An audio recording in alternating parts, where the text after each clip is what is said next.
005.pdf. Whispers of Winter Pine. In the heart of a harsh winter, I find myself drawn to a secluded village surrounded by dense pine woods. As I step into the village, the air turns bitingly cold, and the silence deepens, disturbed only by the crunch of my boots on the fresh snow. The last rays of daylight fade quickly, swallowed by the thickening fog that makes the few lit windows of the village glow like beacons in the gloom. Just as I arrive, a chilling scene unfolds. A local tracker, cloaked against the cold, rushes past me.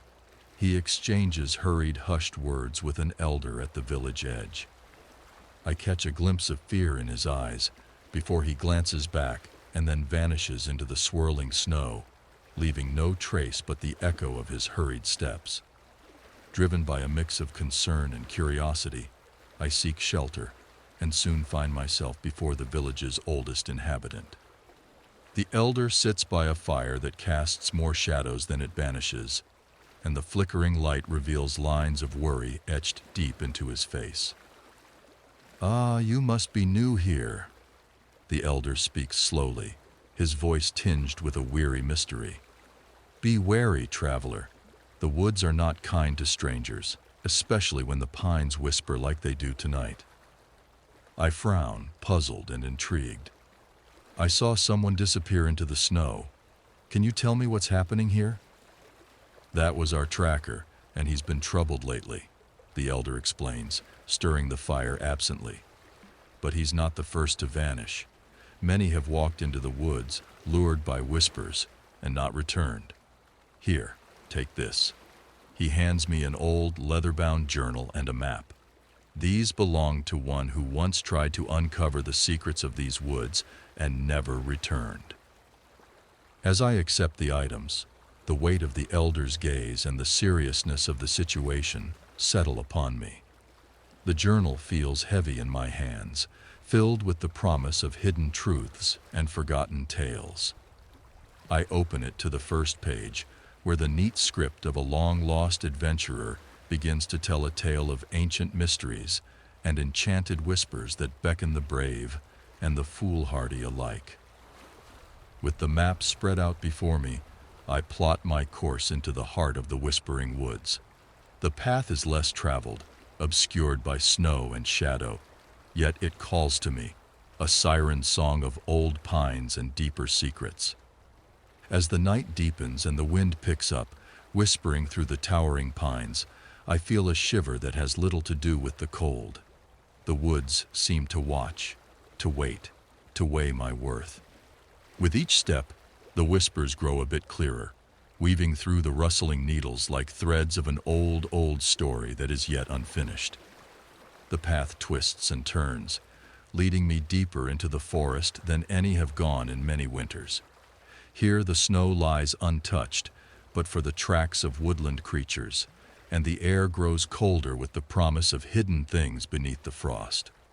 As I venture further, guided by the map and the mysterious journal, the whispers become voices, low, murmuring, urging me on. I pause beside a frozen stream, its surface a perfect mirror to the moonlit sky above. The voices seem to emanate from beneath the ice, a soft, insistent calling that beckons me to look deeper, to understand more. As I kneel by the bank, my reflection peers back at me, overlaid with the shadows of pines and the silvery light of a half-hidden moon. Determined, I rise and press on, each step taking me closer to the heart of the mystery, to the core of the whispers. What awaits is unknown, but the path behind me is now covered by fresh snow, my footprints the only proof that I have passed this way. Ahead, the unknown beckons, and the forest holds its breath, waiting for the secrets of the whispering pines to be revealed at last. As I delve deeper into the frigid embrace of the forest, the stillness grows, filled only by the sound of my own breath and the crisp crunch of snow underfoot. The voices, faint and melodic, weave through the air, drawing me further into their enigmatic fold. It's as though the forest itself communicates, each whisper a thread in a tapestry of ancient and hidden knowledge. I clutch the journal tighter against the chill, its pages fluttering occasionally in the biting wind. The entries speak of a heart, a core to the forest, where the spirits of the land converge, and their power is strongest. Legends, perhaps, but the whispers lend them credibility, urging me onward, deeper into the unknown.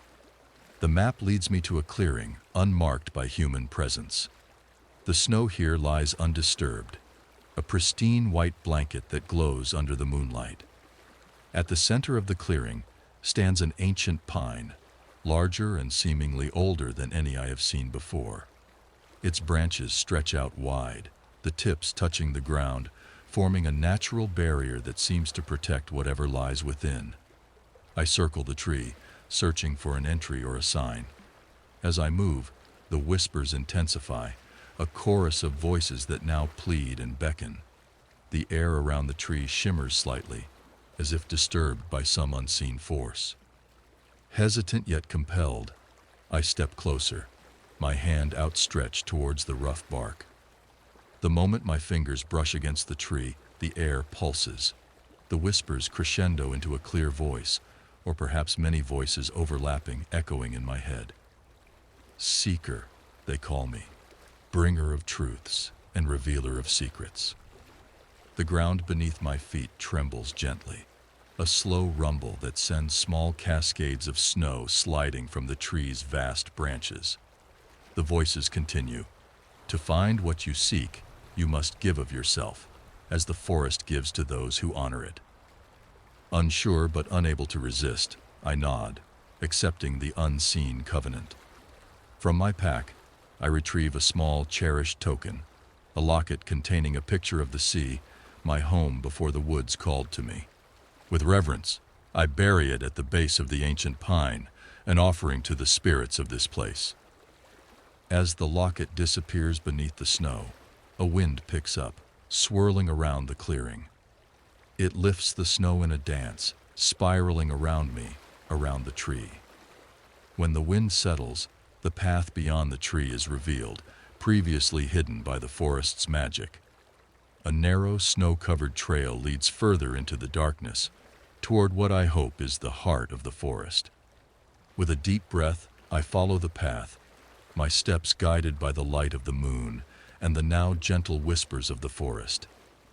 The air grows warmer as I walk, an unnatural warmth that speaks of magic and ancient presences. The path twists through thickets and over frozen streams, each turn and crossing revealing more of the forest's secret beauty. Hours seem to pass as I walk, the forest changing around me, becoming older, wilder, more alive. The trees are densely packed, their branches interlocking to form a canopy so thick that it dims the moonlight to a faint glow. But ahead, there is a light, a soft, pulsing glow that beckons me forward. Finally, I reach another clearing, smaller than the first, at the center of which lies a frozen pond. The ice on the pond emits a soft, ethereal light, illuminating the clearing with a gentle blue hue. The whispers are louder here, clear and resonant, emanating from the ice itself. I step to the edge of the pond, peering into the depths. Beneath the ice, a faint outline moves.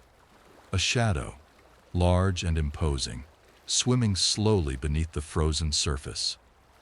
The whispers form words once more. Below lies the heart you seek, guarded by the keeper of the pond. Prove your worth, reveal your heart's truth. A test, then. I gather my courage, my breath visible in the chilly air. I seek knowledge, I speak aloud, my voice steady. The truth of the forest and its whispers. I offer my respect and my willingness to listen, to understand. The shadow beneath the ice stirs, circling closer to where I stand. I wait, my heart pounding, as the forest holds its breath with me. The shadow beneath the ice stops directly under where I stand, the outline becoming clearer, revealing itself as a massive, ancient fish. its scales shimmering with the same ethereal light that illuminates the pond. Its eyes, wise and deep, gaze up at me through the ice, assessing my sincerity and worth. Suddenly, the ice cracks, a fine line that spreads quickly from beneath my feet towards the edges of the pond. The cracking sound is sharp in the otherwise silent forest, a stark reminder of the fine line between success and failure in this mystical test. I step back cautiously, watching as the fish moves slowly, deliberately, beneath the fractured surface. The whispers intensify again, now echoing around me like a chorus. True knowledge requires sacrifice and courage, they say, melding into a single clear voice. Will you step forward, seeker, and face the heart of the forest? With a deep breath, I nod and step forward once more, my resolve firm. The ice holds steady now, and the fish stops its circling. From its mouth it releases a small, glowing orb that rises through the water, pushing against the ice until it breaks the surface, floating gently towards me. I reach out and catch the orb. It is warm to the touch, and as I hold it, visions flood my mind. Visions of the forest's past, of storms weathered and seasons turned. I see its growth from a sapling to the ancient entity it is now, the wildlife it supports, and the natural cycles it oversees. The knowledge is vast and interwoven with the essence of the forest itself. The visions fade, and I find myself still standing by the pond, the orb's warmth spreading through my body, its glow reflecting in my eyes. You have proven your worth, Elian, the voice whispers, now soft and approving. Carry this knowledge with care, for it is the heart of the forest you hold in your hands. As the dawn begins to break, casting a pale light over the forest, the path back to the village appears clearer, less daunting. The fish retreats into the deeper waters of the pond, and the ice begins to heal itself, sealing the orb's escape route with a new layer of frost. With the orb secured in my pack, I start the journey back, the forest's whispers now guiding me gently. They speak of balance, of respect, and of coexistence with nature. The once ominous murmurings have turned into a melody of wisdom, a song of the ages that I carry back to share with those who will listen. As the village comes into sight, the first villagers begin to stir, emerging into the dawn light with curious, cautious glances. I realize that I return not just as Elian the Wanderer, but as a guardian of the forest's secrets, a keeper of the ancient wisdom that the village's edges brush against. My return is quiet, but the air feels different as I walk through the village. There's a sense of completion, a circle closed, and a new chapter ready to begin. The elder meets me at the village edge, his eyes wide with a mixture of anticipation and respect. Elian, you return, he observes, his voice carrying a new warmth, and with you, the heart of our winter woods. Yes, I reply, feeling the weight of the orb in my pack, and with it, the stories and truths of the forest for all who wish to hear. As the villagers gather, drawn by the presence of something new and profound, I prepare to share the tales of the whispering pines, the ancient fish, and the glowing orb. The whispers of the forest have become my own, a narrative to be told, a legacy to be honored. And so, under the widening dawn, with the pine woods standing silent and watchful, I begin to speak. As the villagers circle around, their faces alight with curiosity and a hint of awe, I begin to unravel the tales of the forest. Each word I speak carries the weight of the ancient wisdom I've been entrusted with, and the air seems to thrum with the energy of the story. The forest, I start, holding the glowing orb aloft, is much more than trees and snow and hidden paths. It's a living entity, a guardian of history, and a keeper of secrets. Last night, as the moon watched and the stars listened, I was tested by the forest's heart and learned of our shared destiny. The villagers listen intently, their usual morning routines forgotten. Children peek from behind their parents, eyes wide and filled with wonder. The elder nods encouragingly, prompting me to share more about the mystical fish and the visions granted by the orb. This orb, I continue, feeling its warmth pulse in harmony with my heartbeat, contains the essence of the forest's spirit. It showed me how each creature, each plant, and every drop of water is interconnected, weaving a tapestry of life that is both fragile and infinitely strong. I explain how the ancient fish, a protector of the forest's deepest magic, guided me to understand the importance of balance and respect for all life. It taught me that we are not separate from this land, but a part of it. We share its breath, its cycles, and its fate. As the story unfolds, the villagers' initial wariness turns to fascination and a newfound respect for the woods that have always been a backdrop to their lives, but are now seen as a vital part of their existence. The younger ones especially seem captivated by the idea of a magical fish and whispering trees, their imaginations alight with possibilities. The forest needs us just as we need it, I conclude, placing the orb gently back into my pack. It calls to us for protection as it offers its shelter and wisdom. We must listen, and we must act to preserve this delicate balance. The elder steps forward, his face serene and thoughtful. Elian has brought back more than tales. He addresses the crowd, his voice steady and sure. They have brought us a mission, a purpose that extends beyond our village, into the very heart of our world. Let us take this lesson to heart and work together to protect and cherish our forest. Murmurs of agreement ripple through the crowd, and ideas begin to take shape.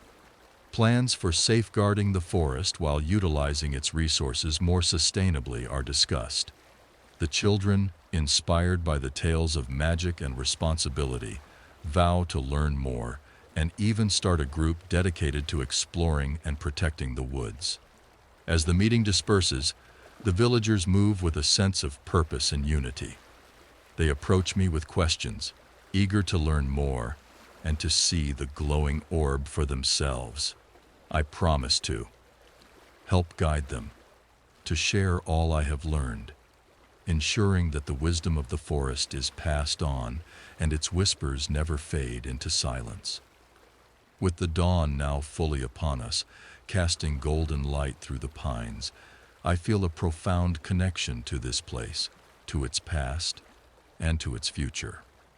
The whispers of the winter pine, once mysterious and foreboding, now seem like an old friend, guiding and comforting. As I walk back to the elder's house, where a modest celebration will soon begin, I know that my journey was just the beginning, not just for me, but for the entire village. And so, under the watchful eyes of the ancient pines, a new chapter begins for us all, rooted in respect, guided by wisdom, and inspired by the magic that dwells in the heart of the forest. The celebration at the elder's house grows into a joyful gathering, the first of its kind to honor the forest in many generations. Food and drink are shared, and the tales of the forest weave through the conversations, igniting a collective enthusiasm for the newfound connection with the woods. As the community comes together, the stories I share spark a sense of stewardship among the villagers. They discuss organizing regular walks into the forest, guided by me, to learn about its flora and fauna, and to experience its magic firsthand. Children run around, pretending to be explorers and guardians of the forest, their laughter mingling with the sounds of the celebration. Their parents watch with a mix of pride and renewed wonder, seeing the forest through their children's eyes, a magical realm that needs their care and respect. As the day progresses, I spend time with various groups, discussing practical ways to protect the forest while benefiting from its resources. We talk about sustainable harvesting practices, the importance of preserving habitats, and how to monitor the health of the forest. The villagers begin to see themselves as part of a larger ecosystem with a vital role to play. The elder, seeing the transformation within the village, pulls me aside. His eyes reflect the fire's glow, and his voice is full of gratitude. Elian, you've brought back not just the heart of the forest, but the heart of this community. You've awakened a spirit of conservation and connection that was long dormant. I nod, feeling the weight of his words. It's the forest's doing, I reply modestly. I merely listened and brought back its message. It is up to all of us now to honor that message and act as its guardians. As the evening winds down, plans are set in motion. A committee is formed to oversee the conservation efforts with volunteers from every family. I agree to lead the first official forest walk the following week, promising to teach about the ecosystems and the species that make the forest their home. The celebration ends with a ceremony at the edge of the village, where the elder leads us in planting new trees along the boundary, symbolizing our commitment to the forest. Each tree is blessed with words of hope and growth, and as we return to our homes, there's a palpable sense of change in the air. In the weeks that follow, the village's relationship with the forest transforms dramatically. Trails are marked and maintained, and the forest walks become a beloved ritual for many. The children, filled with tales of magic and responsibility, become young ambassadors, eagerly learning and sharing their knowledge. The forest responds to this renewed respect. Wildlife becomes more visible, and the plants thrive. And sometimes, when the wind is just right, the whispers return, soft, approving murmurs that rustle through the leaves, echoing back the laughter and footsteps of those who walk its paths. As for me, I continue to explore deeper into the forest, always respectful, always listening. With each journey, I uncover more secrets, more wonders hidden within the ancient woods. The forest, in its timeless wisdom, reveals its truths slowly, keeping some mysteries just out of reach to encourage further exploration and understanding. And so, with each passing day, the bond between the village and the forest grows stronger, a beautiful synergy of human curiosity and natural wonder. The story of Whispers of Winter Pine becomes a living legend, not just a tale of a single night's adventure, but an ongoing journey of discovery and harmony with the wild. It is a reminder that in the whisper of the pines, there is wisdom to be heard, and in the heart of the forest, there is a story to be lived. Months turn into seasons, and the rhythm of life in the village becomes deeply entwined with the forest. Each season brings its own lessons and mysteries, and with them, the community grows closer not only to nature, but to each other. The forest is no longer a backdrop to their lives, but a central, living character in their daily existence. As autumn arrives, the forest is aflame with color. The walks now include foraging lessons, where I teach the villagers which mushrooms are safe to eat, which berries are ripe for the picking, and how to harvest without harming the plant populations. We collect vibrant leaves and fallen pine cones, which the children use to create art, their small hands crafting tributes to the forest that cares for them. Winter revisits with its serene snowscapes, and our walks turn into snowshoeing expeditions. The cold brings everyone closer, sharing warmth in gathered groups as we track animal prints across the virgin snow. The stories I tell are of the quiet strength of the forest in winter, of endurance, and the promise of renewal. Fireside evenings become a time for sharing these stories, with hot cider and laughter warming the chill from our bones. Spring unfolds with a burst of life. It's a time for planting new growth, both in the gardens and the forest's edges. The community's children take charge, their eager hands planting saplings, and their faces bright with the joy of growth. The elder and I watch, our hearts full, as new generations learn to nurture and respect the forest that sustains them. Summer brings fullness and vibrancy. the forest lush and teeming with life. The walks now include lessons on conservation, the importance of clean waterways, and how to spot signs of an ecosystem in balance. We picnic in clearings filled with wildflowers, surrounded by the hum of bees and the calls of birds, discussing plans for more extensive projects to preserve these treasures. One summer evening, as the sky paints itself with the dusky pink of sunset, the village gathers for a special celebration. It's the anniversary of the day I first shared the forest's wisdom with them. The elder speaks, his voice carrying through the gathered crowd. Today, we celebrate not only the forest and its wonders, but our journey as its guardians. Elian, who once came to us as a stranger, has led us to understand and embrace the deeper truths of our world.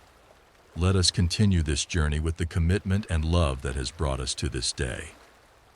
I feel a swell of pride and humility, looking at the faces around me, lit by the golden sunset and the soft glow of lanterns. My journey into the heart of the forest started as a solitary quest, but it has blossomed into a shared voyage of discovery and care. The night ends with music and dancing, the entire village alive with a joyous energy that seems to echo through the woods.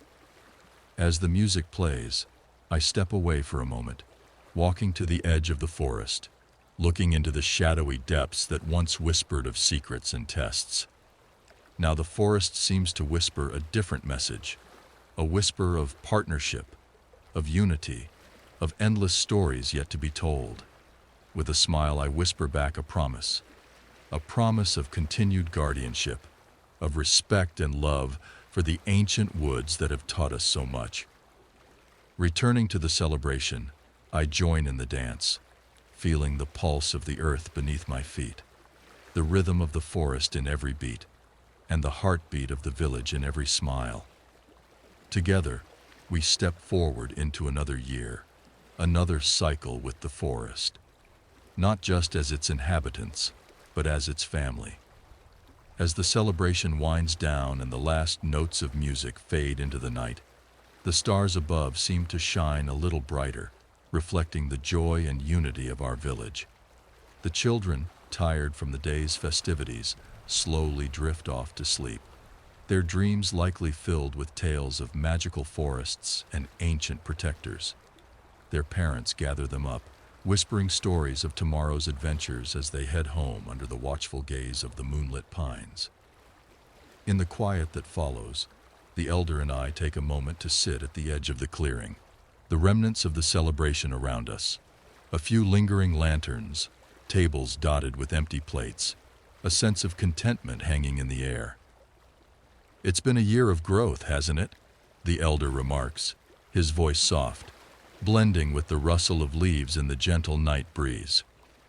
"Yes, more than just the trees and plants," I reply, looking out towards the dark silhouette of the forest. "The growth in understanding, in respect for what surrounds us. It's been profound." The elder nods, a thoughtful look crossing his features. "You know, I used to think the forest was just a resource, something to use, but now I see it as a living entity, as you once described. It's part of who we are." "I remember," I say, recalling our first conversations. "It's been a journey for all of us, adapting, learning. But the rewards, this unity, the healthier land, the happier children, it's worth every effort." The elder chuckles quietly. "And to think, it all started with whispers and a wanderer." I smile, looking up at the stars. Yes, whispers that turned into voices, into stories, into action.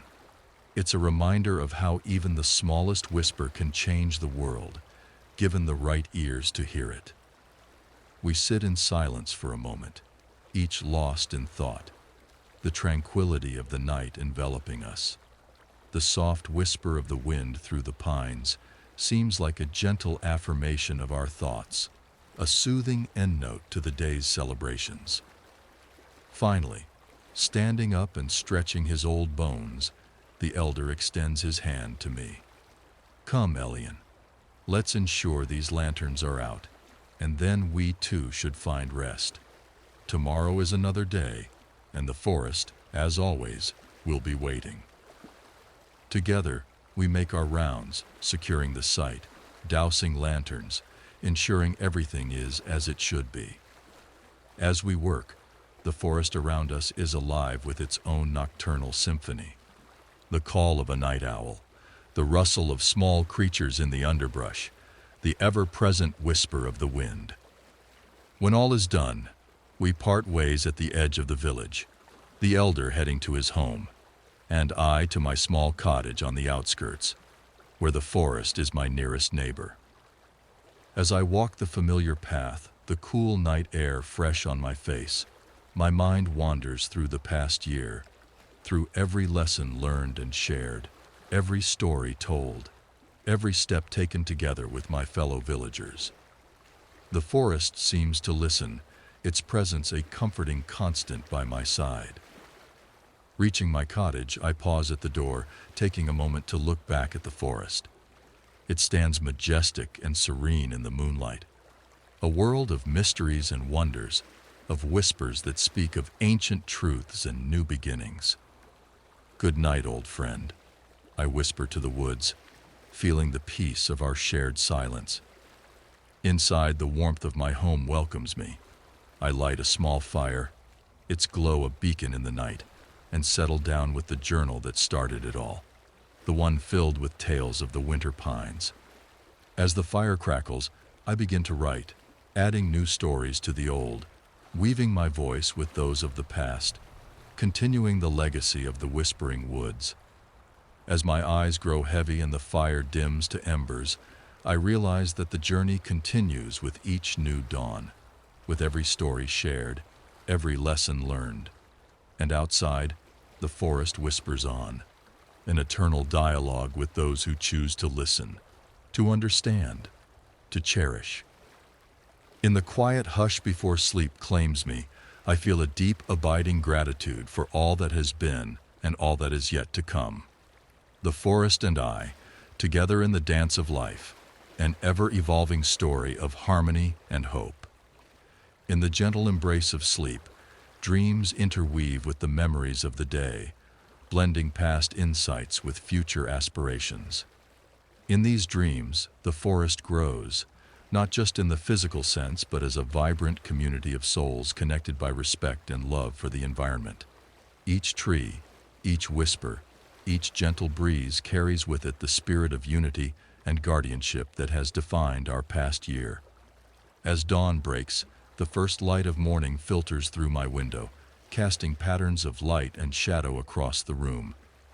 Awakened by the soft chorus of birds greeting the new day, I rise, feeling refreshed and renewed.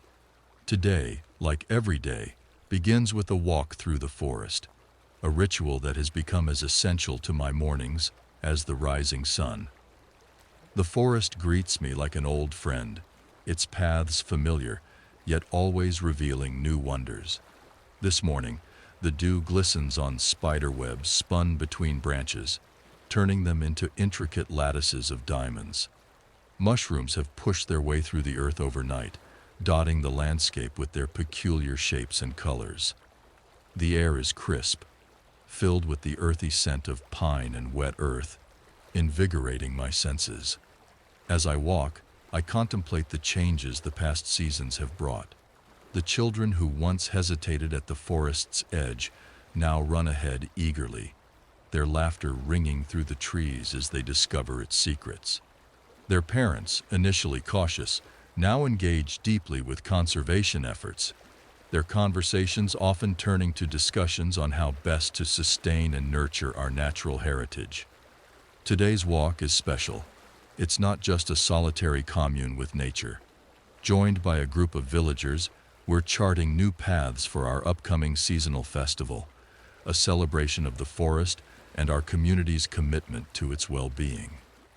As we walk, we share ideas and plans, our voices a low murmur in harmony with the rustling leaves. The planning involves everyone, from the youngest who propose games and storytelling sessions, to the elders who suggest traditional crafts and ceremonies that honor the forest spirits. The excitement is palpable, each contribution valued, each voice heard. Midway through our walk, we stop by a clearing where the festival will be held. It's a beautiful spot, surrounded by ancient oaks and maples, with enough space for stalls, seating, and areas for performances. As we discuss logistics and layout, I can't help but feel a surge of pride for how far we've come. This festival, envisioned as a symbol of our unity and respect for nature, promises to be a vibrant expression of our village's spirit. The meeting concludes with a collective cleanup effort, picking up fallen branches, clearing debris, ensuring the site is pristine. It's a physical manifestation of our respect for the forest, a principle that guides all our interactions with this magical place. As the group disperses, heading back to the village to begin preparations, I linger in the clearing, taking a moment to appreciate the quiet after the productive morning. The forest seems to approve, its ambiance peaceful, its energy content. Returning home, my path crosses with that of the elder, who shares a knowing smile. "It's going to be a fine festival," he says, his eyes twinkling. "Yes, it will be," I agree, feeling a deep connection not only to the land, but to my fellow villagers. A celebration of all we've achieved and all we aspire to be. As the days leading up to the festival unfold, the village buzzes with activity. Everyone contributes, whether by crafting decorations from natural materials, preparing traditional foods, or rehearsing performances that tell the tales of the forest. The anticipation builds, a delightful crescendo that promises to unite and uplift. And as I watch our community come together, weaving a tapestry of effort and enthusiasm, I realize that the whispers of the forest have taught us more than just how to listen. They've shown us how to speak, to share, to connect, how to live together in harmony with the natural world that sustains us. The festival, when it arrives, will be more than a celebration of the forest. It will be a celebration of us, of every heart and hand that has come together to honor the whispers of the winter pine. And in this unity, in this shared joy, the forest is no longer just a place, it's a part of us, a vital thread in the fabric of our community, forever entwined with the rhythm of our lives. The day of the festival dawns bright and clear, with a gentle breeze stirring the leaves and carrying the scent of pine and fresh earth through the village. Everyone is up early, the excitement palpable as final preparations begin. The children dash about with bundles of colorful ribbons and handmade signs, their laughter echoing through the streets, while their parents arrange stalls and set up areas for performances and storytelling. As I help hang lanterns made from intricately woven branches and translucent paper, I can't help but feel moved by the community's creativity and dedication. Each lantern, each decoration, has been crafted with care, blending natural materials with a touch of artistic flair that enhances the forest's beauty rather than overshadowing it. The elder supervises the setup, his experienced eyes ensuring everything is perfect. His pride in our community is evident, his smile broad as he watches everyone work together seamlessly. "Looks like we've outdone ourselves this year," he remarks to me, stepping back to admire the scene. "We have," I agree, looking around at the bustling activity. It's more than just a festival. It's a testament to the bond we've built with each other in the forest. As the morning progresses, visitors from nearby villages begin to arrive, drawn by the promise of a unique celebration that honors the natural world. They are greeted warmly, welcomed into the fold with open arms and shared joy.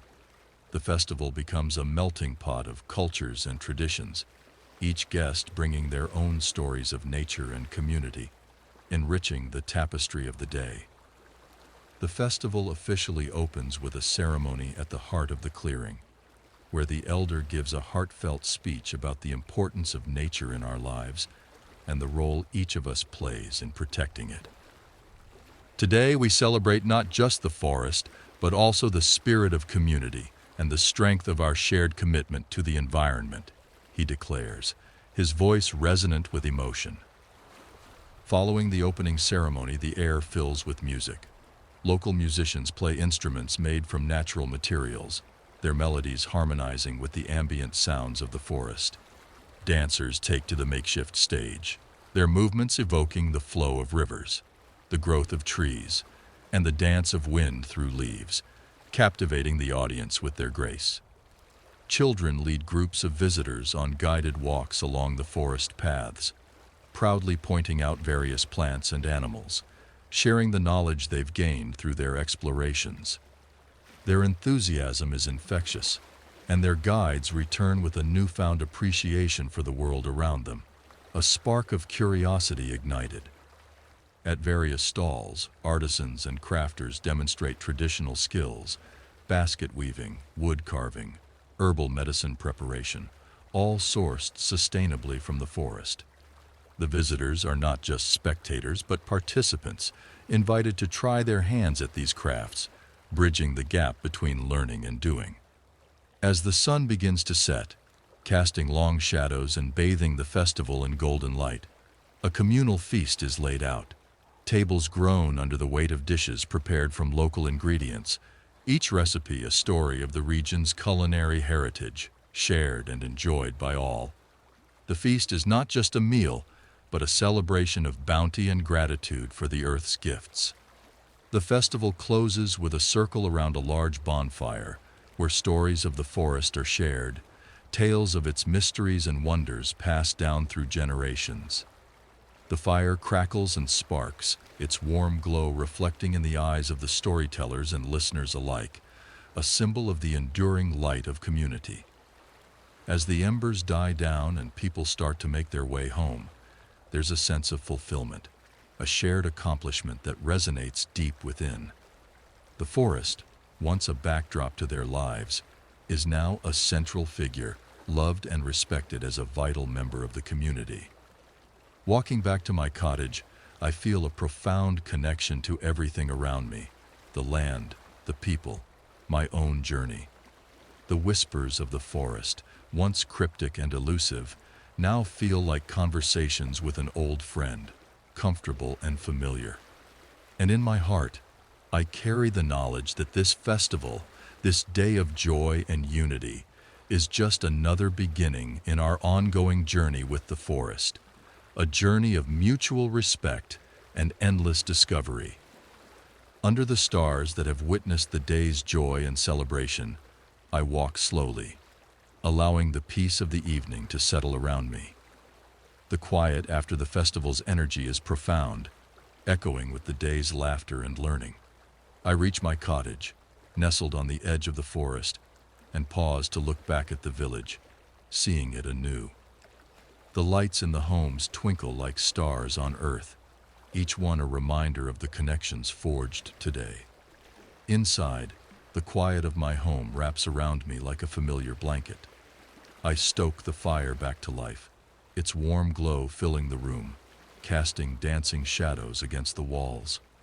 As I sit by the hearth, I reflect on the transformations that have unfolded, not just in the community, but within myself. The forest has taught us all so much about resilience, about the delicate balance of nature, and about our own capacity for change and stewardship. The journal I began with the first whispers I heard in the forest lies on the table, its pages filled with notes, sketches, and reflections. I open it to a fresh page and begin to write, capturing the essence of the festival, the stories shared, and the commitments renewed. This journal, once a record of my solitary journey, has grown into a chronicle of a community's awakening to the deeper rhythms of nature. As I write, the wind picks up outside, rustling the leaves and whispering through the branches. It seems to carry messages from the deeper woods, from the ancient parts of the forest not yet explored. There are still mysteries to uncover, still lessons to be learned. And as guardian and friend to the forest, my journey is far from over. The next day, after the village has returned to its routine, I take my usual morning walk through the woods. The paths are familiar, but my perception of them has deepened. Every leaf, every stone seems imbued with a life force, each one a vital part of the ecosystem we've pledged to protect. As I walk, I plan new projects and initiatives inspired by the discussions and ideas exchanged at the festival. There are thoughts of more permanent educational programs, perhaps even a small forest school for the village children, a place where the next generation can grow up with an innate understanding and respect for the environment. Further into the woods, I find a quiet spot by a stream that flows clear and strong, its water cold and refreshing. Here, I stop and kneel, touching the water, letting it run through my fingers. The stream, like the forest, is a lifeline, a dynamic artery that sustains life all around it. Protecting it means protecting a whole host of species and plants that depend on it. The commitment made by the village feels more tangible here, by the water's edge. It's not just about preserving what we have, but about enhancing and enriching the land that supports us.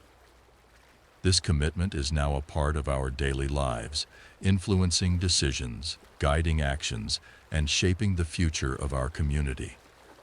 As I return to the village, I see the children playing near the edge of the woods, their voices high and spirited. They call out greetings, showing me treasures they've found. A beautifully shaped leaf, a strangely marked stone. Their enthusiasm is contagious, and their instinctive joy in their discoveries gives me hope. They are the true guardians of the future, their connection to the forest natural and profound. In the days and weeks that follow, as we implement our new initiatives and watch them take root, the forest seems to respond. The trees grow more robust, the wildlife becomes more diverse, and the air feels fresher, cleaner. Our efforts, guided by respect and a deep-seated love for the natural world, are making a difference. And every night as I sit by my fire, I listen to the whispers of the forest, now familiar and comforting. They speak of growth, of cycles that turn, of life that persists. They remind me of the continuous dialogue between human and nature, a dialogue that, at its best, is filled with understanding and respect. In the quiet of my cottage, with the fire crackling and the wind singing through the trees, I realize that this dialogue, this story, is far from over. It is an ongoing narrative, one that we are all a part of, a narrative that will continue to unfold with each passing day, guided by the whispers of the winter pine. With the changing seasons, the village's connection to the forest deepens, becoming an intrinsic part of our identity. Spring blossoms into summer, and each day brings new growth, new life, and new lessons. The children, now frequent visitors to the forest, begin to show their friends from neighboring villages the paths they know so well, spreading the message of conservation and respect for nature far beyond our local community. We initiate a summer program, inviting children and educators from around the region to participate in workshops and guided tours of the forest. The program includes lessons on biodiversity, the importance of ecosystems, and the practical skills needed to preserve and enhance the natural environment. It's a joy to watch young minds engage with their surroundings with curiosity and enthusiasm, asking insightful questions and making thoughtful observations. The village becomes a hub for environmental education, and as word spreads, more visitors arrive, eager to learn about our sustainable practices and to experience the beauty of the forest firsthand. This influx of visitors brings new opportunities for local artisans and farmers to showcase their products and crafts, all of which are produced with principles of sustainability and ethical practices in mind. The elder and I often walk the paths together in the evenings, discussing the community's growth and the ongoing projects that continue to evolve. "It's remarkable," he says one evening, his voice carrying a note of wonder, "how a single year's journey with the forest has transformed not just our village, but has started to touch the world beyond. Yes, I agree, stopping to watch a deer and her fawn at the edge of a clearing. It shows that change can start small but grow far beyond our expectations, especially when it's driven by respect and a genuine connection to nature. As autumn returns, painting the forest in fiery hues of orange, red, and gold, we organize a festival of harvest and heritage.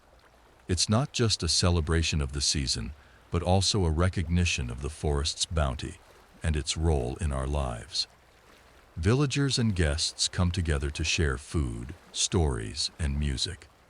The festival includes a conference where strategies for sustainable living and environmental protection are discussed, drawing experts, activists, and enthusiasts from various regions. During the festival, I lead a group on a sunset hike to my favorite spot in the forest, the ancient pine where I first heard the whispers. Standing beneath its expansive branches, I share the story of that night, the visions of the forest's past, and the insights into our interconnected lives with the natural world. The group listens in silence, captivated by the serenity of the setting and the depth of the story. When we listen to the forest, respect its wisdom, and live as part of it, not apart from it, we find harmony, I tell them as we watch the sun dip below the horizon, the sky streaked with purple and pink. And in that harmony, there's hope for the future, for all of us and for generations to come. Inspired by the evening's hike and the stories shared, the community commits to an annual reforestation initiative, planting new trees each year to ensure the forest's health and vitality. Each tree planted is a promise to the future, a symbol of hope and renewal. As winter approaches, blanketing the forest in snow once more, the whispers of the winter pine seem to echo through the crisp air, a reminder of the cycle of the seasons and the cycles of our efforts. The village, now a beacon of environmental stewardship, continues to thrive, united by a common purpose and a deep love for the forest that sustains us. Sitting by my fire on a snowy evening, I pen the latest entry in the journal, now almost full. The pages tell a story of a community transformed, a forest revered, and a world slowly awakening to the beauty of coexistence with nature. I close the journal, knowing it will soon be time to start a new one, a new volume for the continuing story of Whispers of Winter Pine. Outside, the forest stands silent and watchful, the guardian of our past and our future. And in its stillness, there is a profound peace, the kind that comes from deep, enduring connections. In this peace, I find strength and inspiration, ready to continue the journey, to keep listening, learning, and sharing the whispers of the winter pine.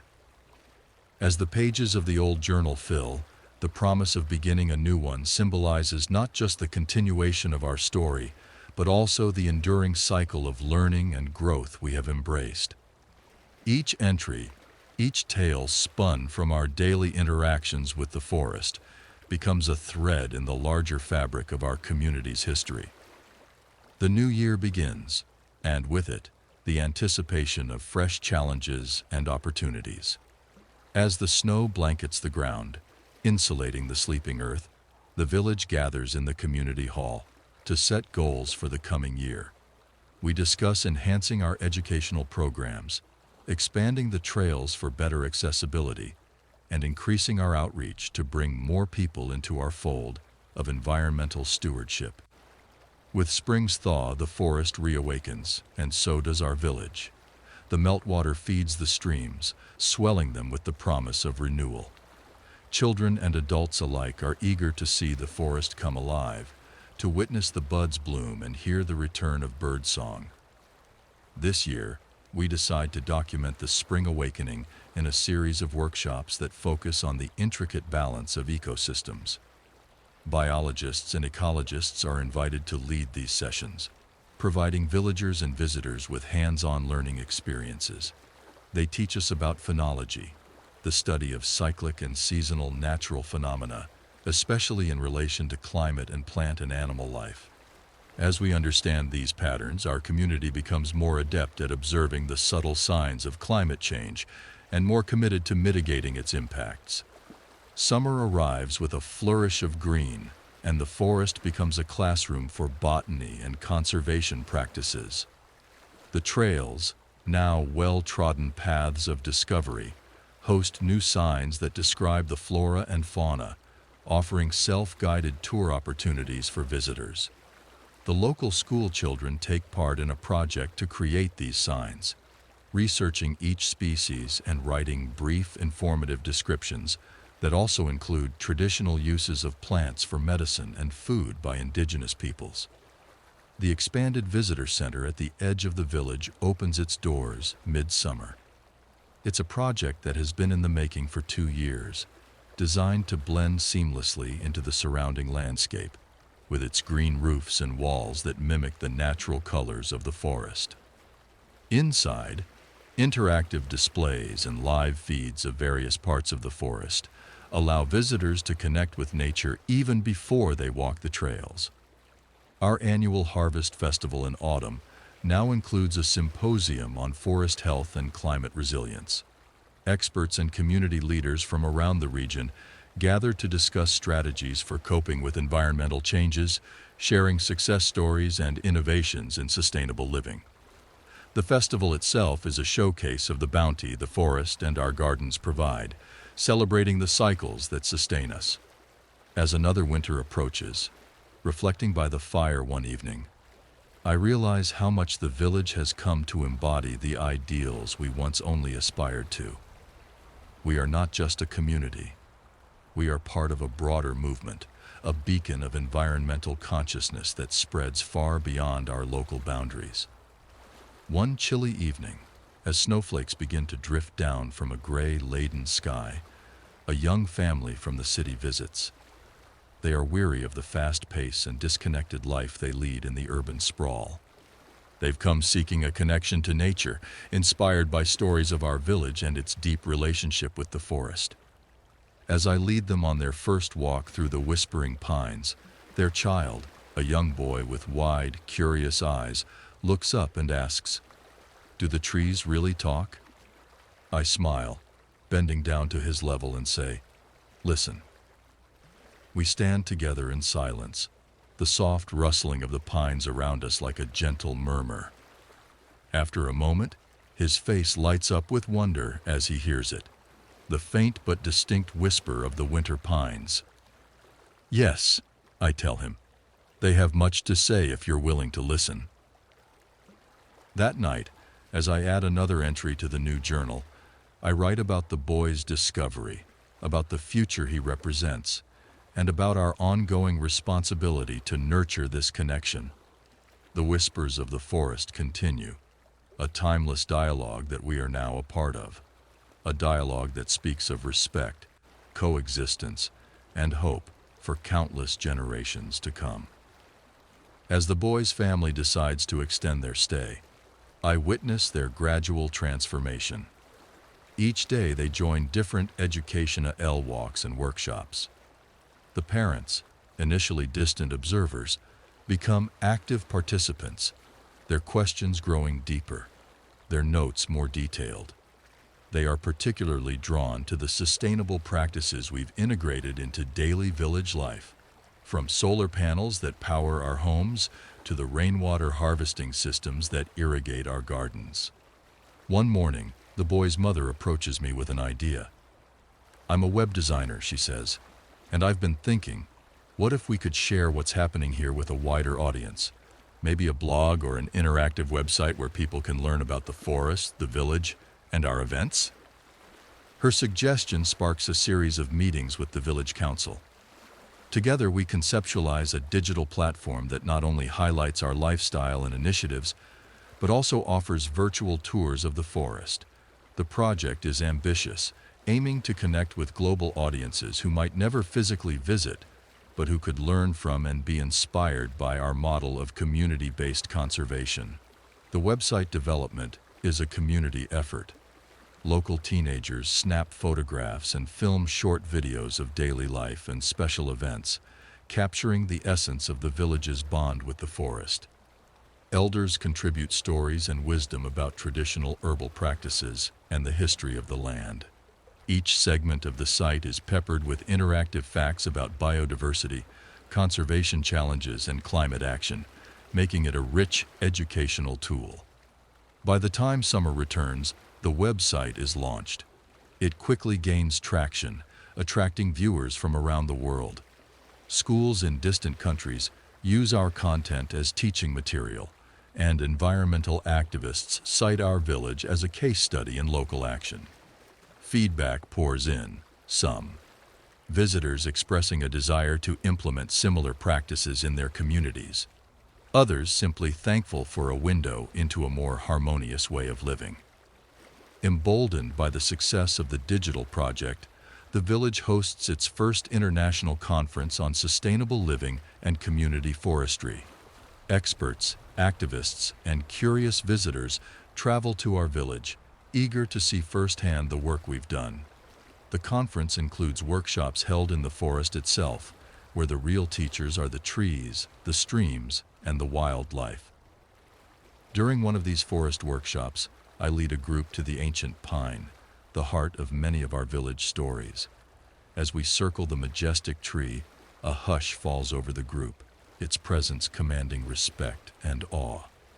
Here I share the story of the first whispers I heard years ago, the whispers that guided me and, in turn, guided our village. The forest, I explain, is more than a resource. It's a living, breathing community. It holds history in its roots and wisdom in its leaves. When we listen and respond with respect, it flourishes, and so do we. As the conference concludes, new partnerships are formed. Several attendees commit to starting similar initiatives in their regions, inspired by our model.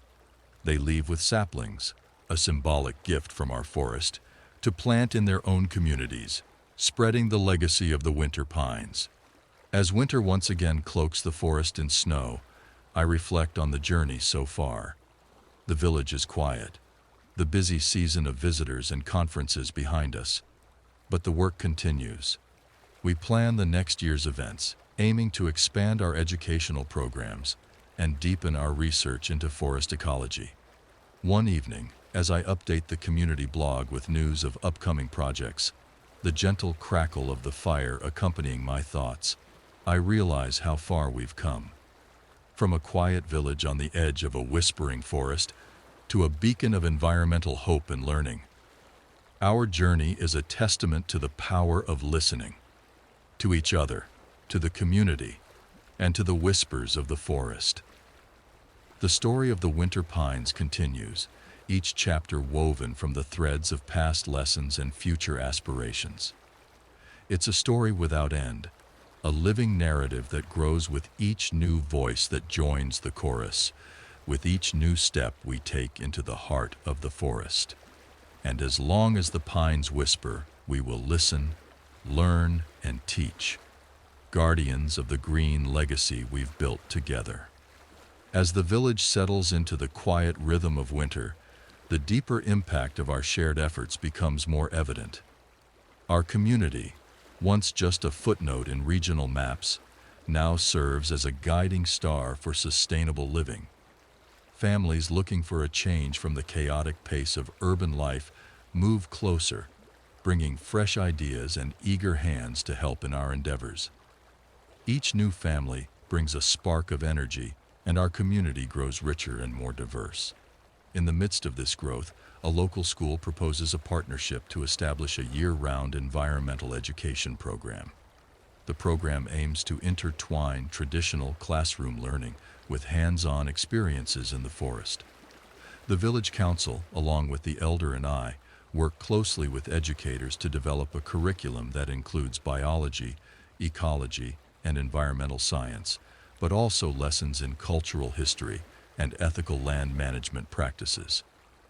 This initiative promises to become a cornerstone of our educational outreach, fostering a new generation of environmental stewards right from our own backyard. With the arrival of spring, the education program launches, and the forest once again buzzes with the sound of curious students.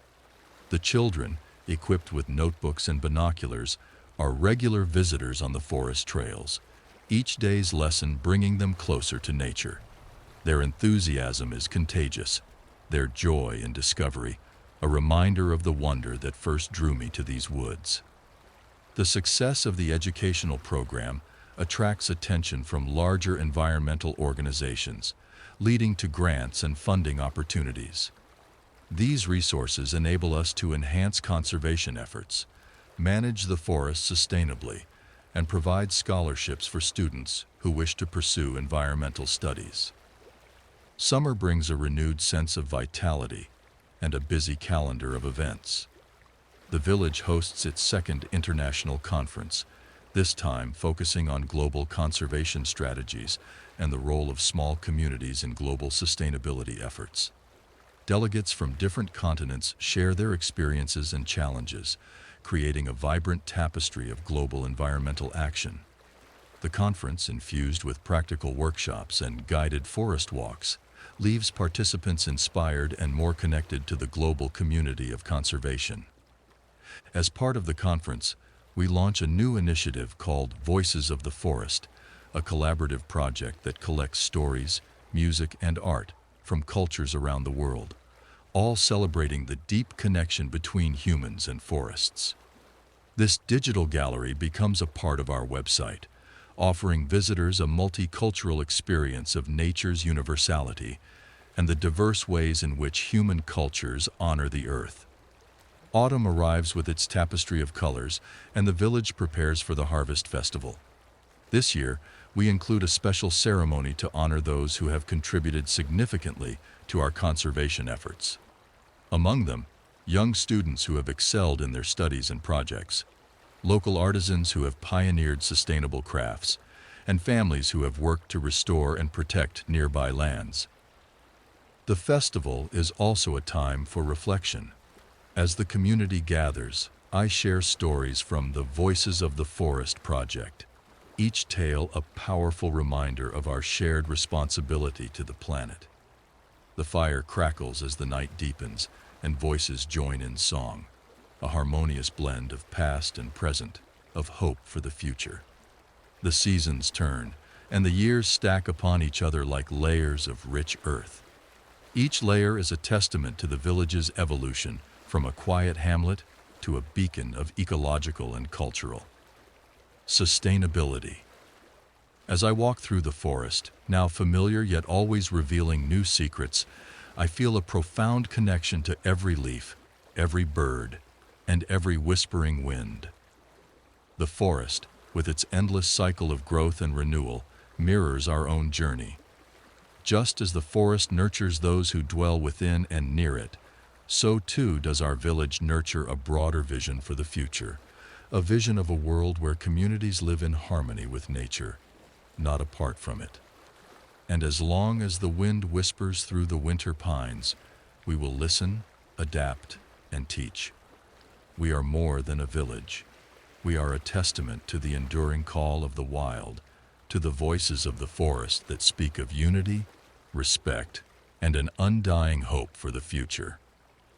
Years pass, each adding depth and resilience to our community's bond with the forest. Our model of sustainability and education has now been replicated in various parts of the world, adapted to local ecosystems and cultural contexts. These sister initiatives keep in touch, sharing successes and challenges, creating a global network of communities dedicated to environmental stewardship and sustainable living. Our village hosts annual gatherings where leaders and representatives from these communities come together to share their experiences. These gatherings, known as the Global Green Dialogues, have become a cornerstone of our outreach, fostering a worldwide exchange of ideas and strategies. The discussions are vibrant, filled with stories of local efforts that contribute to global conservation goals. From reforestation projects in tropical countries to water conservation in arid regions, the diversity of initiatives is a testament to the universal importance of caring for our planet. In our own village, the changes over the years have been profound. The educational programs have expanded to include a research component, with a small field station managed by the local university. This station conducts ongoing studies on forest ecology, climate change impacts, and conservation techniques, providing valuable data that informs not only our practices, but also those of our global partners.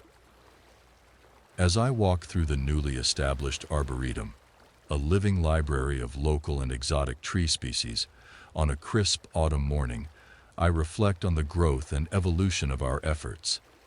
The Arboretum is not just a place for research and learning, but also a sanctuary for community members and visitors to connect with nature. Its paths wind through collections of trees and plants, each with a story, each with a role in our shared ecological narrative. The village itself has grown, but carefully and thoughtfully. New buildings are constructed with sustainable materials and designed to blend into the landscape, their green roofs and walls covered in climbing plants that bloom with the seasons. The energy in the village is renewable, sourced from solar, wind, and small hydro projects that we've developed over the years. Our annual festivals have become renowned, drawing visitors from far and wide. The Harvest Festival, in particular, is a celebration of the bounty that the forest and our gardens provide. It's also a time when we honor those who have made significant contributions to our environmental mission.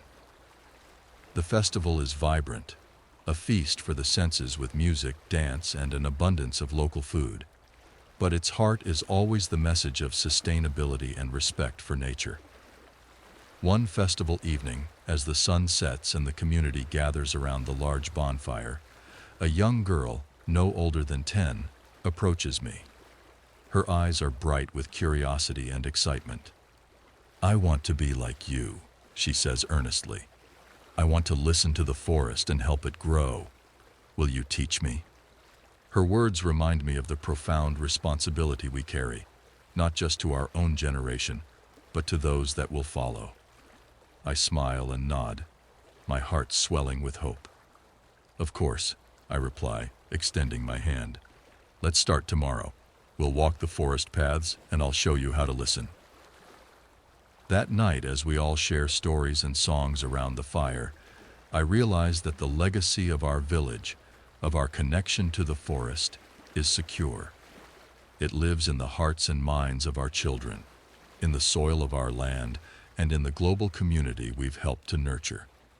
The story of the village and the forest is an ongoing one, a narrative of resilience, adaptation, and hope. It's a story that teaches us that every small action counts, that each of us has the power to make a difference, and that together we can face the challenges of the future. And as the fire burns down to glowing embers under the vast starlit sky, we are all reminded of the infinite beauty of the world we are fighting to protect. Here, in the whispering quiet of the forest, we find the strength to continue, to teach, to learn, and to hope. For as long as the wind whispers through the pines, we will listen, and we will act. As the seasons turn and years weave into the fabric of the community's memory, the young girl, Lila, grows into a passionate advocate for the forest, shaped by the stories and lessons shared during our walks. Each step she takes along the forest paths deepens her understanding and connection to the natural world. Her enthusiasm and fresh perspectives invigorate everyone she interacts with, reminding us all of the wonder and responsibility we share in preserving this green sanctuary. Lila becomes a central figure in organizing the village's environmental activities, particularly passionate about expanding the educational outreach to even younger children. She helps develop a series of interactive storybooks and digital apps that teach ecological principles through engaging stories and games set in our forest. These tools are quickly adopted by schools and families, spreading the message of environmental stewardship far beyond our local community. As Lila's initiatives take root, the village gains a reputation as a center for innovative environmental education. This recognition brings new resources and opportunities, including partnerships with international conservation groups and educational institutions. These collaborations lead to the establishment of a scholarship fund named Whispers of the Forest, which supports students in underrepresented communities who wish to pursue studies in environmental sciences. Meanwhile, the village itself continues to evolve sustainably. We embark on a project to restore a nearby river that had been impacted by past agricultural runoff. With Lila leading the community efforts, the project uses bioengineering techniques to reinforce riverbanks, enhance water quality, and improve habitats for aquatic life. The success of this project not only revitalizes the river, but also strengthens the health of the entire watershed, benefiting countless species and the community's water supply. The annual Harvest Festival transforms under Lila's guidance, incorporating a larger segment focused on traditional knowledge of land and water stewardship from around the world. It becomes a global event, live-streamed to audiences who can't attend in person, featuring workshops, panel discussions, and cultural performances that celebrate the deep bond between people and nature. During one such festival, on a crisp autumn evening, the elder who once guided my early steps through the village now stands beside me, watching Lila address the gathering. She speaks with eloquence and passion, a torchbearer of the legacy we've nurtured. The elder squeezes my shoulder, his voice thick with emotion. "You've taught her well," he murmurs, his gaze sweeping over the crowd that hangs on Lila's every word. "No, we all have," I correct gently, feeling the truth of it in my bones. It's the forest that teaches us all. We just share its lessons. Years later, as Lila takes over my role as the community's chief environmental officer, I find myself walking the forest paths with more leisure, a content observer rather than a guide. The forest, lush and vibrant, whispers its secrets and stories, a living library of ecological wisdom. Families walk the trails, children play by the riverbank, and the community thrives in harmony with the land. Sitting on a bench overlooking the restored river, I reflect on the journey from those first whispers to the bustling, vibrant community engagement of today. The legacy of listening to and learning from the forest has grown into a powerful force, a testament to the strength of community and the transformative power of respect for nature. As the sun sets, painting the sky with hues of gold and purple, the wind carries the laughter of children playing in the distance, the soft murmur of the river, and the rustling of the leaves. It's a symphony of life, of harmony, a reminder that our efforts have helped weave a future where nature and humanity coexist, thrive, and teach each other. And as the first stars appear in the twilight, I close my eyes, listening to the eternal whispers of the winter pine, knowing that the story continues with each new generation, each new voice that learns to listen and love the forest as we have. This is not an ending, but another beginning in the beautiful, everlasting dialogue between humans and the earth. As dusk turns to night, the sky deepens to a rich velvet, sprinkled with stars. The soft hooting of an owl punctuates the silence, a nocturnal melody that resonates with the soul of the forest. The air is cool and crisp, carrying the scent of pine and earth, a reminder of the ever-present life force surrounding us. I stand and stretch, feeling the gentle ache of years spent walking these paths, each step a testament to the journey we've all traveled together. With a satisfied sigh, I make my way back towards the village, the familiar path lit by the soft glow of lanterns hanging from the trees. These lanterns, once my idea, are now maintained by the community, a symbol of our shared commitment to light the way for each other. As I walk, I pass new installations along the path, interactive displays created by local artists and technologists that narrate the forest's ecology through sound and light. Each station tells a story or presents a fact about the forest's inhabitants, from the microscopic fungi that enrich the soil to the majestic hawks that patrol the skies. Families gather around these displays, children's faces alight with wonder as they interact with the stories of the forest, a living classroom at their fingertips. Reaching the village, I notice how much it has expanded, yet remained intimately tied to its roots. New structures have been carefully designed to respect the landscape, with green roofs and walls that blend into the surroundings. The village square is lively, even at this late hour, with people enjoying the mild night air, dining outside at the local eatery, or browsing the offerings at the night market. The market, a recent initiative led by Lila, features local crafts, organic produce, and handmade goods, emphasizing the community's dedication to sustainable and ethical commerce. The atmosphere is festive yet relaxed, with musicians playing soft melodies that meld beautifully with the ambient sounds of the evening. Stopping by a stall selling herbal teas, I greet the vendor, an old friend who has mastered the art of blending local herbs into remedies and refreshments. He offers me a cup of his latest creation, a blend that promises relaxation and a hint of clarity. "Perfect for a night like this," he says with a wink. I take the tea, its warmth seeping through the cup into my hands, and continue my stroll, savoring the complex flavors. At a nearby bench, I pause to sit and watch the goings-on, the interactions between villagers and visitors creating a tapestry of community life. Lila approaches, her steps brisk and purposeful. Sitting beside me, she shares updates from the Environmental Committee, the recent success of a native plant reintroduction program, plans for expanding the river restoration project, and the upcoming Youth Summit on Climate Action. Her energy and passion are as evident as ever, her leadership now integral to the village's progress. "We're reaching more people every year, not just locally but globally," she says with a hint of pride. "Our online workshops have doubled in attendance, and we're collaborating with international partners to bring more resources to communities like ours." I nod, impressed yet unsurprised by the far-reaching impact of our collective efforts. "You've done well, Lila. This village, this community, it's a beacon of hope because of leaders like you."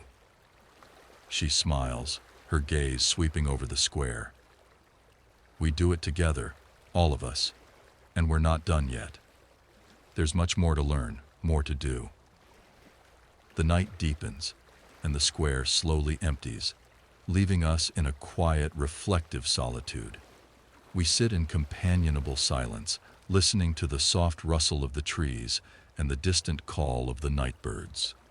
As we part ways, heading to our respective homes, the stars overhead seem to shine a little brighter, their light a celestial nod to our small but significant victories on the ground. The village, once a quiet haven, has grown into a vibrant hub of environmental activism and education, its influence rippling outwards into the world. And as I lay down for the night, the window open to the cool night air, the forest's whispers lull me to sleep. In my dreams I walk the paths again, each step a story, each breath a lesson in the endless cycle of growth and renewal. The forest, with its eternal whispers, continues to teach, and I, even in the twilight of my years, continue to learn. The morning light filters gently through the curtains, bringing with it the fresh, earthy smell of dew on pine. I wake feeling rejuvenated, the comforting rhythms of the forest and the village, a continuous reminder of the life we have nurtured here together. After a leisurely breakfast, I step outside, the crisp air greeting me like an old friend. The village is quiet in these early hours, a peaceful serenity that belies the bustling activity that will soon fill the streets. Today, I decide to take a longer walk, venturing deeper into the forest than I have in some time. As I follow the familiar trails, I notice new growth everywhere, the underbrush thick with vibrant green, young saplings reaching up towards the light, and everywhere the sound of life, from the chirping of birds to the scurrying of small creatures in the underbrush. It's a symphony of nature, each note a testament to the forest's resilience and strength. Reaching a small clearing, I pause to rest, sitting on a fallen log.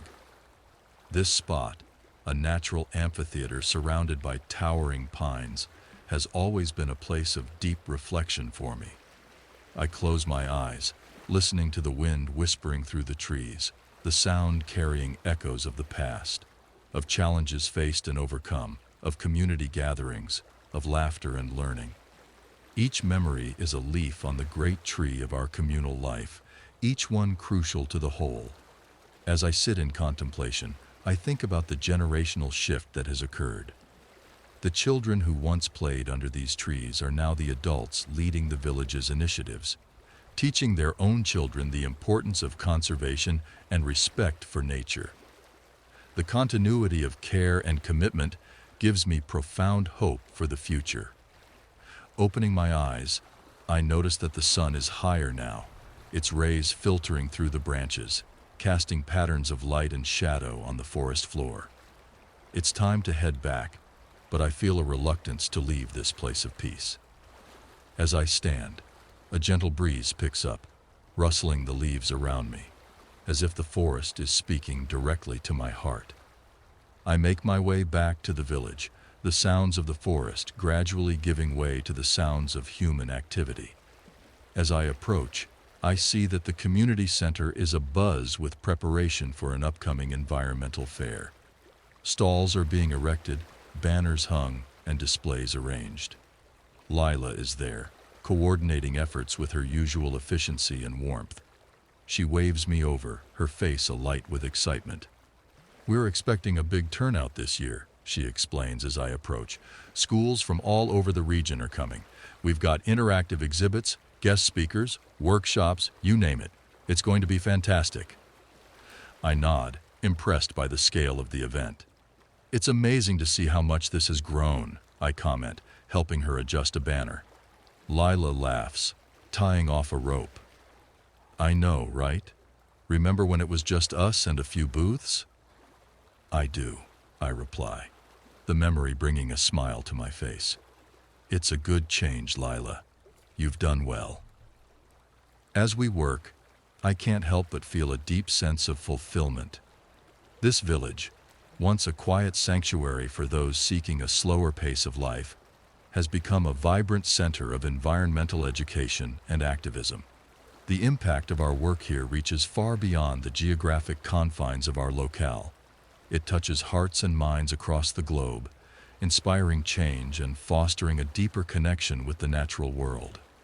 The fair opens to great success, the community center filled with eager participants of all ages. Workshops on recycling, sustainable gardening, wildlife conservation, and climate advocacy are conducted. Experts and enthusiasts share their knowledge, sparking conversations and ideas that ripple through the crowd, igniting passions and inspiring actions. As the day winds down, I take a moment to stand back and observe, watching as people leave with smiles, their arms laden with plant saplings, informational brochures, and handmade crafts. The success of the fair is a clear indicator of the vital role our village plays in the broader environmental movement, a role that continues to grow and evolve. At the end of the day, as the last visitors leave and the volunteers begin to clean up, I find myself standing once again with Lila, looking over the now quiet space. "We did well," Lila says, her voice filled with a mix of satisfaction and fatigue as she surveys the emptied space that just hours ago pulsed with activity and learning. "We did," I agree, helping her to fold up a table. "It's not just about today, though. It's about the ripples from today, the ideas planted, the inspiration taken home, the conversations that will continue." Lila nods, her eyes reflecting a depth of understanding that goes beyond her years. "It's the seeds we plant, isn't it? Not just the trees and the plants in our gardens, but the seeds of thought, of awareness, of responsibility. They're just as important."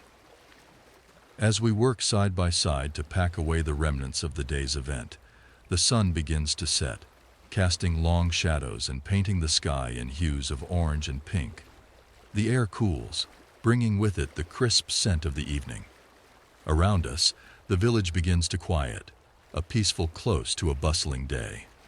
"I've been thinking," Lila starts, pausing in her work to look at me directly, "about how we can expand our impact even further. There's so much potential, not just here, but globally. We've started something important, but there's so much more to do." Her words spark a familiar fire in me, the same passion for environmental advocacy that has driven much of my own work over the years. "What do you have in mind?" I ask, intrigued. "I want to develop a global youth summit," she explains, her voice animated. "A gathering of young leaders from around the world, right here to share ideas, to learn from one another, to build a network that can drive real change globally." The idea resonates deeply with me, the potential for such an event clear and compelling.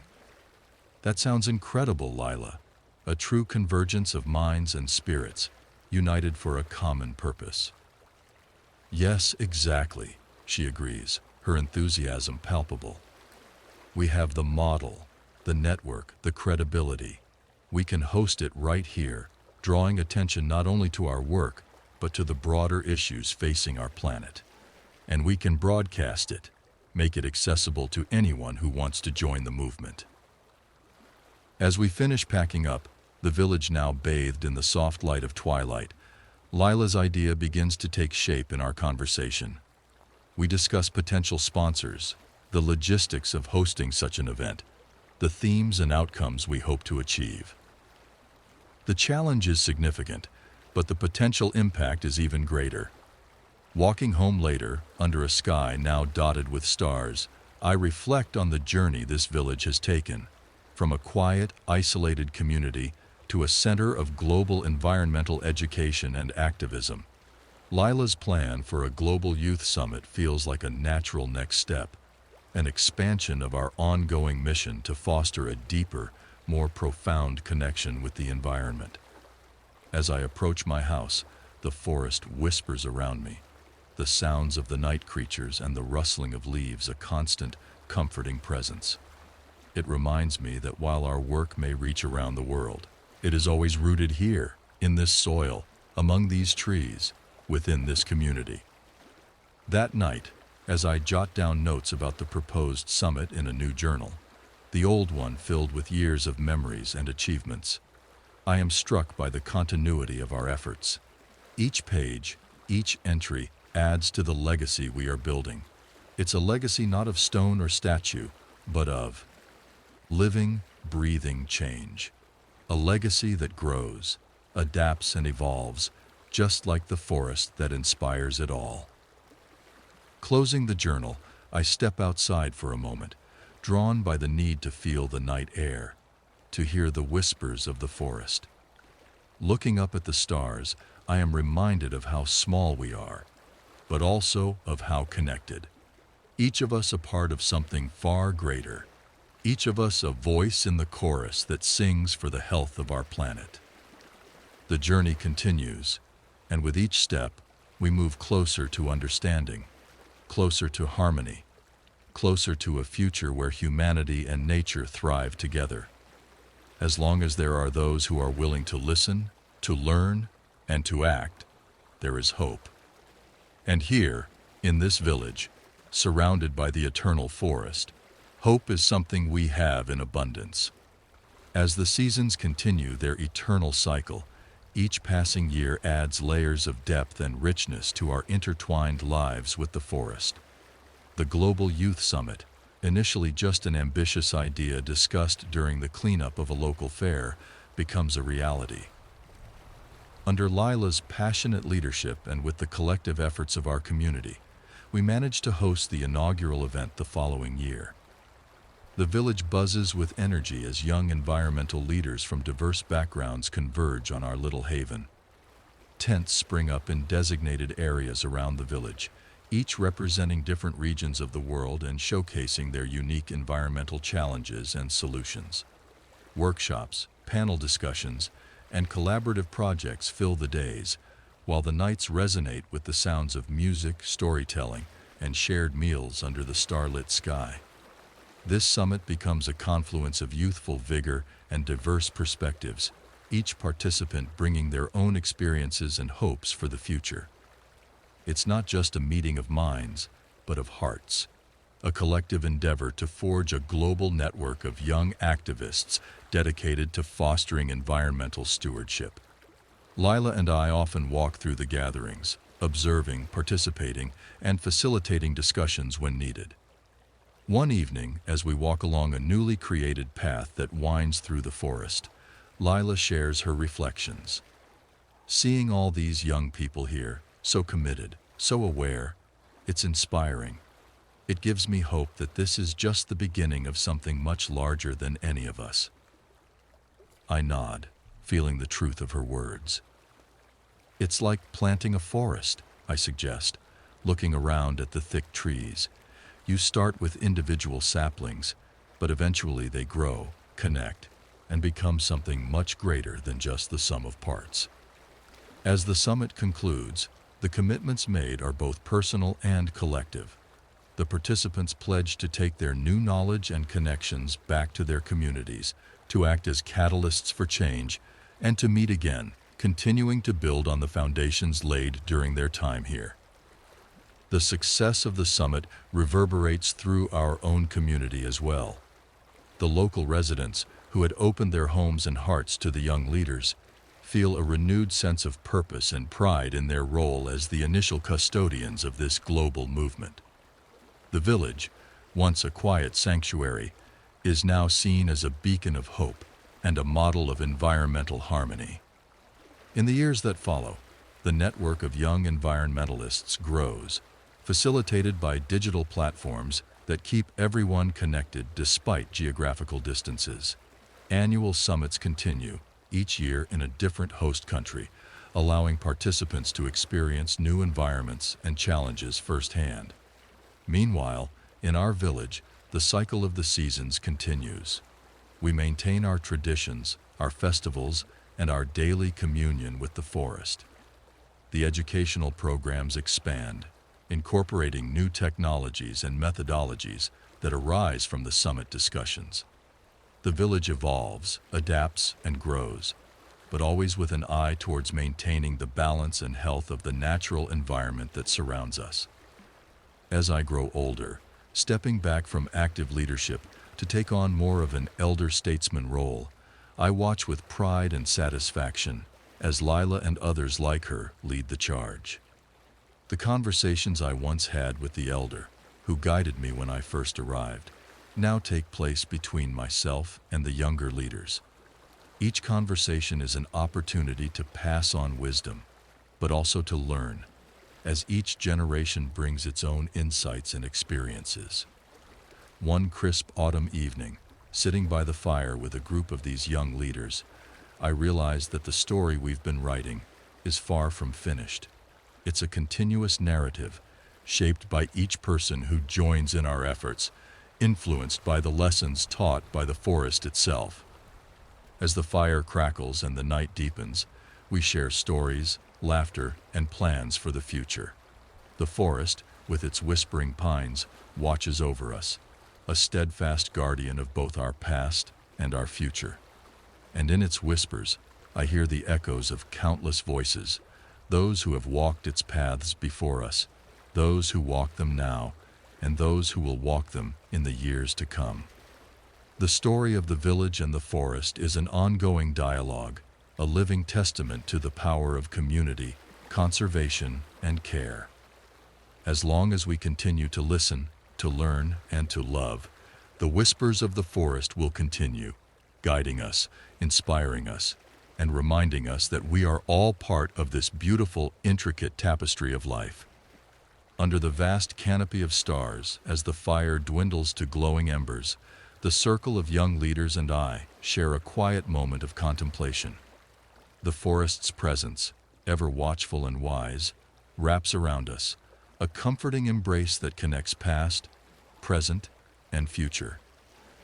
It's in these quiet moments that the essence of our work and our bonds truly resonate, reminding us of the bigger picture and our role within it. As the night gives way to the cool pre-dawn hours, our conversation shifts towards the practical applications of our shared knowledge. One of the young leaders, Marco, who has traveled from a coastal community facing severe erosion and habitat loss, shares his plans to adapt the forest conservation techniques he learned here to manage coastal ecosystems. His adaptation involves community-led mangrove restoration projects, which not only protect shorelines, but also provide critical habitats for marine life. Your model of community engagement and local stewardship has inspired me, Marco says, his voice imbued with determination. Seeing what you've achieved with the forest here gives me hope that we can do something similar with our mangroves. It's about adapting your lessons to fit our context. Lila, ever the facilitator, takes notes on a digital tablet, capturing ideas and potential collaborations. We should consider a knowledge exchange program, she suggests. Maybe some of us can come to help kickstart your project, Marco, and see what lessons we can bring back here. The idea sparks enthusiasm around the fire. The concept of a knowledge exchange program, where members of our community could visit other ecosystems to learn and assist, aligns perfectly with the ethos of our global network. It would not only spread our model of sustainable living and conservation, but also enrich our understanding of global ecological challenges and solutions. As the sky begins to lighten, signaling the approach of dawn, we agree to formalize this idea, planning to discuss it further with the broader community and our international partners. The potential to make a real, tangible impact on a global scale, supporting each other's projects and sharing our successes and challenges, is both exhilarating and humbling. The meeting concludes with a sense of accomplishment and a renewed commitment to our cause. We part ways as the first birds begin their morning songs, each note a reminder of the day ahead and the work to be done. Walking back to my home, the path familiar yet always revealing something new, I reflect on the growth of our village from a secluded haven to a hub of global environmental activism.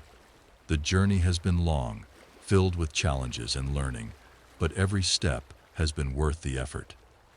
The network we've built, based on mutual respect and shared goals, extends far beyond our village, touching distant corners of the world where similar battles for nature's preservation are fought. In the quiet solitude of my morning walk, I feel a profound connection to every individual who has been a part of this journey. This connection transcends distance and difference, grounded in our common love for the natural world and our shared commitment to protecting it. Reaching home, I pause to watch the sunrise, the forest silhouetted against the brightening sky. The beauty of the moment is overwhelming, a perfect blend of peace and power that the natural world holds. It reaffirms my belief in our work, in the importance of each small effort that contributes to a greater good. The day ahead promises more discussions, planning, and community engagement, but for now, I stand in silent appreciation of the forest, of our village, and of the vast, interconnected world we are part of. The whispers of the forest continue, a gentle yet persistent reminder that our work is never truly done, but it is always meaningful. As long as we listen, learn, and act, the legacy of our efforts will endure, a lasting tribute to the power of community and the enduring wisdom of nature. As the village awakens, stirring with the gentle hustle of morning routines, I make my way to the community center.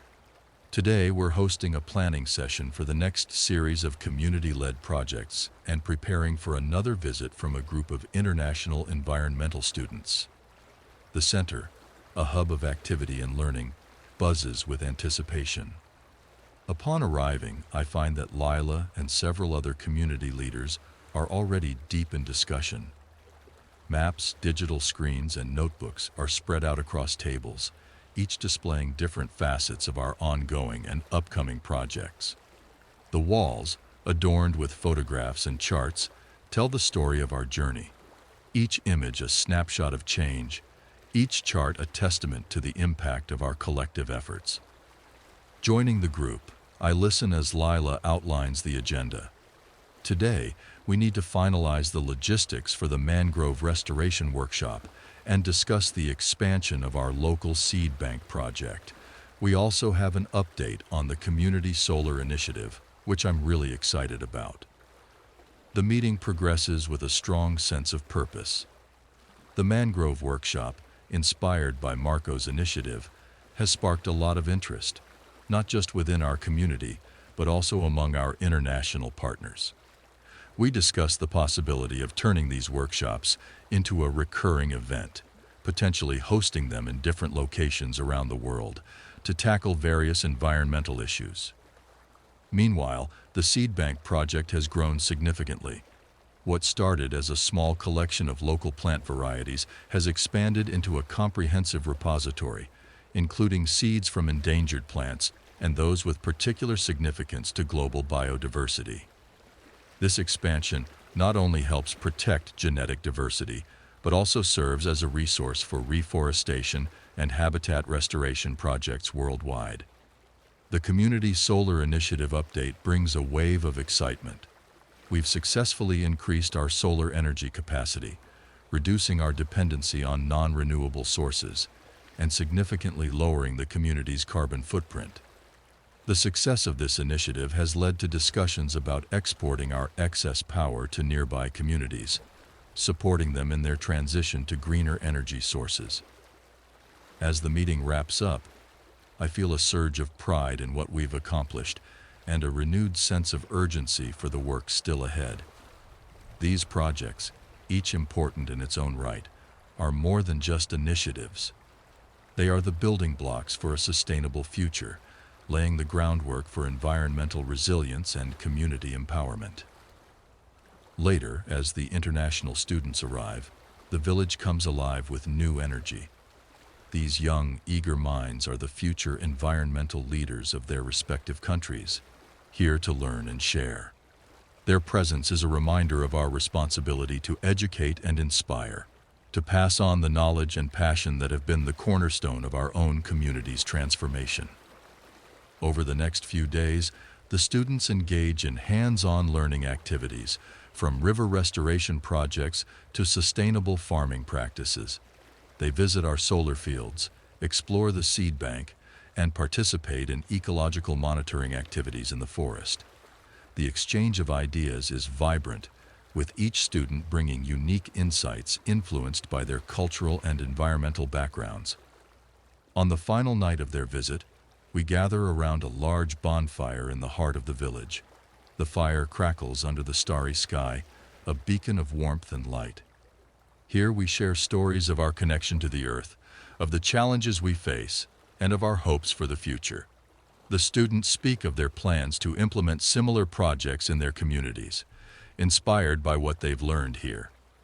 As the fire burns down and the night grows deep, the students, villagers, and I sit in a reflective silence, each of us considering the part we play in this global narrative of environmental stewardship. The connection between us, strengthened by shared purpose and collective action, is palpable. Walking back to my home, the forest seems to embrace the village, its ancient trees standing guard, whispering their age-old wisdom. These whispers, once a source of mystery and inspiration for me, now resonate through a community united in its dedication to sustainability and conservation. In this quiet night, under the watchful eyes of the forest, I realize that while our journey began as a small, localized effort, it has grown into something much larger, an enduring commitment to the planet that sustains us all. And as long as we continue to listen, to learn, and to act, the legacy of our little village will continue to inspire change, one whisper of the forest at a time. As the seasons change, the commitment of our community deepens, intertwining our lives with the rhythms of the natural world more profoundly. Our village, once a quiet nook hidden among the whispers of the forest, has grown into a beacon of sustainability and ecological education recognized globally. With the departure of the international students, their energy and passion linger, inspiring us to push forward with new initiatives. As autumn approaches, we plan a series of biannual public lectures that invite experts in climate science, renewable energy, and biodiversity conservation to share their knowledge with the community and online followers. These events are streamed live, allowing a global audience to participate, ask questions, and share ideas. The success of these lectures leads to the establishment of a permanent educational pavilion within the village. This new space serves as a classroom, a meeting place, and a hub for innovation, where people from various disciplines can collaborate on projects that extend far beyond our geographical boundaries. The pavilion is constructed with eco-friendly materials and designed to operate off-grid, embodying the principles we advocate. Winter brings a quiet beauty to the forest and a chance for our community to reflect on the year's accomplishments and plan for the future. During this time, we conduct a comprehensive review of our ongoing conservation efforts, assessing the health of the forest, the effectiveness of our river restoration projects, and the impact of our educational programs. This reflection leads to the creation of a community-led research initiative focusing on the long-term effects of climate change on local ecosystems. We equip local volunteers with the tools and training needed to collect data on weather patterns, flora and fauna distributions, and water quality. This data is shared with global databases, contributing to a broader understanding of environmental changes. As spring returns, the village is vibrant with activity. Our annual Green Festival now coincides with Earth Day, attracting eco-tourists, environmental activists, and researchers from around the world. This festival showcases sustainable technologies, traditional ecological knowledge, and contemporary conservation strategies through workshops, exhibitions, and interactive demonstrations. One of the festival's highlights is the Future Forest Project, where participants can sponsor the planting of a tree in the forest. Each tree is geotagged, allowing sponsors to monitor its growth and the overall health of the forest area via a digital app. This project not only helps expand our local forest, but also engages a global community in our reforestation efforts. During one of the festival days, I take a moment to walk through the forest alone, revisiting the ancient pine that has stood as a silent witness to the evolution of our village. As I stand under its expansive branches, I feel a deep connection to the countless generations who have walked this land before me, each leaving their mark, each contributing to the legacy of stewardship we uphold. Reflecting on the journey from the first whispers of the forest to a global dialogue on sustainability, I realize how much we have achieved and yet how much remains to be done. The challenges of environmental conservation are ever evolving, but the foundation we've built in this village, a foundation based on community, respect, and relentless pursuit of knowledge, is strong. As the festival concludes and the participants depart, the energy of their presence remains, infusing the village with renewed purpose and determination. We continue to build on the partnerships formed, the projects initiated, and the commitments made. And as night falls, with the stars shining brightly above, I return to my home by the forest's edge. The sounds of the night creatures, the rustling of the leaves, and the gentle whispers of the wind through the pines are a comforting reminder that we are not alone in our efforts. We are part of a much larger community, a global network of individuals and groups who share our commitment to preserving the beauty and diversity of the earth. Sitting by my window, journal in hand, I write down my thoughts and reflections, documenting the ongoing story of our village and the forest. This journal, filled with the trials, triumphs, and everyday wonders of our community, will serve as a testament to what can be achieved when people unite with a common purpose. In this quiet solitude, I am grateful for the journey, for the lessons learned, and for the future we are shaping together. The whispers of the forest continue, timeless and enduring, guiding us forward, one step at a time, in our shared quest to live in harmony with the natural world. The rhythm of life in the village, tuned to the natural cycles of the forest, carries us through the seasons with a sense of purpose and harmony. As the leaves turn once again and the air chills, we celebrate another year of growth and learning at our annual environmental symposium. This year's theme focuses on global reforestation efforts and their impact on climate change. Experts and activists from various parts of the world gather here, eager to exchange knowledge and strategies. The symposium opens with a keynote speech by a renowned climate scientist who highlights the critical role that forests play in carbon sequestration and biodiversity preservation. The audience, a mix of local residents and international visitors, listens intently, understanding more deeply how each tree, each patch of undisturbed soil, contributes to the global ecological balance. Throughout the event, workshops and panel discussions delve into specific topics such as innovative permaculture practices, wildlife conservation, and the integration of traditional ecological knowledge with modern science. These sessions are not just theoretical. They include practical, hands-on activities that allow participants to experience sustainable techniques firsthand. One particularly popular workshop teaches the art of seed ball making, an ancient technique used for reseeding ecosystems with native plants. Participants, young and old, gather under the dappled sunlight filtering through the forest canopy to create seed balls from local plant varieties.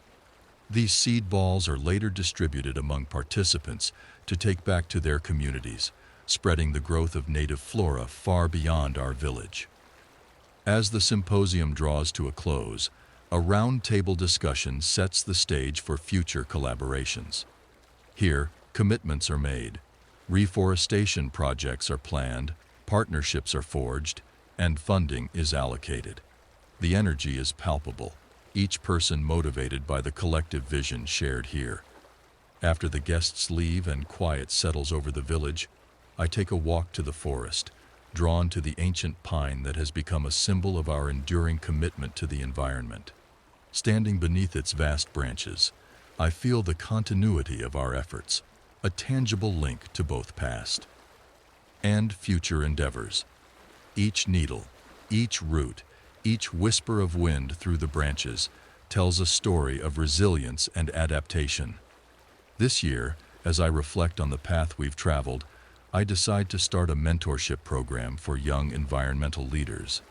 The program is designed to harness the energy and innovation of youth, guiding them through hands-on projects that impact both local and global ecosystems. By investing in young leaders, we ensure the continuation of our efforts, even as the original stewards of this mission begin to step back.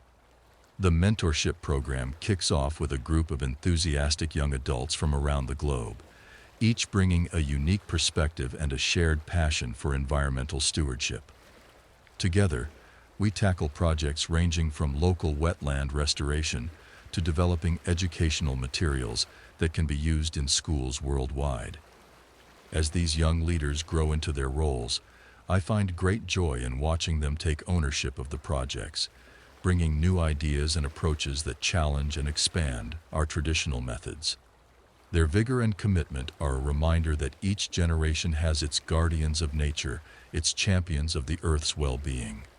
In the evenings, as the village settles and the stars blanket the sky, I often sit by my window, journal in hand, documenting these developments. The pages are filled with observations, hopes, and detailed accounts of our projects. This journal, destined to join the archives of our environmental center, will serve as a resource for future generations, a chronicle of a community's dedication to the health of the planet. The whispers of the forest continue to guide us, a reminder that we are never alone in our efforts. As long as there are those who listen to the earth, who respect its rhythms and work to preserve its beauty, there is hope. And here, In this village embraced by the forest, hope is abundant, fueled by the collective spirit of its people and the timeless wisdom of nature itself. The mentorship program flourishes, becoming a central feature of our village's environmental initiatives. With each passing season, the young leaders introduce fresh projects that invigorate both the local and wider community. Their projects, ranging from sustainable agricultural practices to innovative recycling programs, reflect a new era of environmental stewardship that seamlessly integrates technology and tradition. As the program gains momentum, it attracts attention from educational institutions looking to partner with us to provide practical, hands-on experience to their students. These partnerships enrich the program, bringing a diverse array of skills and perspectives that enhance the learning experience for everyone involved.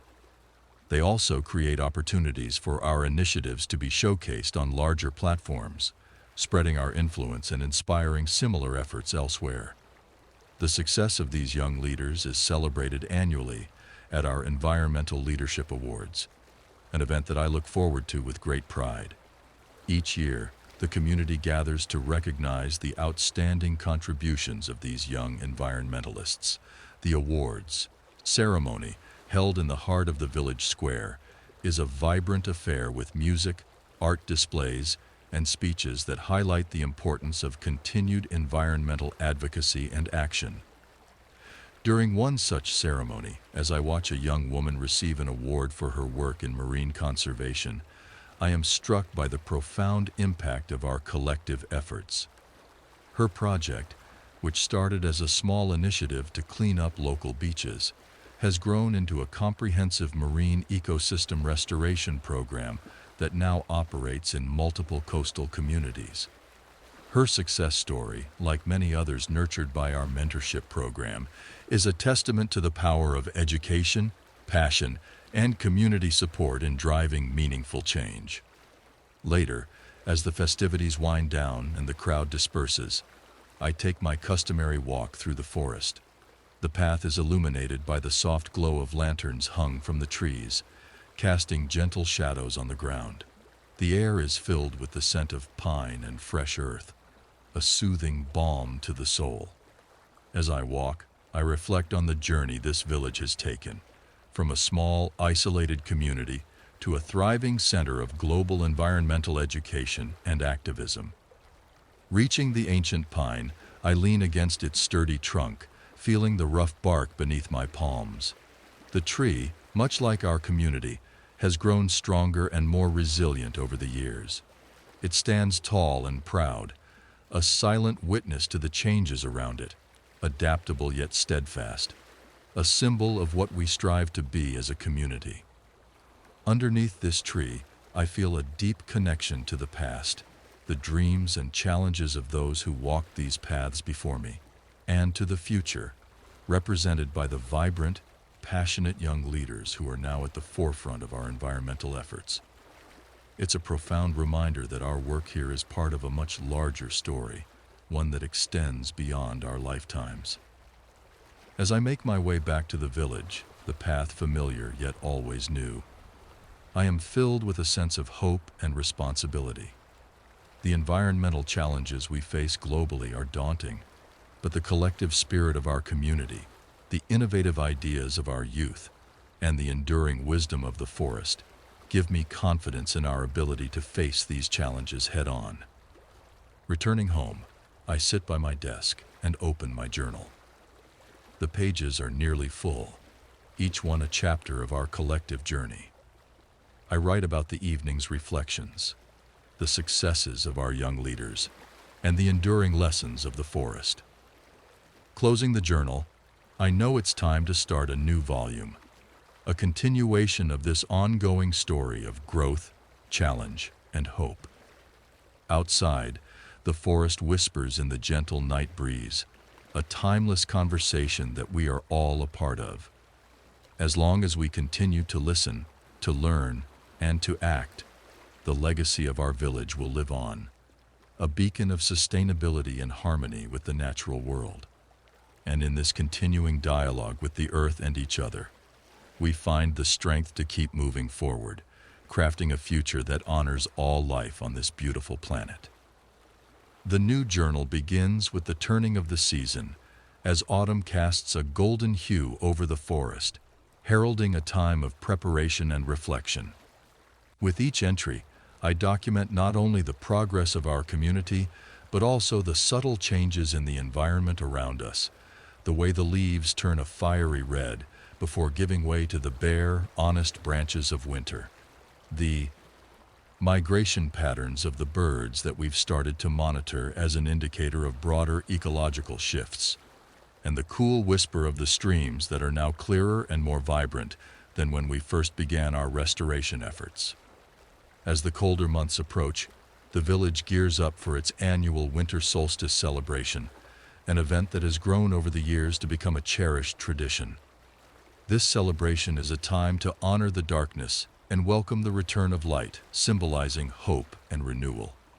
It's a festive gathering that brings together the entire community, families, elders, young leaders, and our international friends who have become regular visitors, contributing their own traditions and stories to our collective tapestry. During the celebration, we inaugurate a new solar lighting system along the forest path, a project led by some of our young engineers. These lights, powered entirely by renewable energy, are designed to mimic the phases of the moon, providing gentle illumination that respects the nocturnal habitats. The lighting ceremony is a poignant reminder of how far we've come in integrating technology with traditional respect for nature. As winter deepens, the village becomes a quiet, introspective place where the slower pace allows for deeper research and planning. This year, we embark on compiling a comprehensive climate archive, collecting data and personal narratives about the local climate from decades past to the present. This archive aims to serve as a resource for understanding long-term climate patterns and planning future conservation strategies. It's a community effort, with everyone from school children to the eldest residents contributing their observations and experiences. Spring arrives with a burst of life, and with it, a delegation from a sister initiative in a tropical country arrives to exchange knowledge and experience. Their visit coincides with our Spring Renewal Festival, an event focused on reforestation and the celebration of new growth. Together, we plant a new section of the forest with diverse species that are expected to thrive in the changing climate conditions, each tree sponsored by a person or family, each with a story. This year, we also introduce a new digital platform at the festival, a virtual reality experience that allows users to walk through different forests around the world, understanding their specific challenges and beauty. This platform, developed by our tech team with input from global partners, aims to foster a deeper empathy and connection with forests globally, reinforcing the universal importance of our conservation efforts. By the time summer rolls around, our village is once again bustling with visitors. The environmental education camp for children, which now includes attendees from various countries, is in full swing. Children engage in hands-on activities, from water testing in our streams to bird watching and insect identification in the forest. These young explorers learn the principles of ecology, biodiversity, and the importance of conservation through experiences that are as educational as they are magical. Throughout these activities, the constant thread is the involvement of the community.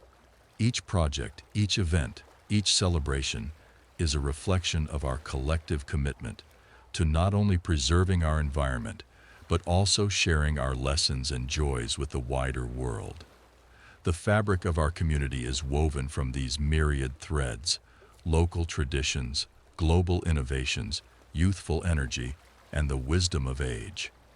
As I close the latest entry in my journal under the shade of the ancient pine, I reflect on the enduring cycle of learning and growth that defines our village. Here, under the canopy of the forest, surrounded by the sounds of nature and the laughter of children, I am reminded that every small action contributes to a larger story, a story of resilience, of community, and of hope. With the forest as our witness and guide, we continue to write this story, not just for ourselves but for future generations. As long as the wind carries our whispers and the soil nurtures our roots, we will strive to be stewards of this earth, guardians of its past, and architects of its future. And in this endeavor, we find not just purpose, but profound joy and connection. As summer turns to autumn once again, the rhythm of our lives flows seamlessly with the cycles of the forest. The mentorship program, which has now expanded to include global cohorts, culminates in an event we call the Legacy Summit. This gathering celebrates the achievements of the young leaders while setting new goals for the future. Held in the heart of the forest, the summit includes inspiring talks, workshops, and ceremonies that honor both the human and natural communities that have brought us here. One of the highlights of this year's summit is the unveiling of a project decades in the making, a global forest map. This digital map, developed by our community and our global partners, visually documents every reforestation project we've been part of, every tree planted, and every ecosystem restored. Users can zoom in on specific regions, learn about the species introduced, and see how the biodiversity has flourished. It's a powerful reminder of the cumulative impact of small, sustained actions over time. As the map is displayed on a large screen amidst the gathered crowd, there is a collective gasp of awe. Each point of light on the map represents hope, a place where degraded land has been healed, where wildlife has returned, where communities have found renewed purpose. Seeing this tangible evidence of our collective work fills me with a profound sense of gratitude. During the summit's closing ceremony, Lila steps forward to speak. Now a well-known environmental leader, her words carry the weight of wisdom and the spark of inspiration. "This is only the beginning," she says, gesturing to the map.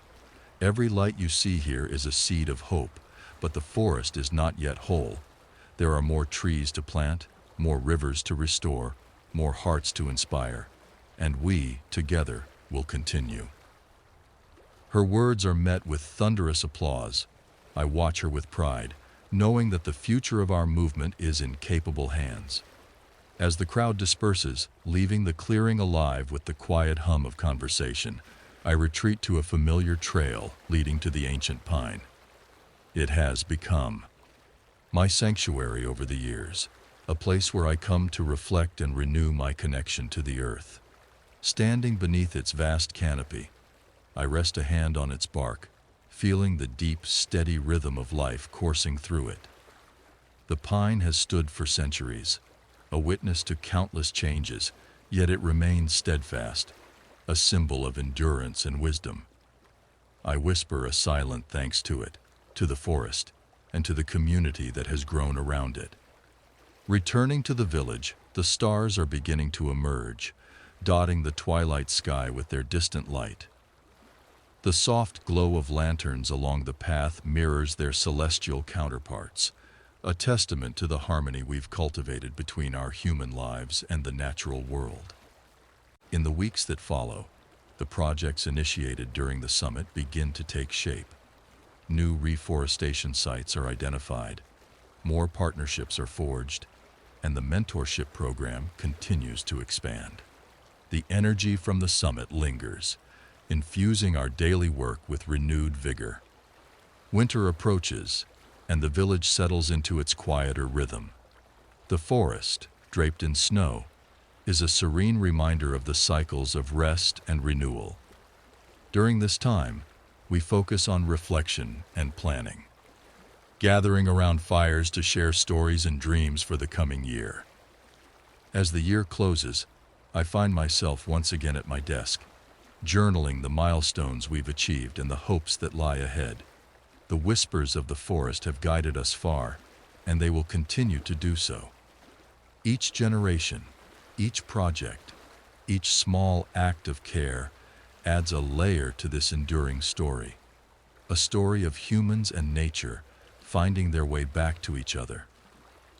Outside, the wind rustles the pine needles, carrying with it the quiet promise of another year, another chapter, another chance to listen, to grow, and to act. And as long as there are those who hear the whispers, the forest will thrive, and so will we. As the quiet of winter envelops the village, the stillness brings with it a profound sense of reflection. Snow blankets the forest, softening every edge and amplifying the whispers of the trees.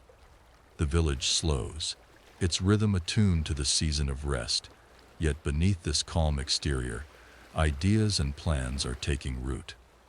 One of the most exciting projects born from the Legacy Summit is the Forest Ambassadors Network.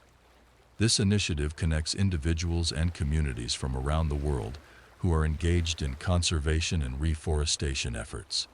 Through regular virtual meetings, workshops, and collaborative projects, the network becomes a living, breathing entity, an ecosystem of shared knowledge and support. The network's first major undertaking is an ambitious forest connectivity plan aimed at linking fragmented forests across regions. By identifying areas where wildlife corridors can be established, the project works to reconnect ecosystems, enabling species to thrive and migrate as needed. This effort involves not just reforestation, but also advocacy for sustainable land use policies and collaboration with governments and local stakeholders. Our village, as a founding member of the network, becomes a focal point for these discussions. Researchers and conservationists visit regularly to study our methods and share insights from their regions. This exchange enriches everyone involved, blending diverse perspectives into a cohesive vision for global environmental resilience. In the midst of this activity, the forest itself continues to teach us. One particularly cold morning, while walking along a snow-covered trail, I come across a cluster of animal tracks crisscrossing the path. Kneeling to examine them, I marvel at the delicate interplay of life, even in the harshest conditions. A fox's trail intertwines with the tiny prints of a hare, while the faint imprints of bird wings brush the snow nearby. The forest is alive, its resilience and adaptability offering constant inspiration. Back in the village, I share this moment with a group of children during one of their winter ecology lessons. Their eyes light up with wonder as we discuss the ways animals adapt to survive the cold months. Together, we create small shelters for local wildlife, tucking them under bushes and trees, a tangible act of care that connects the children to the creatures they share this land with. As the days lengthen and the promise of spring whispers through the air, our focus shifts to preparing for the upcoming reforestation efforts. This year, we plan to expand our Future Forests project, planting trees that are not only native to our region, but also selected for their ability to withstand the changing climate. It's a delicate balance, one informed by years of research and guided by the wisdom of local elders who understand the rhythms of the land. Spring arrives in a burst of color and life, and the village comes alive with activity. The reforestation teams, now joined by members of the Forest Ambassadors Network, work tirelessly to plant new seedlings and monitor the health of previously planted areas. Each tree is a symbol of hope, its roots anchoring not just soil, but the shared dreams of those who plant it. One sunny afternoon, while working in the field, I paused to watch Lila lead a group of volunteers. Her voice carries over the gentle hum of work, full of encouragement and quiet authority. She has grown into a remarkable leader, her passion and dedication inspiring everyone around her. Seeing her reminds me of the continuum we are part of, the passing of knowledge, responsibility, and care from one generation to the next. By the time summer arrives, the seedlings have taken hold, their delicate leaves shimmering in the sunlight. The village celebrates with its annual Green Festival, which has become a global event, drawing visitors and virtual participants from across the world. This year, the festival includes a Voices of the Forest concert, where musicians from different cultures perform pieces inspired by their native landscapes. The music, blending traditional and modern styles, speaks to the universal connection we all share with the earth. As I sit among the crowd, listening to a hauntingly beautiful flute melody that mimics the sound of wind through trees, I am struck by the power of our collective efforts. Each note, each tree, each small action contributes to something far greater, a tapestry of care and connection that spans the globe. As the festival concludes and the stars emerge one by one, I walk once more to the ancient pine. Its branches sway gently in the evening breeze, its whispers a constant presence in my life. Standing beneath it, I feel the weight of time, not as a burden, but as a gift. The forest, the village, the global network we've built, all of it is part of an ongoing story, one that will continue to grow and evolve long after I am gone. I rest my hand on the tree's trunk, closing my eyes and listening. The forest's voice is calm, steady, and enduring, a reminder that even in the face of challenges, life finds a way. As I walk back to the village, the path lit by the soft glow of fireflies, I carry with me the certainty that our work matters, that the whispers of the winter pine will continue to guide us, and that together we can shape a future where nature and humanity thrive as one. As the fireflies flicker in the twilight, their gentle light reflecting the harmony of the village and the forest, I walk back to the square where the festival is winding down. Children chase the glowing insects with laughter, while elders sit in quiet circles, sharing stories of their youth and the lessons of the land.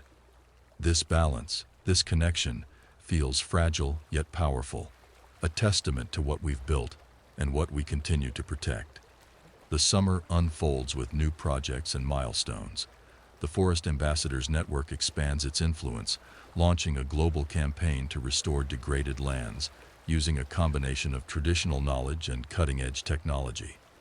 Our village is highlighted as a model community in this effort, with our practices serving as a blueprint for other regions. The campaign gains momentum, drawing the attention of global media and sparking discussions at international climate forums. In one particularly memorable moment, I am invited to speak at a virtual roundtable alongside environmental leaders from around the world. Representing our village, I share the story of how the whispers of the forest inspired a movement that grew from a local initiative to a global network. As I speak, I emphasize the importance of listening, not just to the land but to each other, and of acting with both urgency and patience, knowing that true change takes time. After the roundtable, I return to the village to find Lila waiting for me near the community center. She's holding a letter from a group of scientists working in a remote rainforest. They've invited us to collaborate on a groundbreaking biodiversity project, seeking our insights into community-led conservation. It's an exciting opportunity, and as we discuss the possibilities, I see the spark of innovation in her eyes. She is already thinking ahead, envisioning how this partnership could enhance both their work and ours. As the days grow longer, the reforestation projects continue, each tree planted a living promise to the future. The seedlings from our spring efforts begin to grow taller, their leaves unfurling towards the sunlight. Volunteers return regularly to care for them, ensuring their survival and learning more about the delicate balance of ecosystems in the process. By the time autumn arrives, the forest is once again ablaze with color, its beauty drawing visitors from near and far. This year's Harvest Festival focuses on the theme of healing the earth, with workshops and discussions centered on soil health, regenerative farming, and the role of indigenous practices in sustainable land management. Farmers from nearby regions join the event, sharing their knowledge and learning from ours, creating a vibrant exchange of ideas. The festival also includes a quiet moment of remembrance for those who have dedicated their lives to conservation but are no longer with us. Standing among the crowd, I feel a deep sense of gratitude for those who laid the groundwork for our efforts, their sacrifices and wisdom woven into the fabric of our community. As winter approaches, the village once again shifts into a quieter rhythm. The mentorship program enters its planning phase for the upcoming year, with new participants joining from communities we've recently connected with. This year, the program will include a focus on water conservation and sustainable urban planning, expanding its scope to address a broader range of environmental challenges. One cold morning, as I walk the familiar trail to the ancient pine, I think about the future of the village and the network we've created. It's clear that our work will never truly be done, but that is the nature of caring for the earth. It's a continuous generational effort, one that evolves with the times, but remains rooted in the same principles of respect, harmony, and stewardship. Reaching the pine, I place my hand on its sturdy trunk, feeling the steady life force within. The forest is quiet, blanketed in snow, yet its presence is as strong as ever, a reminder of the enduring cycle of growth and renewal. I stand there for a long time, listening to its whispers, which seem to speak of both gratitude and encouragement. Returning to the village, I am greeted by the sight of children building snow shelters for small animals, their laughter a promise of the next generation's care for this land. Watching them, I am filled with hope, knowing that the future is in good hands. As the year ends, I close the latest journal, its pages filled with stories of progress and connection. A new one awaits, blank and ready for the next chapter. The story of the village and the forest continues, shaped by every seed planted, every lesson shared, and every whisper heard. And as long as the forest whispers, we will listen, act, and grow, together, as stewards of this beautiful earth. The dawn of the new year arrives with a fresh layer of snow covering the village, its pristine white blanket glistening under the early morning sun. The forest, quiet yet alive with unseen energy, seems to hold its breath, waiting for the first footsteps of the year to mark its trails. The village awakens slowly, the warmth of hearths spilling light into the frosty morning. I rise early, as is my tradition, to greet the forest on the first day of the year. With my journal tucked under my arm and a thermos of tea in hand, I make my way toward the ancient pine. The path is familiar, yet each walk feels new, the forest offering subtle changes with every season.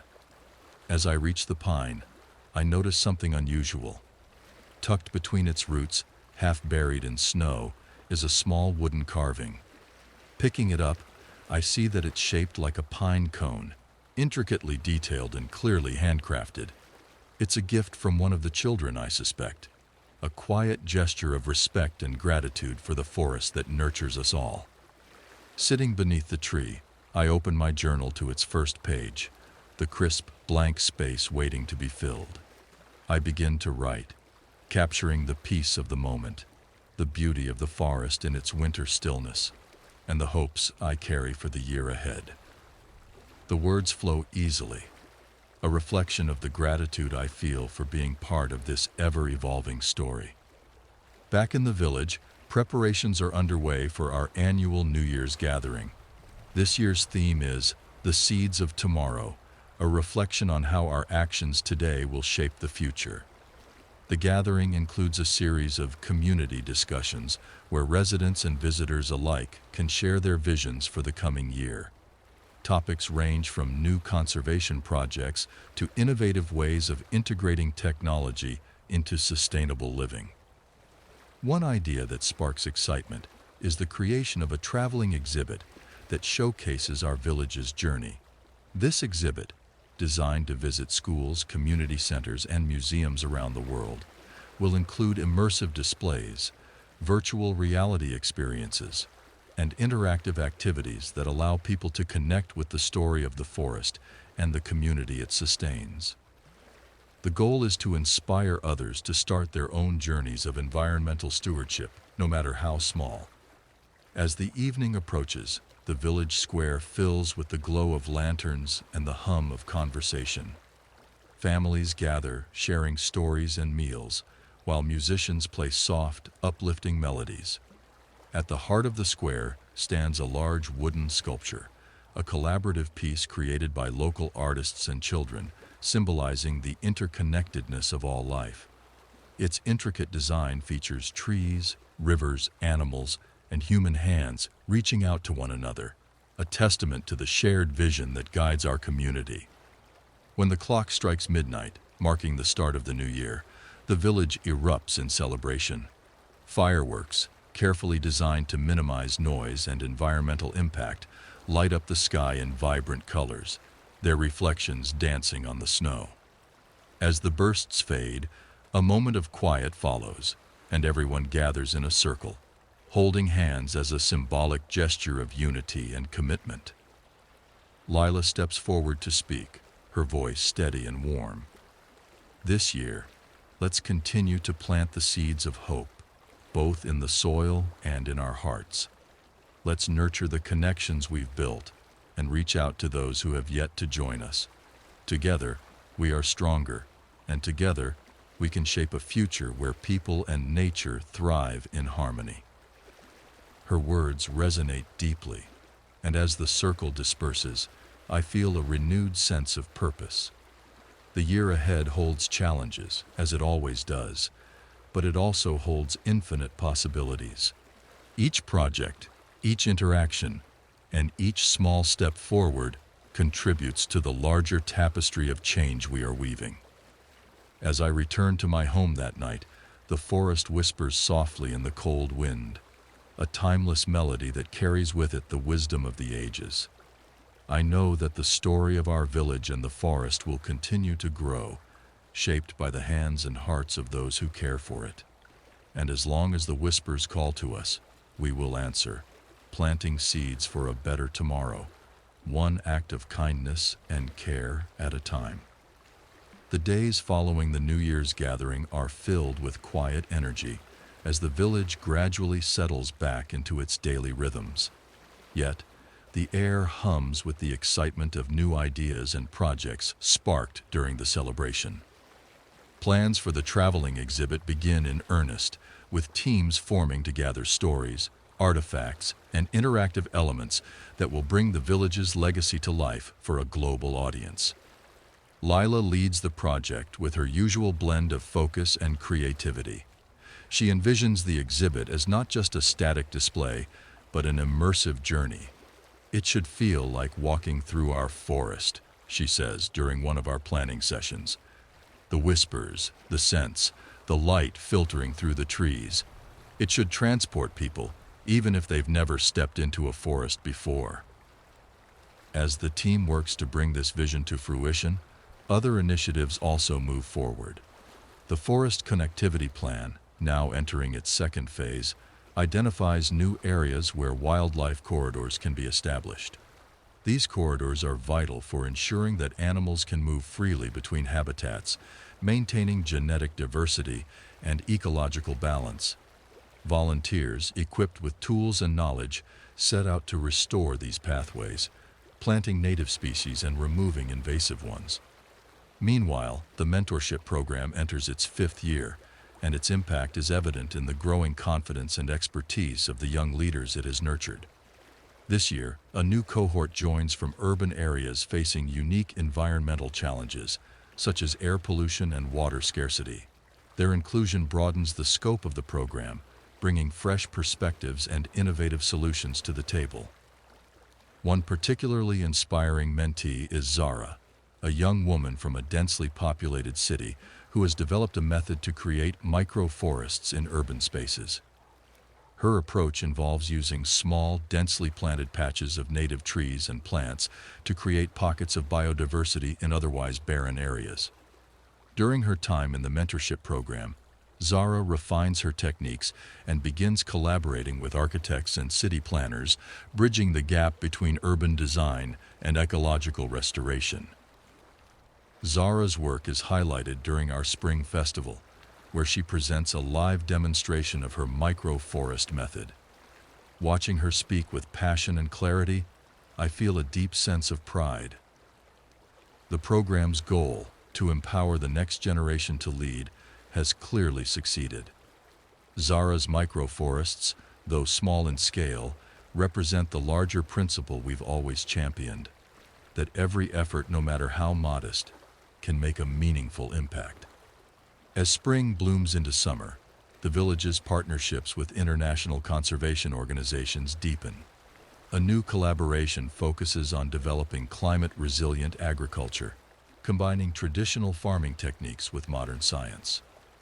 This initiative is particularly significant for regions experiencing unpredictable weather patterns, offering farmers tools to adapt and thrive while maintaining ecological balance.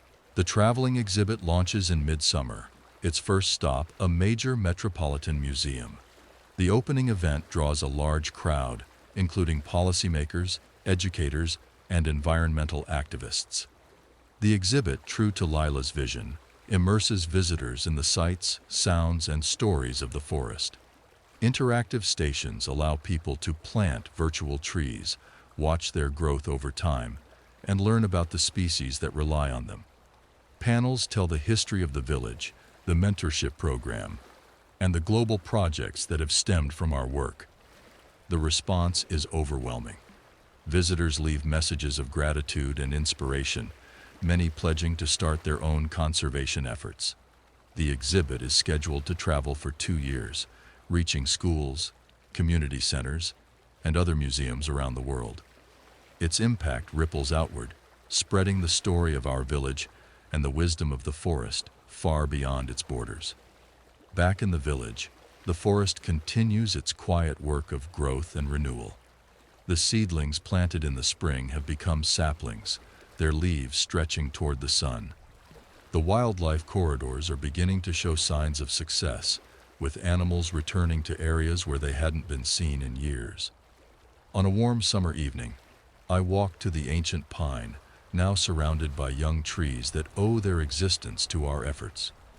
Standing beneath its branches, I reflect on the journey we've taken, from a small, isolated community to a global leader in conservation and education. The whispers of the forest, once a personal calling, have become a collective mission. As the sun sets, casting golden light across the landscape, I feel a profound sense of gratitude for the forest, for the village, for the people who have joined us in this work. The story of our community and the forest is far from over. It is an ongoing narrative, one that will continue to grow, guided by the voices of those who listen, care, and act. And as long as the forest whispers, we will answer, ensuring that its wisdom is heard, its beauty preserved, and its legacy passed on to generations yet to come. The momentum from the traveling exhibit and the successes of our recent projects invigorates the village, propelling us toward new horizons. As the exhibit travels across countries, it becomes a touchstone for countless individuals who see in our story a reflection of their own aspirations for environmental stewardship. Stories pour in from people inspired by the exhibit, a teacher starting a reforestation project with her students, a retired engineer designing sustainable water systems for his community, a small town initiating its own mentorship program.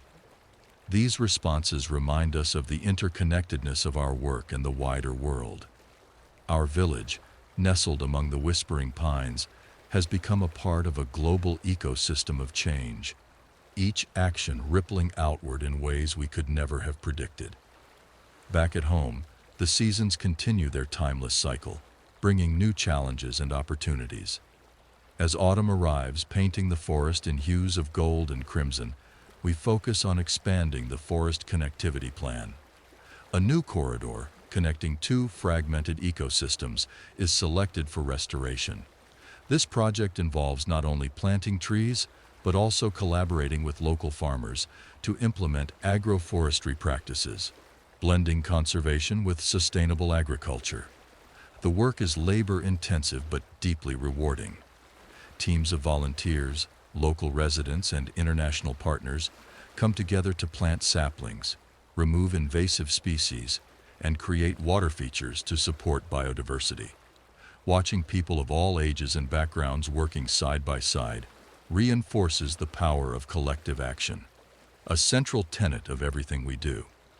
As winter approaches, the forest transitions into a state of quiet beauty. The snow muffles the sounds of the world, and the air is crisp and clear. It's during this season of reflection that Lila approaches me with an idea that has clearly been taking shape in her mind for some time. "We need to think even bigger," she begins, her voice filled with both determination and excitement. "Our work here has proven what's possible when communities come together. What if we took that same model and created a network of sister villages? Places that aren't just inspired by what we've done, but actively supported by us to develop their own localized solutions." Her idea, dubbed the Global Green Village Network, envisions small, interconnected communities around the world, sharing knowledge, resources, and support to address their unique environmental challenges. Each village would be autonomous, guided by the principles of sustainability and respect for local cultures and ecosystems, but connected through a shared commitment to the planet. The idea resonates deeply with the council and the wider community. Over the next few months, we begin laying the groundwork for the network, reaching out to potential partner communities and forming a team to oversee the project. The first few sister villages are identified in regions facing deforestation, desertification, and habitat loss. These villages are invited to visit our home, experiencing firsthand the systems and practices that have made our efforts successful. As spring arrives, bringing renewal and growth, the first of these sister villages begins its transformation. Located in a semi-arid region, the village is facing soil erosion and water scarcity. Our teams work alongside their residents to implement sustainable land management techniques, including rainwater harvesting systems, drought-resistant crops, and the replanting of native trees to anchor the soil. The collaboration is transformative, not just for the sister village, but for us as well. We learn as much from their resilience and ingenuity as they do from our methods. This mutual exchange of knowledge becomes the cornerstone of the Global Green Village Network, fostering a sense of solidarity and shared purpose. Back in our village, the forest thrives. The wildlife corridors established years ago are now bustling with activity. Animals that had been scarce are returning, and the restored habitats are flourishing. Walking through the forest one morning, I spot a family of deer grazing near a stream, a sight that fills me with quiet joy. The mentorship program continues to expand, with mentees like Zara launching independent initiatives that gain recognition in their own right. Zara's microforests are now being implemented in cities worldwide, a testament to the ripple effect of nurturing young leaders. As summer approaches, the traveling exhibit makes its final stop, returning to our village for a celebratory homecoming. The community gathers to reflect on the journey it has taken, not just physically, but emotionally and intellectually. The exhibit has connected us to countless individuals, each inspired in their own way to act for the planet. That night, as the stars fill the sky and the forest hums with life, I sit beneath the ancient pine, journaling the latest chapter of our story. The whispers of the forest seem to echo all that we have accomplished and all that is yet to come. The work we do here is not just for the trees or the soil, but for the idea that humanity can coexist with nature, not in opposition, but in harmony. The Global Green Village Network is only the beginning of this new chapter, a vision of connected communities that share the same whispering hope, that together we can heal the earth, one seed, one act, one village at a time. As the breeze stirs the branches above me, I close my journal with a sense of profound peace.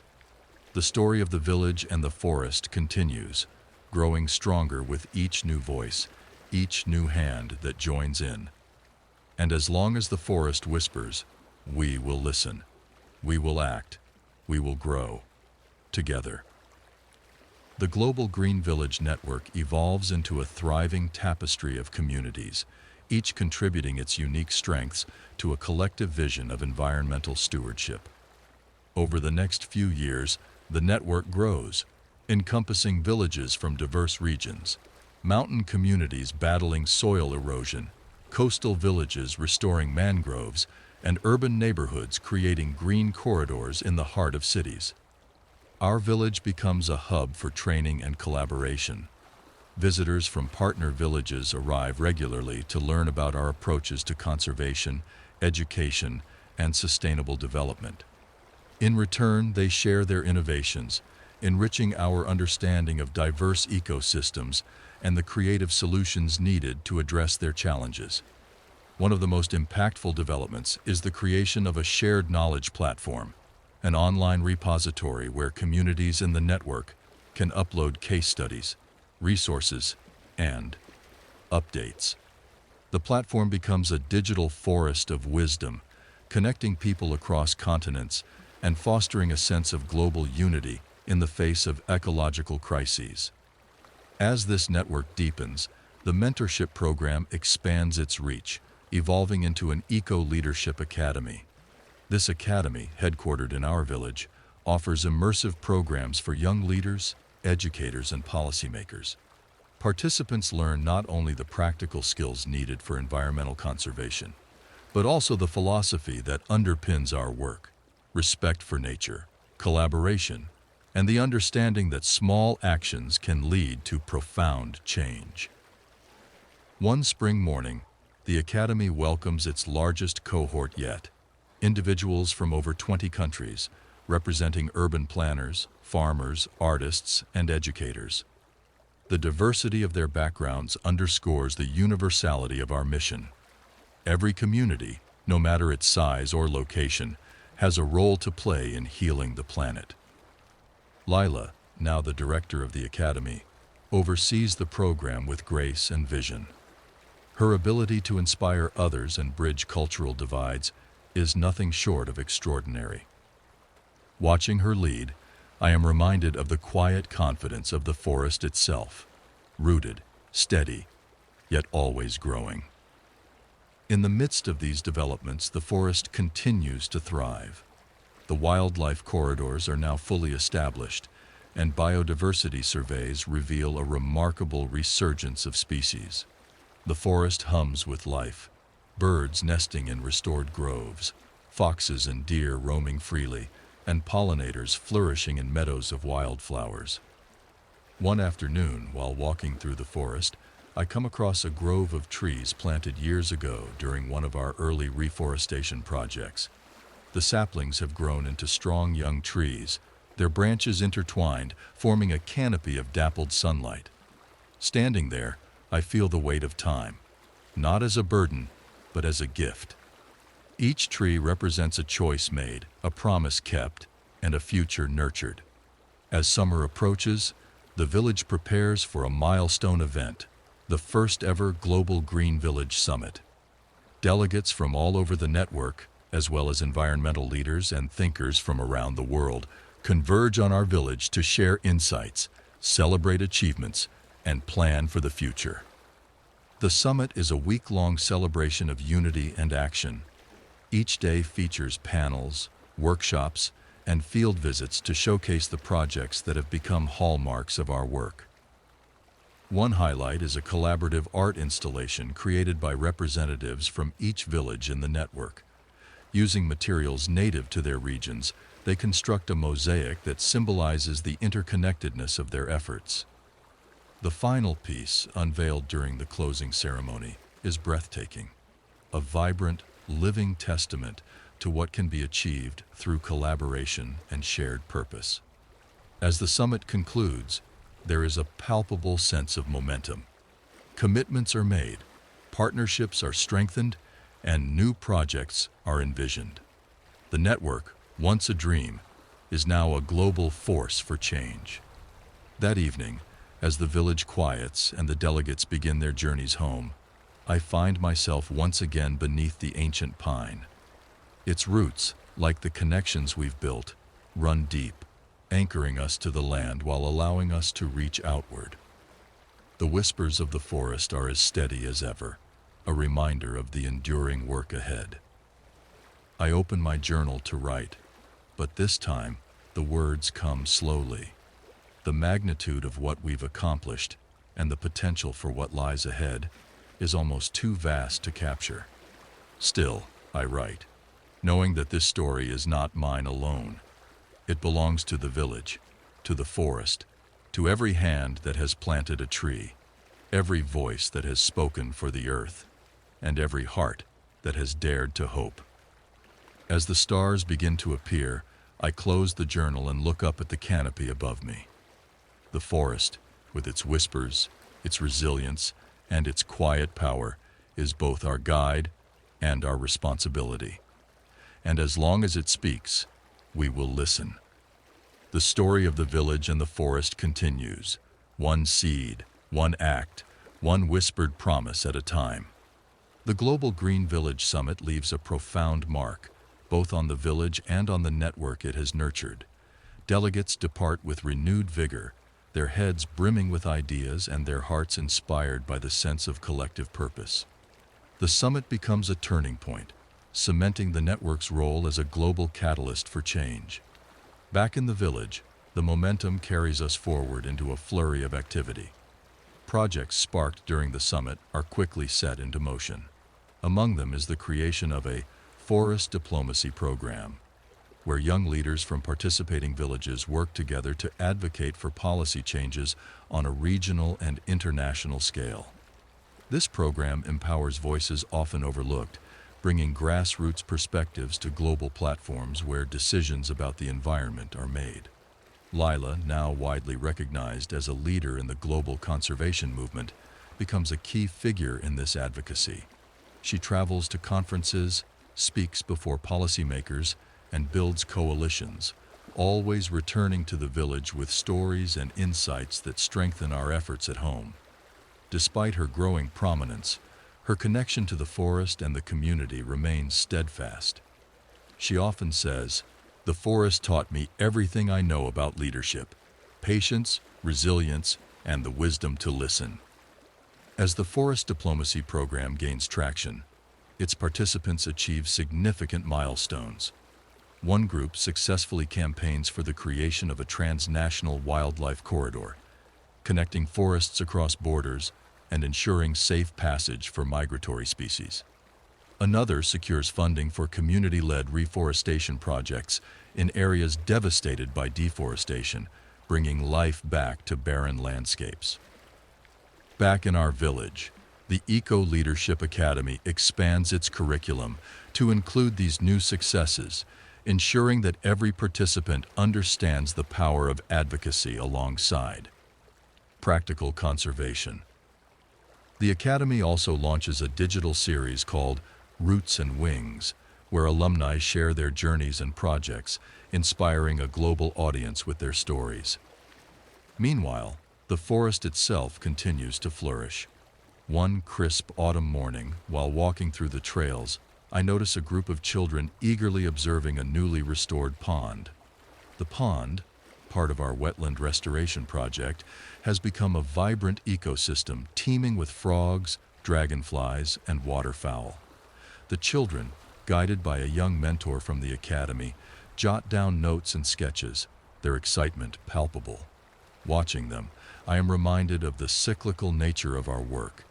These children, so full of curiosity and wonder, are the next generation of stewards. They are inheriting not just the forest, but also the values and wisdom that have shaped our journey. As winter approaches, the village transitions into its quieter rhythm, a time for introspection and planning. This year, we focus on the next phase of the Global Green Village Network, creating living labs in each member community. These labs will serve as centers for innovation and experimentation, where new ideas in sustainable living, energy, and agriculture can be tested and shared. Each village will contribute its unique expertise, creating a decentralized but interconnected system of learning. The Living Lab in our village begins with a focus on renewable energy, experimenting with hybrid systems that combine solar, wind, and small-scale hydropower. Engineers and researchers work alongside local residents to design and implement these systems, ensuring they are accessible and adaptable to communities worldwide. The project becomes a hub of creativity, drawing interns, volunteers, and experts who are eager to learn and contribute. As spring arrives, the saplings planted during the summit's reforestation projects begin to flourish, their growth a tangible reminder of what collaboration can achieve. The village celebrates with a Tree of Life festival, where each new tree is marked with a plaque bearing the name of the person or community that planted it. Visitors from sister villages return to see the progress and add their stories to the growing forest. One evening, during the festival, I find myself once again beneath the ancient pine, now surrounded by a thriving grove of younger trees. The air is filled with the sounds of laughter and music from the celebration, blending with the whispers of the forest. Sitting there, I reflect on how far we've come, not just as a village, but as a global network united by a shared vision. The story of the forest and the village is no longer confined to this place.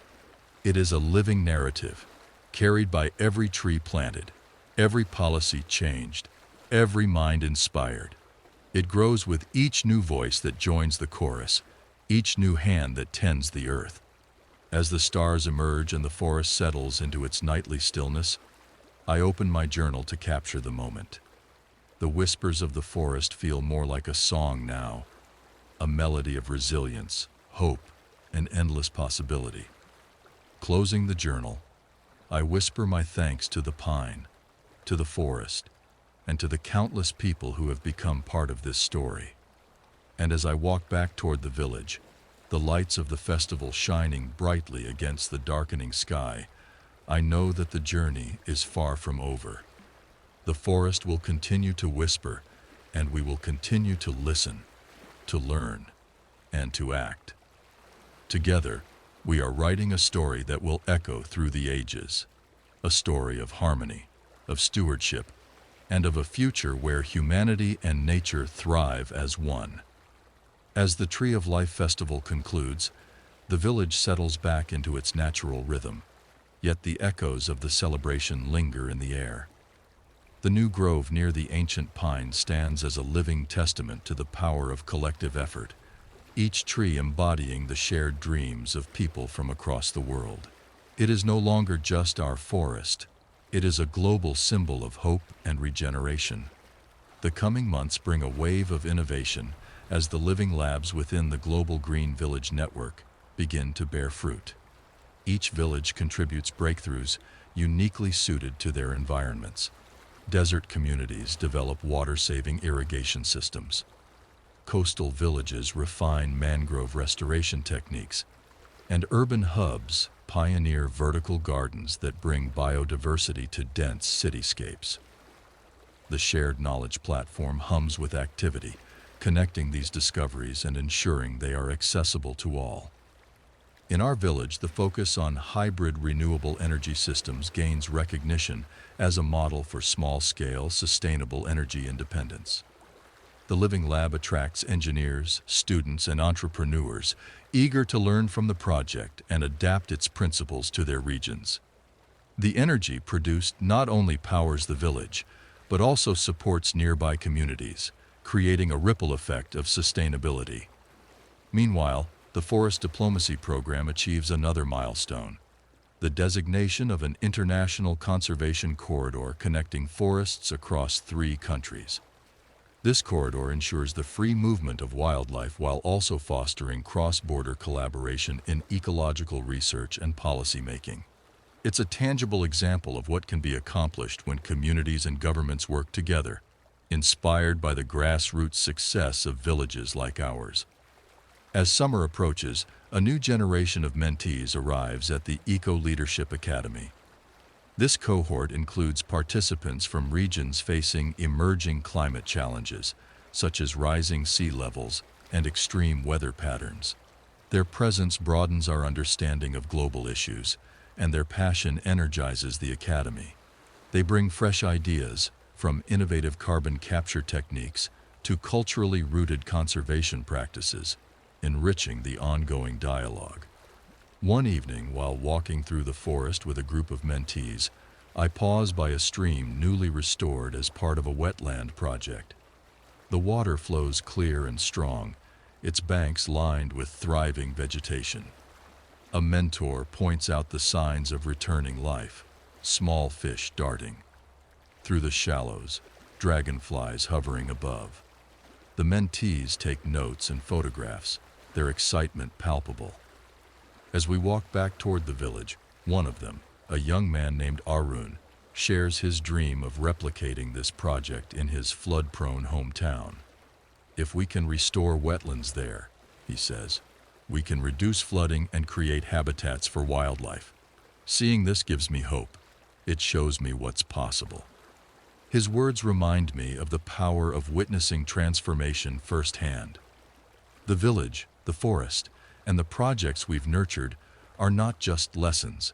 They are living proof that change is possible, even in the face of daunting challenges.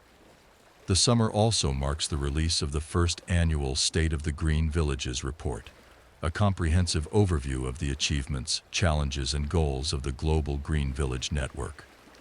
The report highlights the tangible impact of our collective efforts: hectares of land restored, species protected, renewable energy systems implemented, and communities empowered. It also outlines the next steps, emphasizing the need for continued collaboration and innovation. In the village, the report is celebrated with a quiet pride. It serves as a reminder of how far we've come and the vast potential that still lies ahead. Over dinner, Lila shares her vision for the coming year: a deeper focus on integrating indigenous knowledge into our projects and expanding our educational outreach to underserved regions. As the seasons turn once more, the village prepares for its annual harvest festival. This year, the theme is Roots and Wings, symbolizing the balance between staying grounded in our values and reaching outward to inspire others. The festival includes storytelling sessions where elders and youth share their perspectives on the forest and its role in their lives. It also features a time capsule ceremony where we bury messages and artifacts to be unearthed decades later, a gift to the future. On the final night of the festival, the community gathers by the ancient pine for a closing ceremony.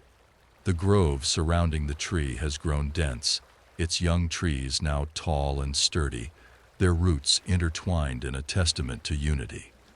Lanterns illuminate the clearing, and the air is filled with the hum of quiet conversation and the occasional rustle of the trees. As the ceremony begins, Lila speaks, her voice steady and full of conviction. This forest, this village, and this network we've built are more than places and projects. They are promises. Promises to the earth, to each other, and to future generations. Every tree we plant, every action we take, is a thread in a tapestry of hope that stretches across time and space. Her words resonate deeply, and as the lanterns are extinguished and the crowd disperses, I linger under the ancient pine. Its whispers blend with the night breeze, a melody that has guided us through every challenge and triumph. Sitting there, I open my journal and write. The story of the village and the forest continues, not as an ending but as a beginning that renews itself with each act of care, each seed of hope. It is a story told in whispers and rooted in the shared dream of a world where humanity and nature thrive as one. And as long as the forest speaks, we will listen. Together, we will write the next chapter. Closing the journal, I look up at the stars through the canopy of leaves and feel a quiet certainty. The work we do is eternal, its echoes stretching far beyond our lifetimes.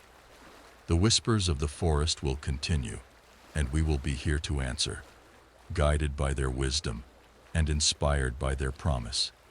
The years unfold like pages in an ever-growing journal, each one filled with new stories of transformation and collaboration. The forest, once a quiet witness to our beginnings, now stands as a vibrant epicenter of global conservation and connection. The Global Green Village Network continues to expand, with new member villages joining from remote corners of the world, each contributing its unique expertise and challenges to the shared mission. In our village, the Living Lab becomes a beacon of innovation. The renewable energy systems are now a model not only for small communities, but also for urban neighborhoods seeking sustainable solutions. Visitors from across the globe come to see the hybrid solar wind hydro setup in action, often leaving inspired to implement similar systems in their own regions. One spring, the Living Lab pioneers a groundbreaking project, Forest Energy Loops, which integrate renewable energy with forest restoration. By using energy to power water pumps in arid reforestation zones, the project creates sustainable ecosystems in areas previously deemed uninhabitable.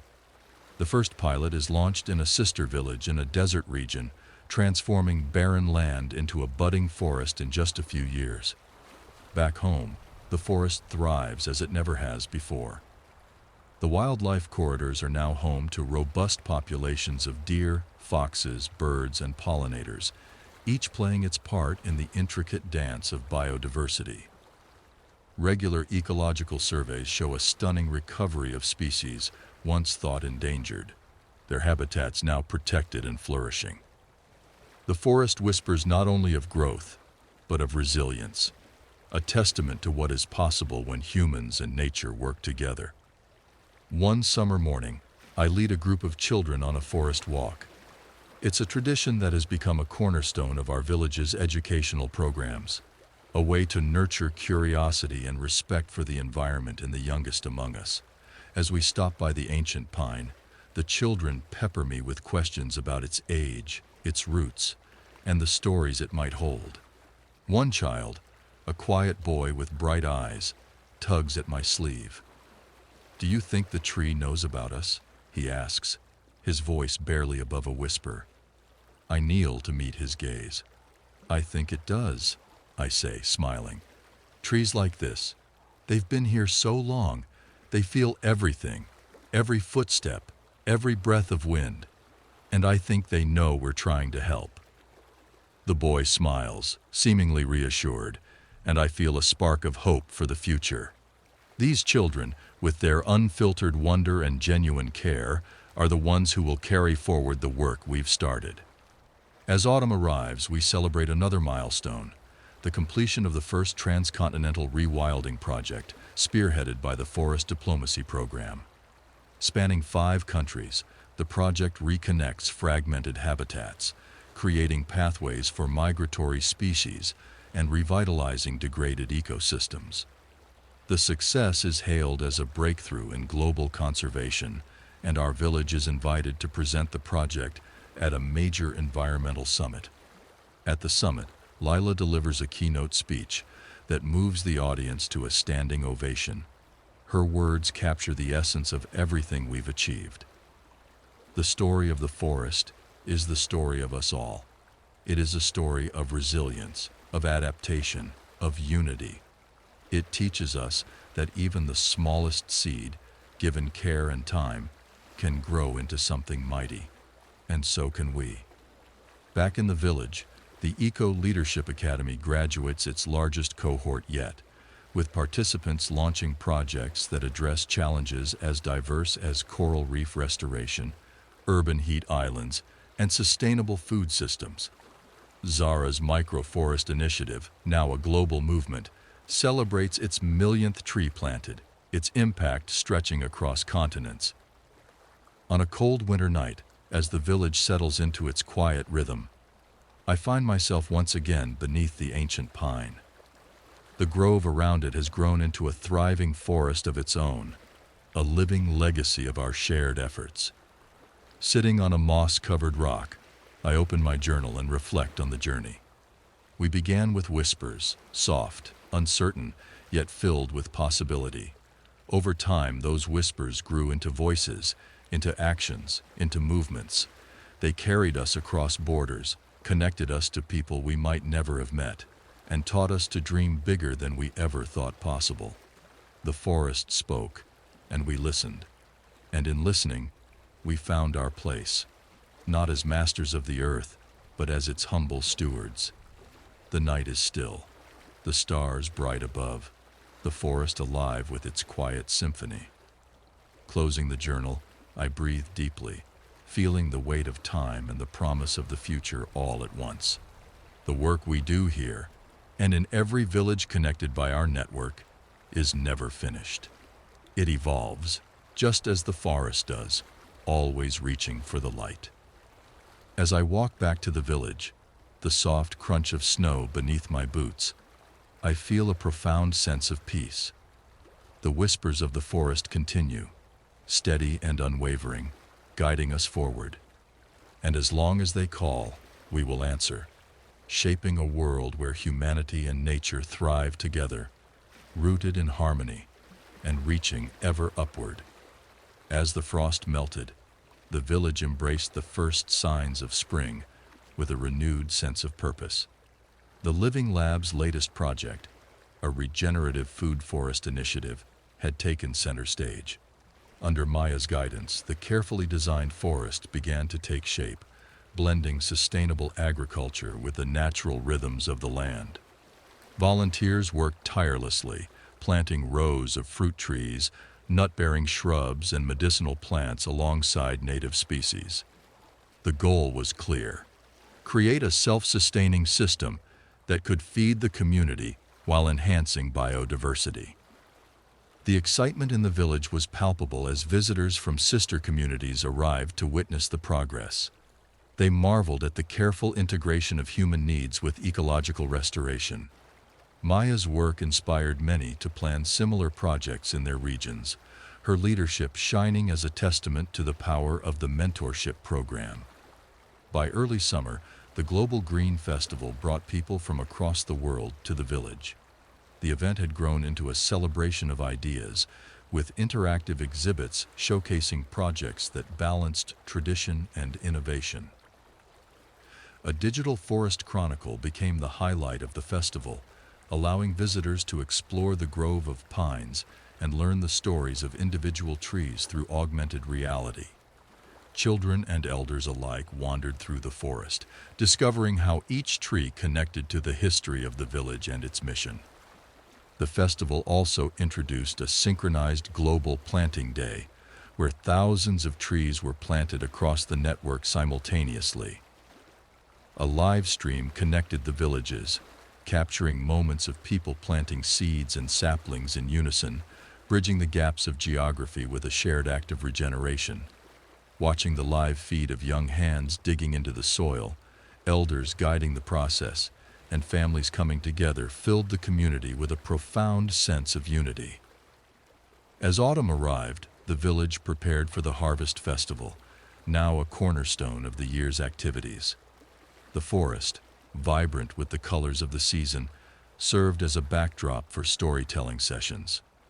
Elders spoke of their first encounters with the forest, while children shared new ecological projects, such as crafting biodegradable seed pods for rewilding nearby fields. A moving tribute honored the elder who had been instrumental in shaping the early days of the village's conservation efforts. His memory echoed in the rustling of leaves and the thriving grove he had helped to protect. A delegation from a newly joined sister village in a desert region attended the festival, eager to share their plans for combating desertification. Their collaboration added to the sense that the network was a living entity, constantly evolving and growing stronger with each connection. Plans were set in motion to replicate the regenerative food forest model in their community, a step toward revitalizing their arid landscape. As the first snow fell, the village shifted into the quieter rhythm of winter. Meetings around crackling fires became a time to reflect on the year's accomplishments and outline the vision for the future. The network's next major goal was to establish a resilience task force, focusing on equipping communities with strategies to withstand the growing impact of climate extremes. Practical solutions such as water conservation systems, heat-resistant crops, and disaster planning became priorities for the coming year. One evening, walking to the ancient pine, I noticed how the grove surrounding it had matured. The young trees planted years ago now stood tall, their branches entwined in a web of resilience. The pine, as always, stood as a quiet sentinel, its whispers carried by the cold wind. Sitting beneath its canopy, I reflected on the unbroken thread that connected the forest's past, present, and future. Each sapling, each project, and each act of care was part of a story far greater than any single person. The whispers of the forest seemed steady and constant, a reminder of the enduring rhythm of life. As the stars appeared above, their light filtering through the canopy, I closed my journal and returned to the village, confident that the work we were doing would continue to grow, guided by the wisdom of the trees and the hope rooted in every seed we planted. As winter deepened, the village embraced its calm, yet the quiet masked the steady hum of planning and preparation for the coming year. The Resilience Task Force, formed from leaders across the network, began their work with a focus on practical strategies for communities facing climate extremes. Meetings were held in small groups by firelight, each conversation filled with a shared urgency to address rising challenges. In the village, the Living Lab's renewable energy projects advanced with the development of hybrid systems designed for portability. These smaller-scale setups were intended for use in remote or disaster-affected areas, where immediate access to energy could mean the difference between survival and hardship. Engineers and volunteers worked side by side, testing prototypes and refining designs, their efforts a blend of creativity and commitment. By early spring, the first shipment of these portable systems was sent to a sister village recovering from a devastating flood. The gratitude that came back in the form of letters, photos, and videos was a poignant reminder of the tangible impact these projects had beyond the forest. Seeing their ideas come to life in such meaningful ways spurred the team to expand the initiative further. As the snow melted and the forest began to stir with life, the Food Forest Initiative entered its second year. Rows of saplings planted the previous spring had survived their first winter and were beginning to show signs of growth. Maya and her team introduced companion planting techniques to further enrich the soil and ensure a healthy ecosystem. Families in the village began integrating food forest produce into their daily lives, from fresh herbs to early blooms of fruit. The Eco Leadership Academy welcomed its newest cohort in early summer, with participants arriving from regions facing stark environmental challenges. Among them was a young climate advocate, Elena, from a coastal city grappling with rising sea levels. Her focus was on creating floating gardens that could provide both food and a buffer against encroaching tides. Her passion for adapting human systems to shifting ecosystems resonated deeply with the mentors, and plans were made to pilot her ideas in other coastal villages within the network. Summer also brought the now-anticipated Global Green Festival, which had grown into a sprawling event spanning both physical and virtual spaces. Highlights included workshops on innovative rewilding techniques, a presentation on the success of wildlife corridors across continents, and an interactive exhibit showcasing the interconnected efforts of every village in the network. The Global Planting Day expanded to include aquatic restoration projects, with coral reefs and mangroves added to the growing list of ecosystems being revived. By the time autumn arrived, the forest was thriving in ways that felt almost miraculous. Ecological surveys revealed an explosion of biodiversity, with species returning that had not been seen in the region for decades. The restored wetlands were now home to otters and wading birds, their presence a living testament to the village's enduring care. The Harvest Festival celebrated these achievements with quiet reverence. The ancient pine, surrounded by the grove that had grown alongside the village's vision, served as the focal point of the closing ceremony. Lanterns illuminated the space as villagers shared reflections, stories, and aspirations for the future. Lila, now a global figure in conservation, spoke briefly, her words carrying the weight of countless successes and challenges. "What we've built here," she said, her voice steady, "is not just a network of ideas or projects. It's a living, breathing organism, rooted in care and sustained by hope. And as long as we continue to listen to the whispers of the earth, we will find our way." That night, as the village fell quiet, I returned to the grove, the whispers of the forest mingling with the crisp autumn breeze. Sitting beneath the pine, I felt the steady pulse of life around me. The trees, the animals, the soil, all connected in an intricate web of resilience. In my journal I wrote, "The story of the forest is endless. It grows with each tree planted, each lesson learned, each heart inspired. It is a story of patience and persistence, of listening and responding. As long as the forest whispers, we will answer. And in doing so, we will find ourselves." With the stars shining above and the forest breathing around me, I closed the journal, ready for the next chapter. The work would continue, as it always had, guided by the steady wisdom of the trees and the unwavering spirit of the community. The following days carried the lingering warmth of the harvest festival, but the village was quick to turn its focus toward the next set of initiatives. Winter loomed on the horizon, and the preparations for both the cold season and the projects slated for the coming year began in earnest. The Resilience Task Force finalized plans to roll out disaster response kits, lightweight, portable systems designed to provide clean water, energy, and shelter. These kits, developed in collaboration with engineers from the Living Lab, were set to be deployed in regions affected by extreme weather events. The forest, meanwhile, continued to thrive, its growth a quiet yet powerful testament to the collective efforts of the village and its global partners. The wildlife corridors, once fragile pathways, were now bustling with activity.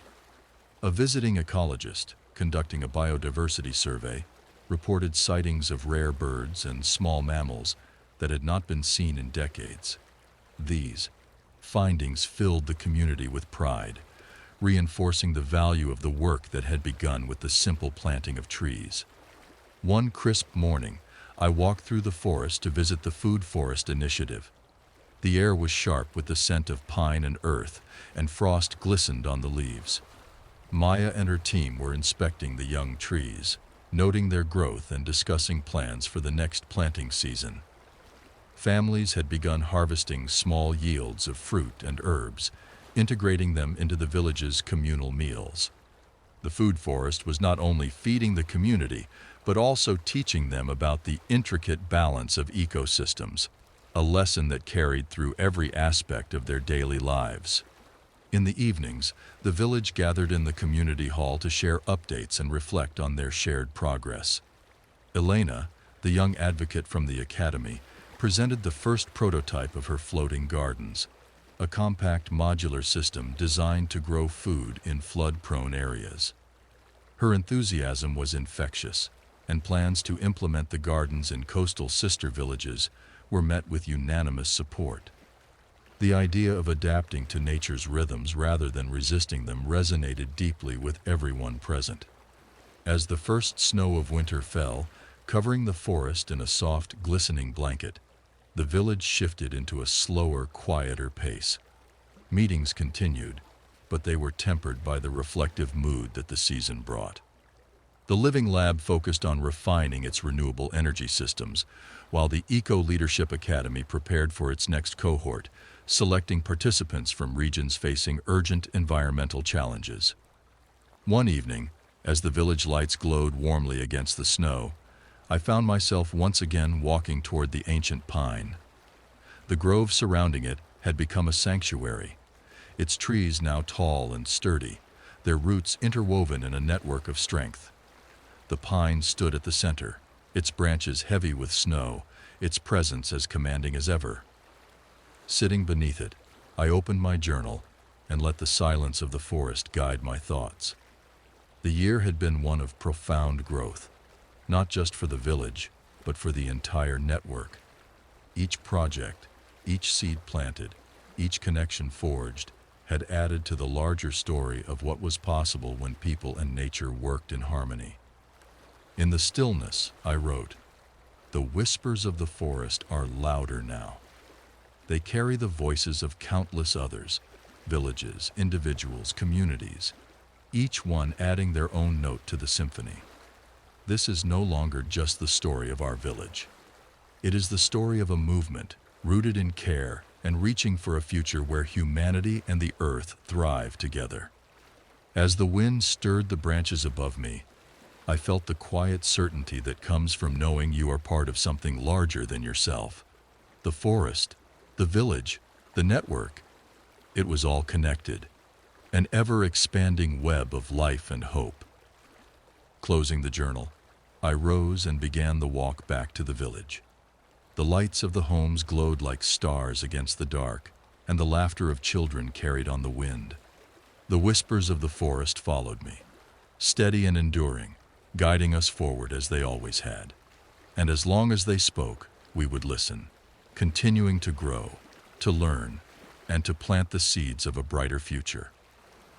As winter deepened, the village embraced its usual quiet rhythm, but beneath the snow-covered stillness, plans for the future continued to take shape.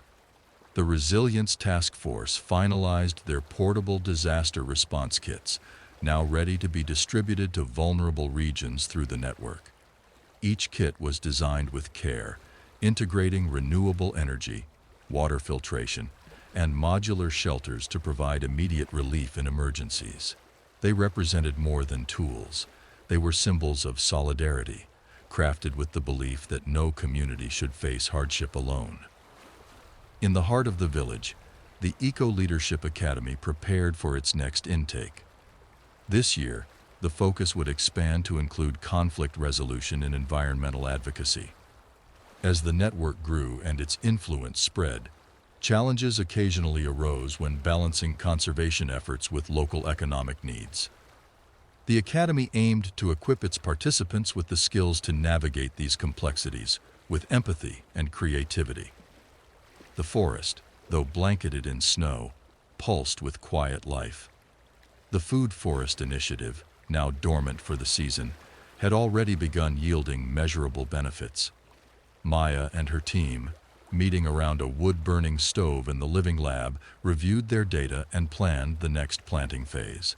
The lessons learned here would soon be shared with sister villages eager to replicate the project in their regions. One particularly cold evening, Lila gathered the village council and task force leaders for a meeting in the community hall. Maps of sister villages projected on the walls detailed the progress of rewilding efforts, wildlife corridors, and new renewable energy systems. The discussion turned to an ambitious idea: the creation of a global green archive, a repository of knowledge, traditions, and innovations from every village in the network.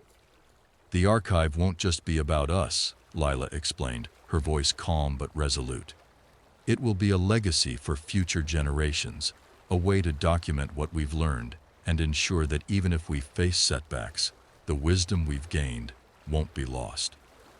The idea was met with unanimous enthusiasm. Plans began immediately, with the archive set to include digital and physical components. Villages would contribute stories, ecological data, and traditional knowledge, creating a living history of the network's journey and its impact. As the first signs of spring arrived, the forest began to stir from its winter slumber. The saplings planted in the Food Forest Initiative showed early signs of growth, their resilience a reflection of the care they had received. Volunteers began preparing for the next global planting day, with goals to expand wildlife corridors and introduce new species to areas where biodiversity was still recovering. One morning, I walked through the trails, now muddy from the thawing snow. The forest hummed with life, birds returning to build their nests, small animals darting through the underbrush. Reaching the ancient pine, I paused to take in its steady presence. The grove surrounding it, once barren and struggling, was now a flourishing woodland. The whispers of the forest were stronger here, carried on the gentle breeze, speaking of endurance and renewal.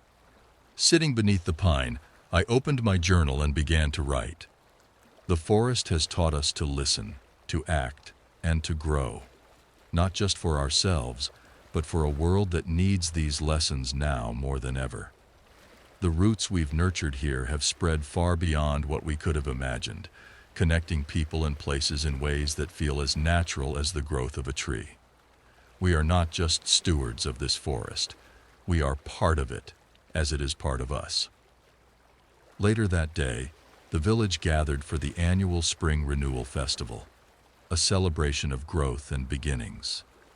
This year, the festival included a time capsule ceremony. Items from the past decade were carefully placed in a small chest, including a copy of the forest's biodiversity data, personal letters from villagers, and a set of seeds from the food forest. The capsule was buried beneath a young oak tree planted near the ancient pine, a symbol of the past, nourishing the future. As evening fell, the village square filled with music, laughter, and quiet reflections shared by the fireside. The whispers of the forest mingled with the voices of the community, weaving a tapestry of connection and hope. Walking back home under a starlit sky, I felt the weight of time and its gifts. The work we had done, the lives we had touched, the ecosystems we had restored. All of it was part of a story that would outlive us. The whispers of the forest, steady and enduring, would guide the next generation as they had guided us. And so, the story of the village and the forest continued, not as an ending, but as a beginning that renewed itself with every step, every seed, and every whispered promise to the earth. The following months unfolded with a sense of momentum, as the plans seeded during the quiet of winter began to take root. The Global Green Archive project became a focal point for the village, bringing together a tapestry of contributions from across the network. Stories of triumph, lessons from failure, and the cultural traditions that had guided communities in harmony with their environments began to fill the digital and physical spaces of the archive. It became more than a collection. It was a celebration of shared humanity and resilience. Villagers worked alongside visiting contributors to document oral histories, capture biodiversity through photographs, and craft interactive exhibits for the archive. One elder, reflecting on the transformation of the village, shared a simple yet profound thought. The forest healed when we remembered we were part of it.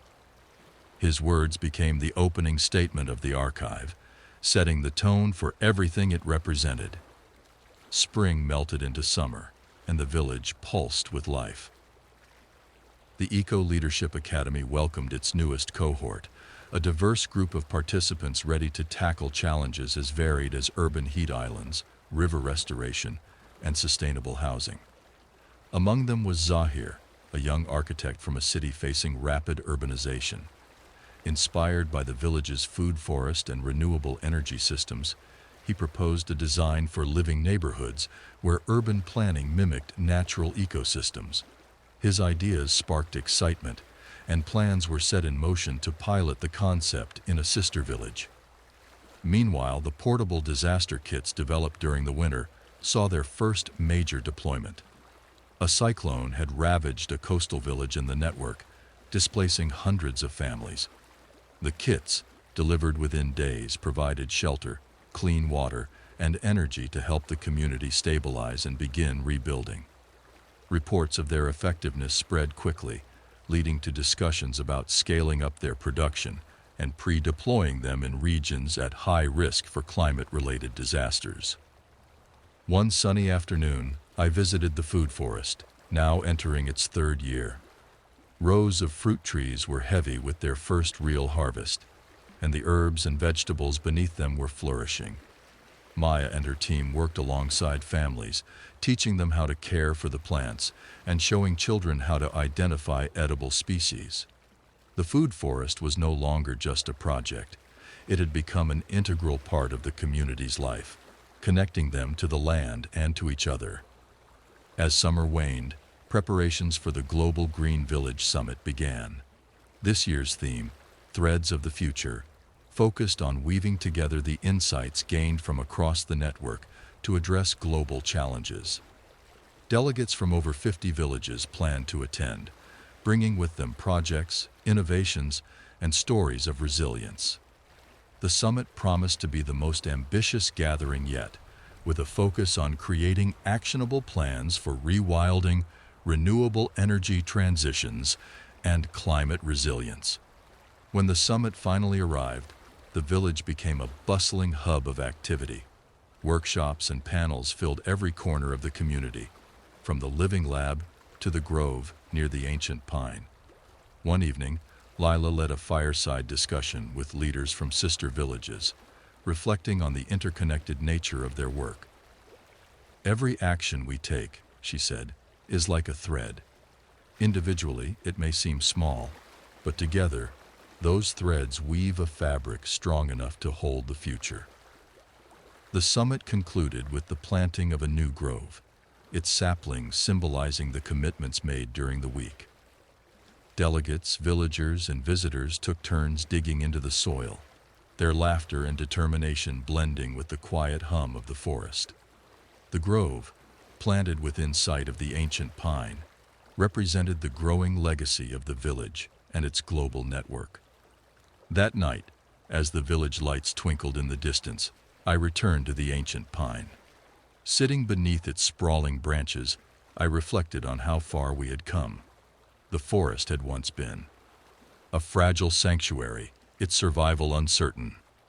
Now it was a thriving ecosystem and a beacon of what could be achieved when humanity listened, cared, and acted with purpose. Opening my journal, I wrote, "The forest speaks not just in whispers, but in the resilience of its roots, the strength of its branches, and the connections it fosters. It reminds us that every effort, no matter how small, contributes to a greater whole. We are part of this story, and it is part of us." As the stars spread across the night sky, I closed the journal and looked up through the canopy.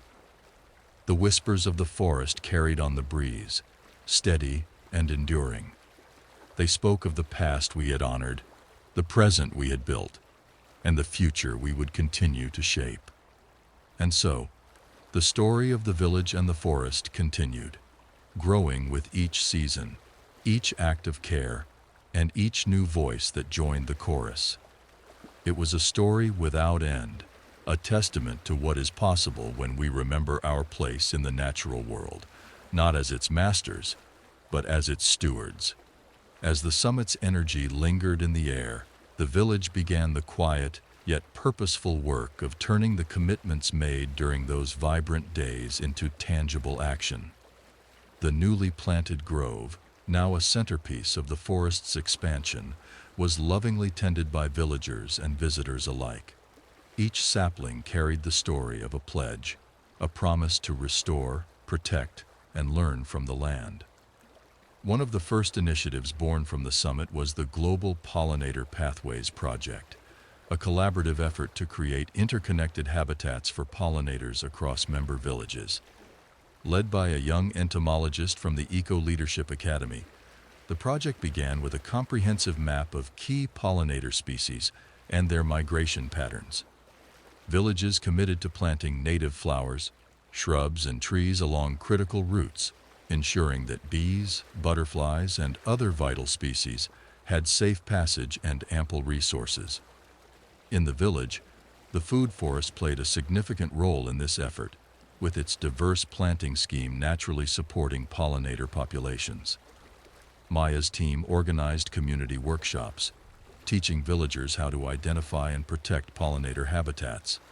Children eagerly joined, building bee hotels and learning how to spot the delicate wings of a butterfly flitting between blossoms. Meanwhile, the Global Green Archive project reached a new milestone. Contributions from sister villages poured in, handwritten journals, oral histories recorded in native languages, and detailed accounts of local flora and fauna. The archive grew into a digital treasure trove, accessible to anyone with an internet connection. Schools and universities began using it as a resource, and environmental organizations drew inspiration from the collective wisdom it held. In our village, the physical space for the archive took shape in a quiet corner of the forest. Built using sustainable materials, the structure blended seamlessly with its surroundings. Inside, interactive exhibits allowed visitors to explore the stories of the network, while a small library housed books and artifacts contributed by partner communities. It became a place of reflection and learning, where the whispers of the forest seemed to echo through every wall. As autumn arrived, the Resilience Task Force expanded its work, deploying disaster response kits to regions bracing for extreme weather events. Reports from sister villages highlighted the kit's impact, from providing immediate relief after a typhoon to supporting recovery efforts following wildfires. The success of the initiative sparked a new wave of innovation, with plans to incorporate climate-adaptive technologies into future designs. One chilly evening, as leaves rustled underfoot and the air carried the crisp scent of pine, I walked to the ancient grove. The trees, now taller and more intertwined than ever, seemed to hum with life. Sitting beneath the pine, I thought about the path we had traveled, a journey marked by moments of doubt and triumph, by small acts of care that had grown into a global movement. In my journal I wrote, "The forest has taught us patience, humility, and the power of connection. Its whispers remind us that we are part of a story far older than ourselves, a story of life's ability to endure, to adapt, and to flourish when given the chance. Every tree, every grove, every restored stream is a chapter in this unfolding tale, written by hands that choose to heal rather than harm." The first snow of winter brought a hushed beauty to the village, but it also signaled a time of preparation for the coming year. The Eco Leadership Academy announced its next focus, a global initiative to tackle water scarcity through innovative conservation and management techniques.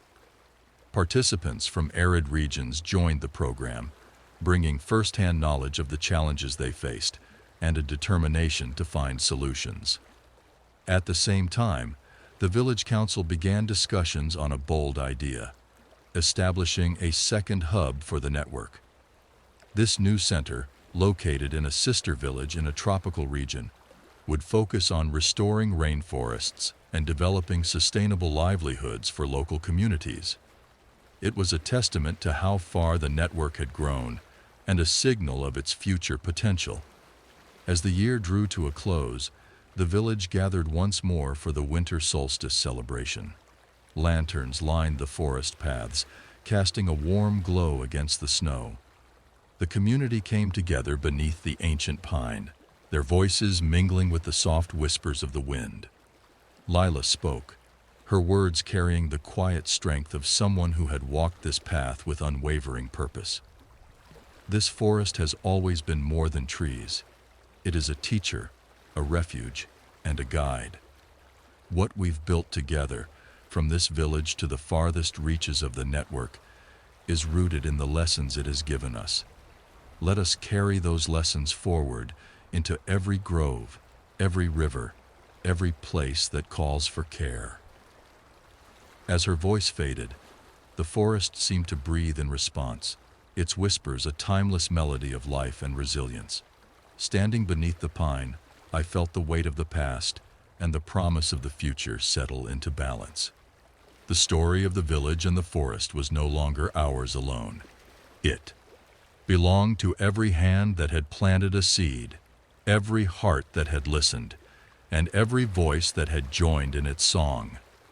The forest would continue to grow, its whispers guiding generations yet to come. And we, its stewards, would continue to listen, to learn, and to write the next chapter, one tree, one act, one dream at a time. As the solstice celebration gave way to the quiet of winter, the village embraced its reflective rhythm, but the work never truly paused. The commitments made during the summit and the solstice speeches carried a weight that drove the community forward, even in the stillness of the season. Beneath the blanket of snow, seeds of progress were quietly germinating. The Global Pollinator Pathways Project advanced with unprecedented speed. Sister villages across the network began planting corridors with native flowering species, guided by the shared map of migratory routes.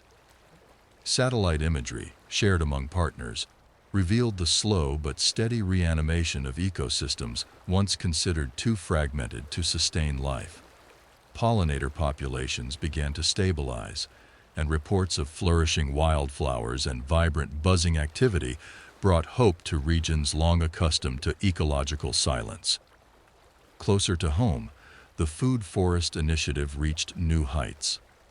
Maya and her team introduced vertical planting structures for vine species, creating multi-layered habitats that increased yields without expanding the forest's footprint.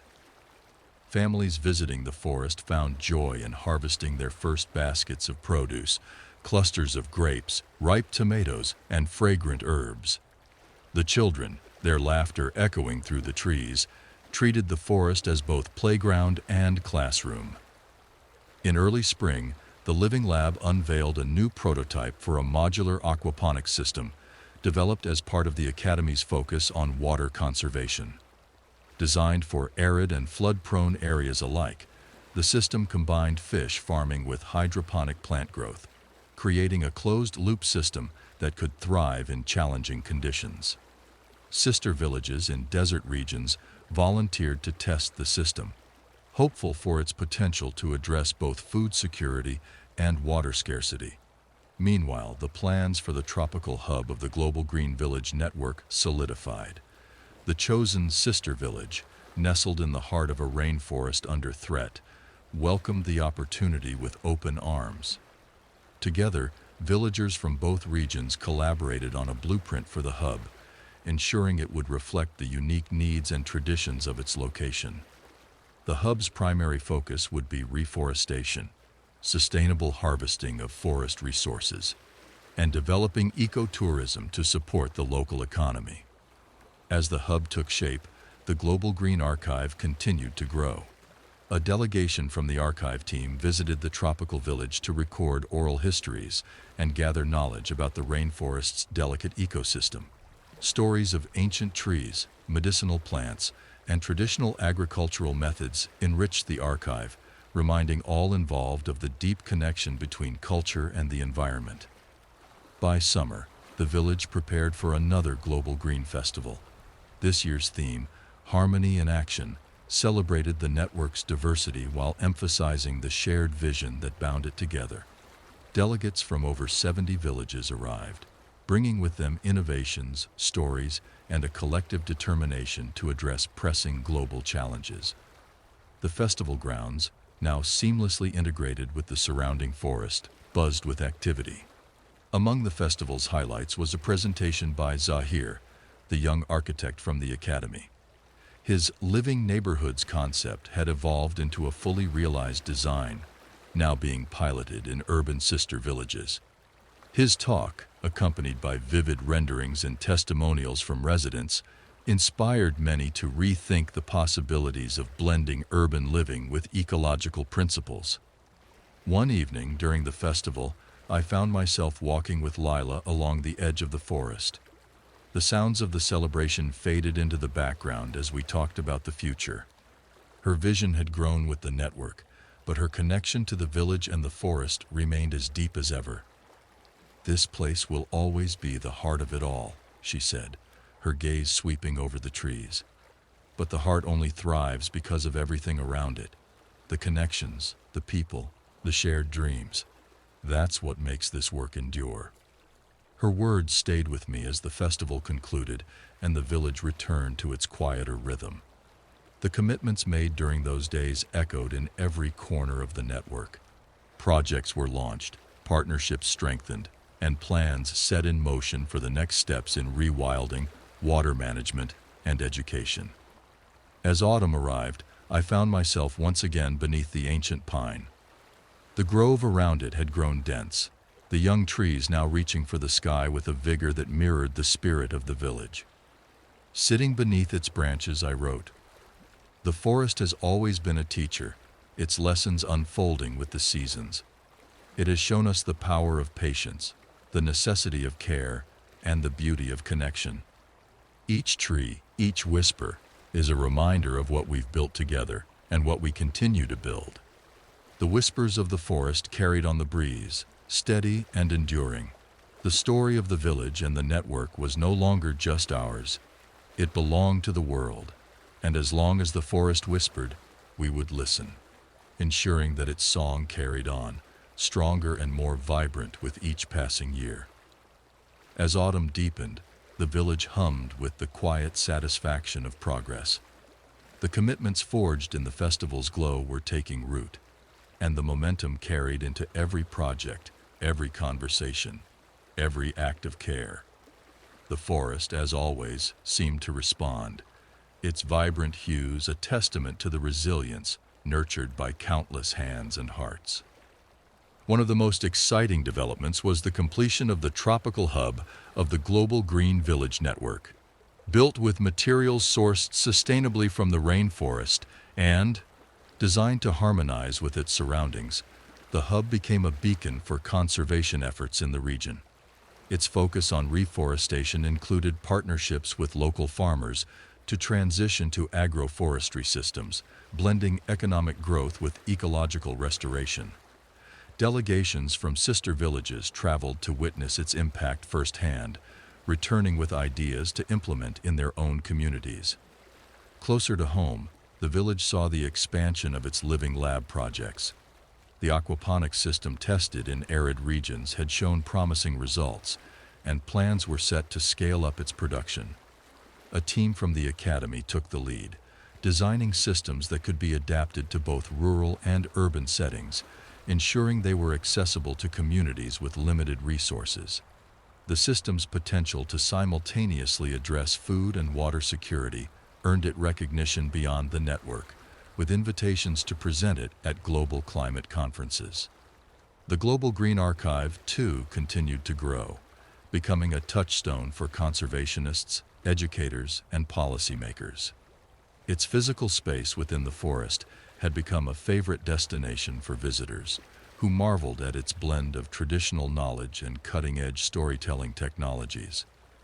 The archive's latest edition, a collection of ancient tree stories shared by indigenous elders, drew particular attention, reminding all who visited of the deep spiritual connection many cultures held with their land. One brisk evening, the village gathered in the community square for a council meeting, but it felt more like a celebration. Maya and her team announced that the food forest had reached a milestone, its first full harvest. Baskets of fruit, herbs, and nuts were displayed proudly, each representing not just sustenance, but the success of a vision nurtured over years. Families took home their share, and the surplus was donated to neighboring communities, strengthening bonds and spreading the message of abundance through sustainability. As winter approached, the village turned its focus inward, preparing for the colder months and the opportunities they brought for planning and reflection. The Resilience Task Force began testing advanced disaster kits, incorporating insights gained from the first deployments. These improved kits featured renewable energy microgrids and modular structures designed to adapt to diverse climates. The goal was clear: to be ready not just to respond to disasters, but to empower communities to rebuild sustainably. On the first snow-covered morning of the season, I walked the familiar path to the ancient pine. The forest was quiet, its whispers softened by the snow, yet its presence was as strong as ever. The grove around the pine had grown dense and full, its younger trees standing tall, their branches reaching skyward in unity. Sitting beneath the pine, I opened my journal, the crisp air filling my lungs as I wrote. The forest, once fragile and uncertain, is now a testament to what care and collaboration can achieve. It has taught us to listen, to adapt, and to grow, not just as individuals, but as a community. Every branch, Every leaf, every whisper carries a story, a reminder that even the smallest acts of care can weave into something enduring. The wind stirred the branches above, as if in agreement, and I felt the familiar weight of gratitude and purpose settle over me. The work was far from over. It never would be. But the progress we had made, and the hope we had inspired, was undeniable. Returning to the village, I passed by the archive, its windows glowing softly in the twilight. Inside, visitors and villagers alike were exploring its treasures, their voices blending with the whispers of the forest outside. The sight filled me with a quiet pride. What we had built here, what the forest had inspired, was no longer just a story of a single village. It was a story shared across borders, generations, and dreams. The whispers of the forest would continue, guiding us through the seasons, through challenges yet unseen, and toward a future rooted in care, connection, and endless possibility.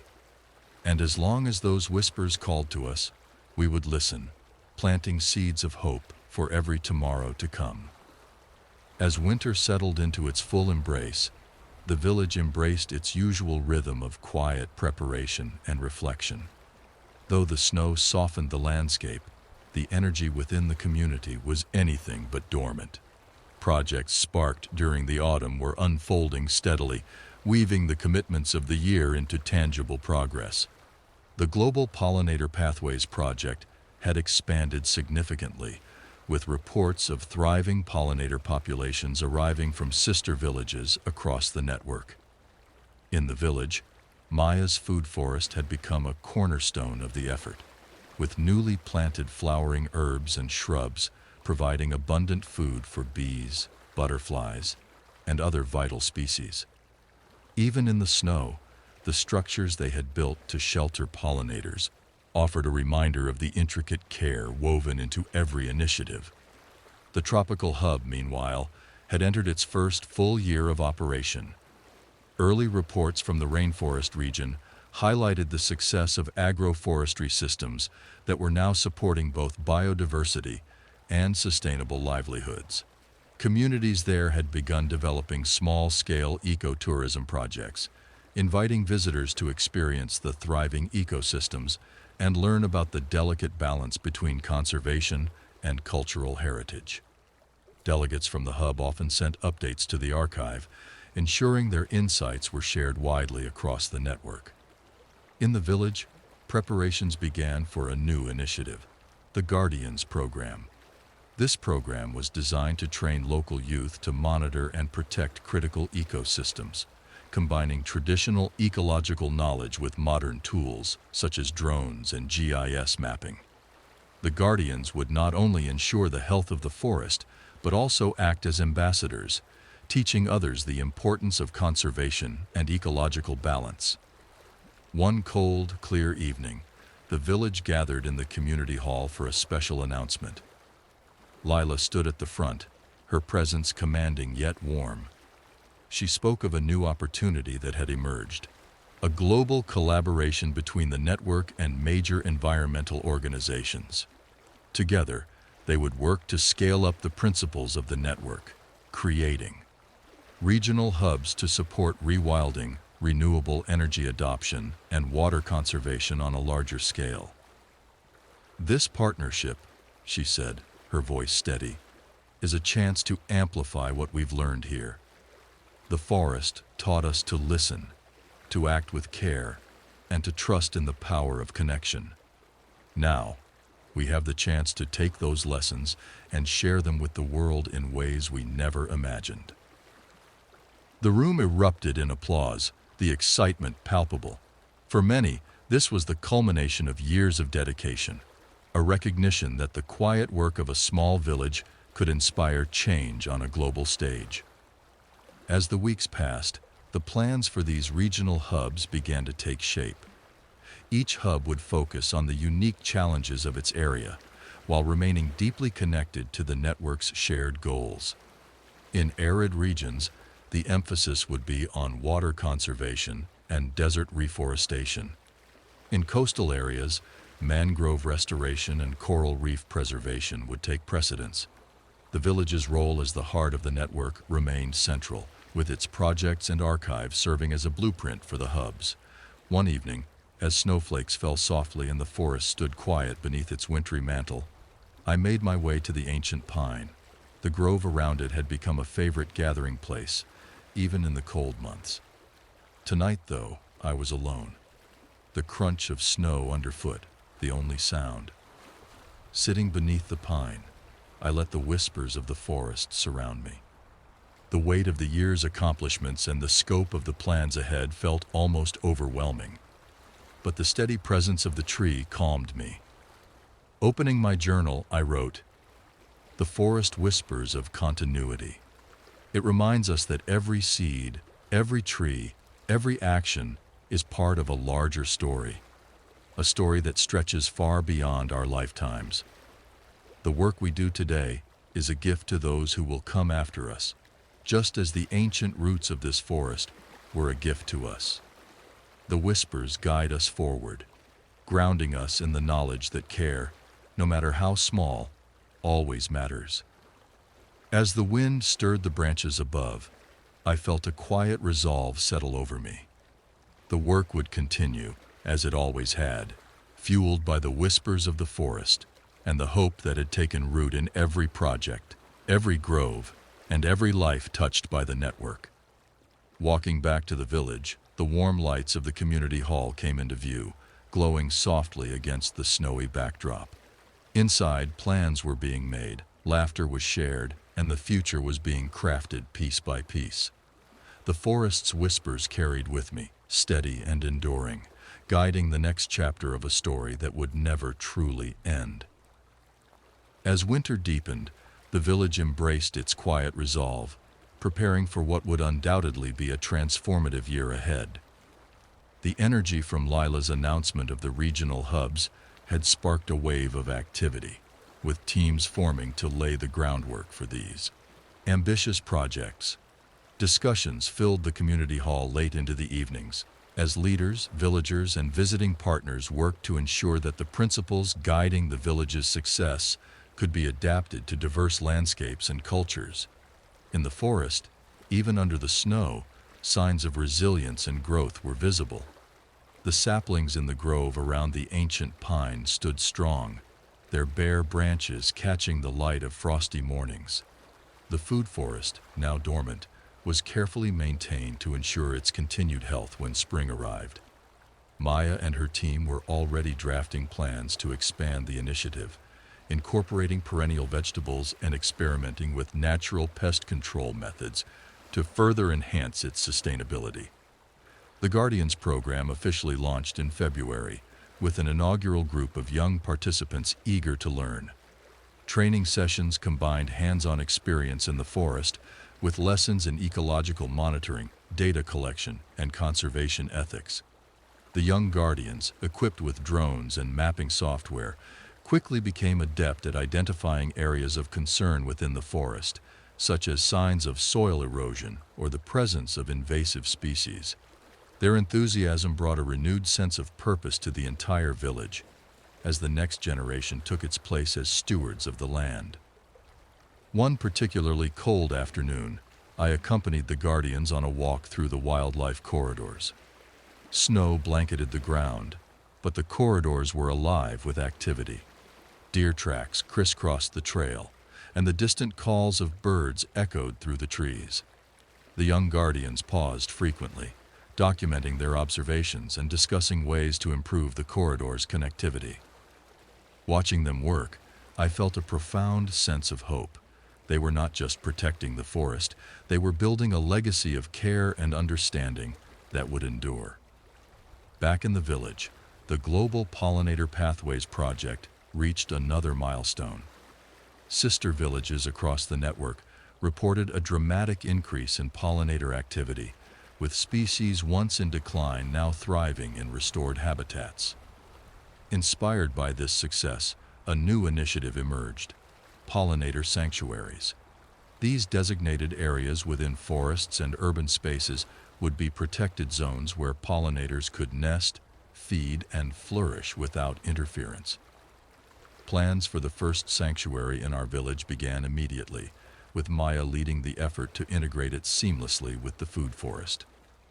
As winter gave way to the first signs of spring, the village welcomed a delegation from the tropical hub.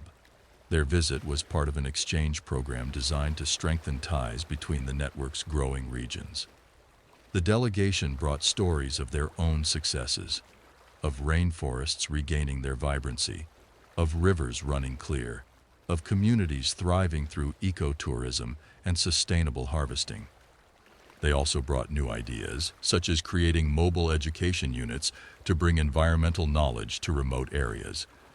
The exchange inspired a renewed sense of connection among the villagers.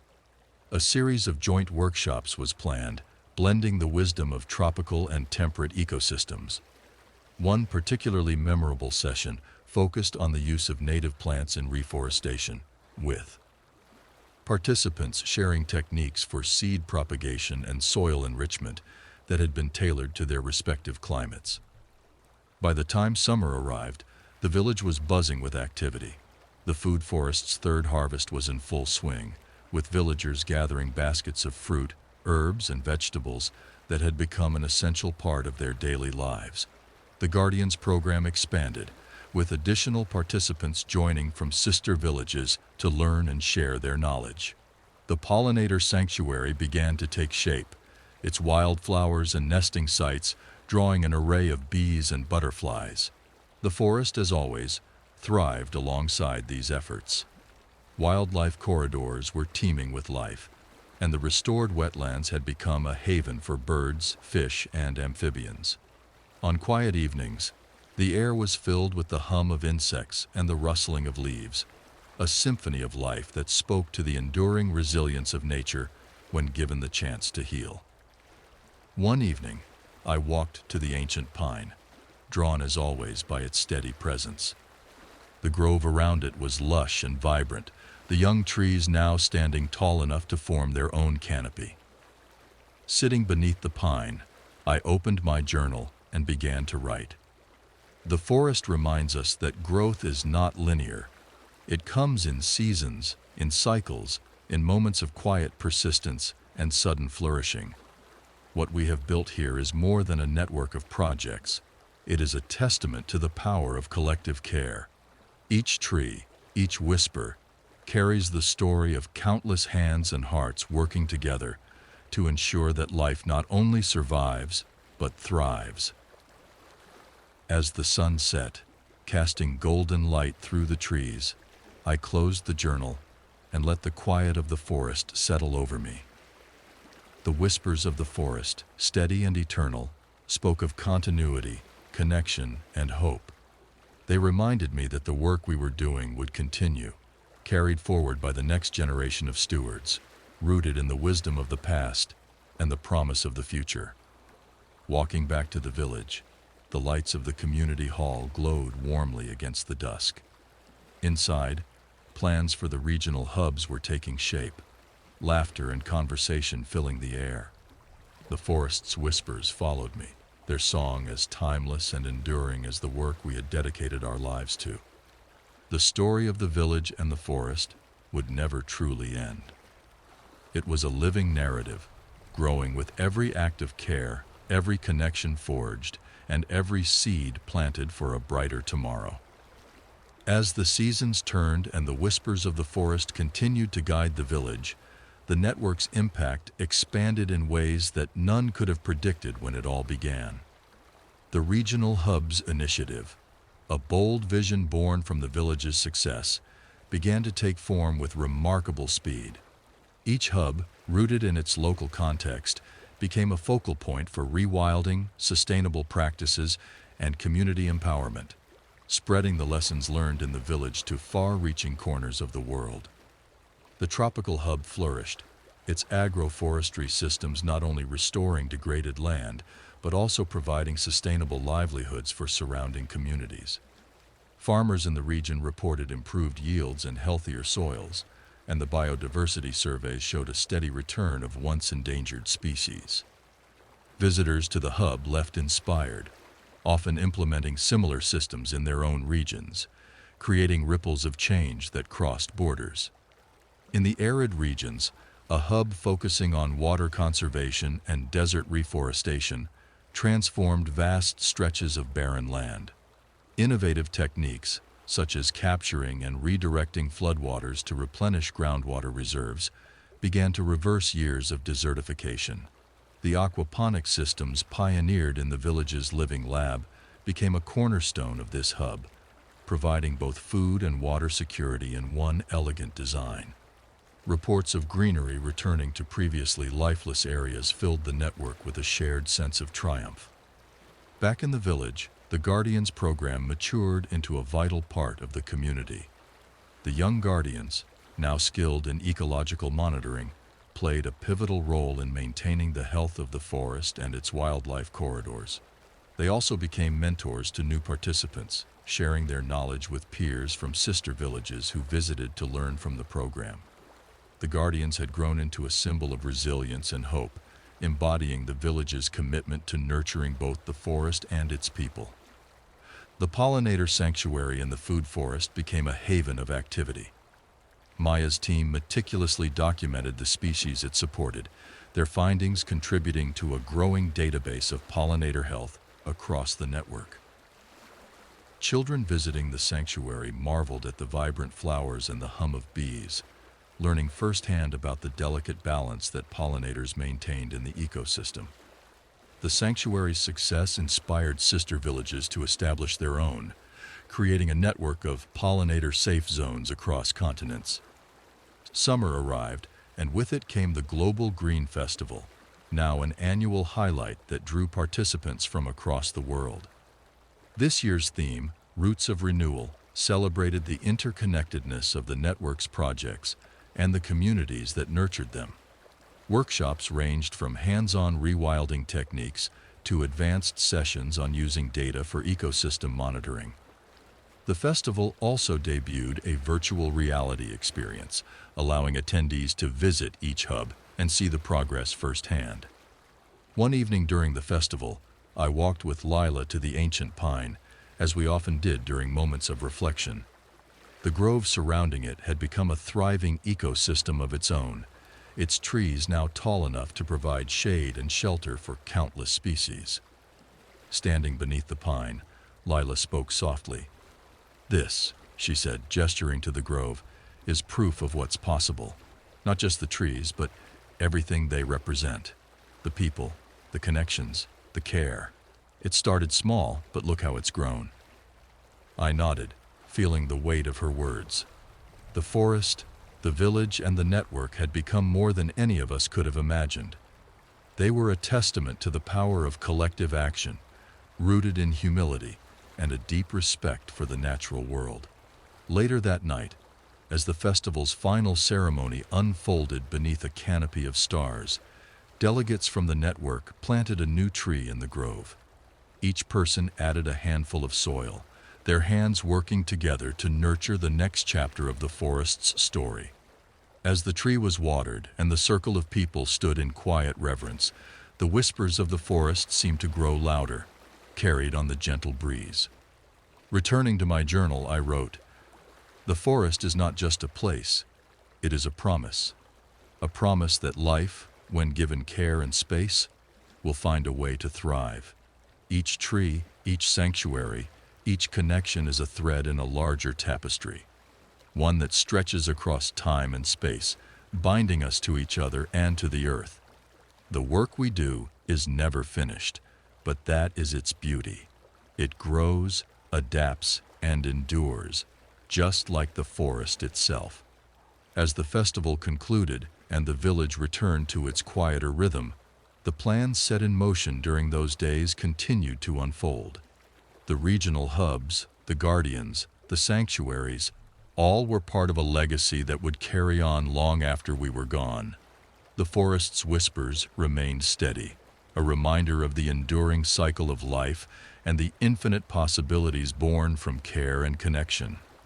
Walking through the village one evening, the lights of the community hall glowing warmly, I felt a deep sense of peace. The story of the village and the forest had grown far beyond its beginnings, touching lives and landscapes across the world. And yet, it was still growing, its next chapters waiting to be written by the hands and hearts of those who would follow. The forest would continue to whisper, and we would continue to listen, planting seeds of hope and shaping a world where humanity and nature thrived as one. As the festival's echoes faded into the calm of summer's end, the village turned its focus to consolidating the projects that had blossomed into a global movement. The Regional Hubs initiative, now in its second year, had become a dynamic network of innovation and restoration. Each hub reported progress that rippled far beyond its immediate boundaries, creating connections between communities that had once felt isolated in their struggles.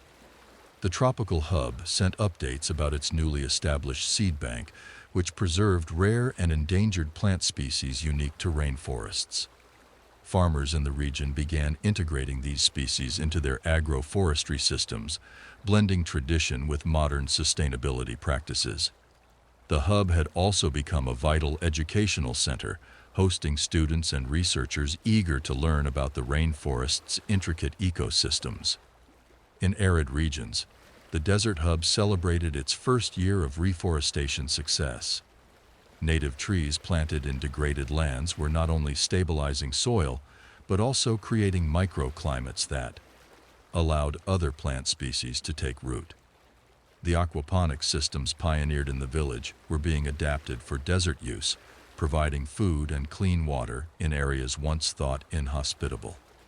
The hub's achievements inspired other regions facing similar challenges to adopt its techniques. Closer to home, the pollinator sanctuary reached its peak bloom, transforming the food forest into a vibrant mosaic of color and life.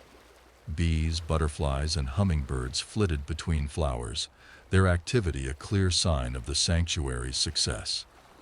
Maya and her team expanded their research, collaborating with sister villages to track migratory patterns and develop strategies for supporting pollinator populations on a global scale.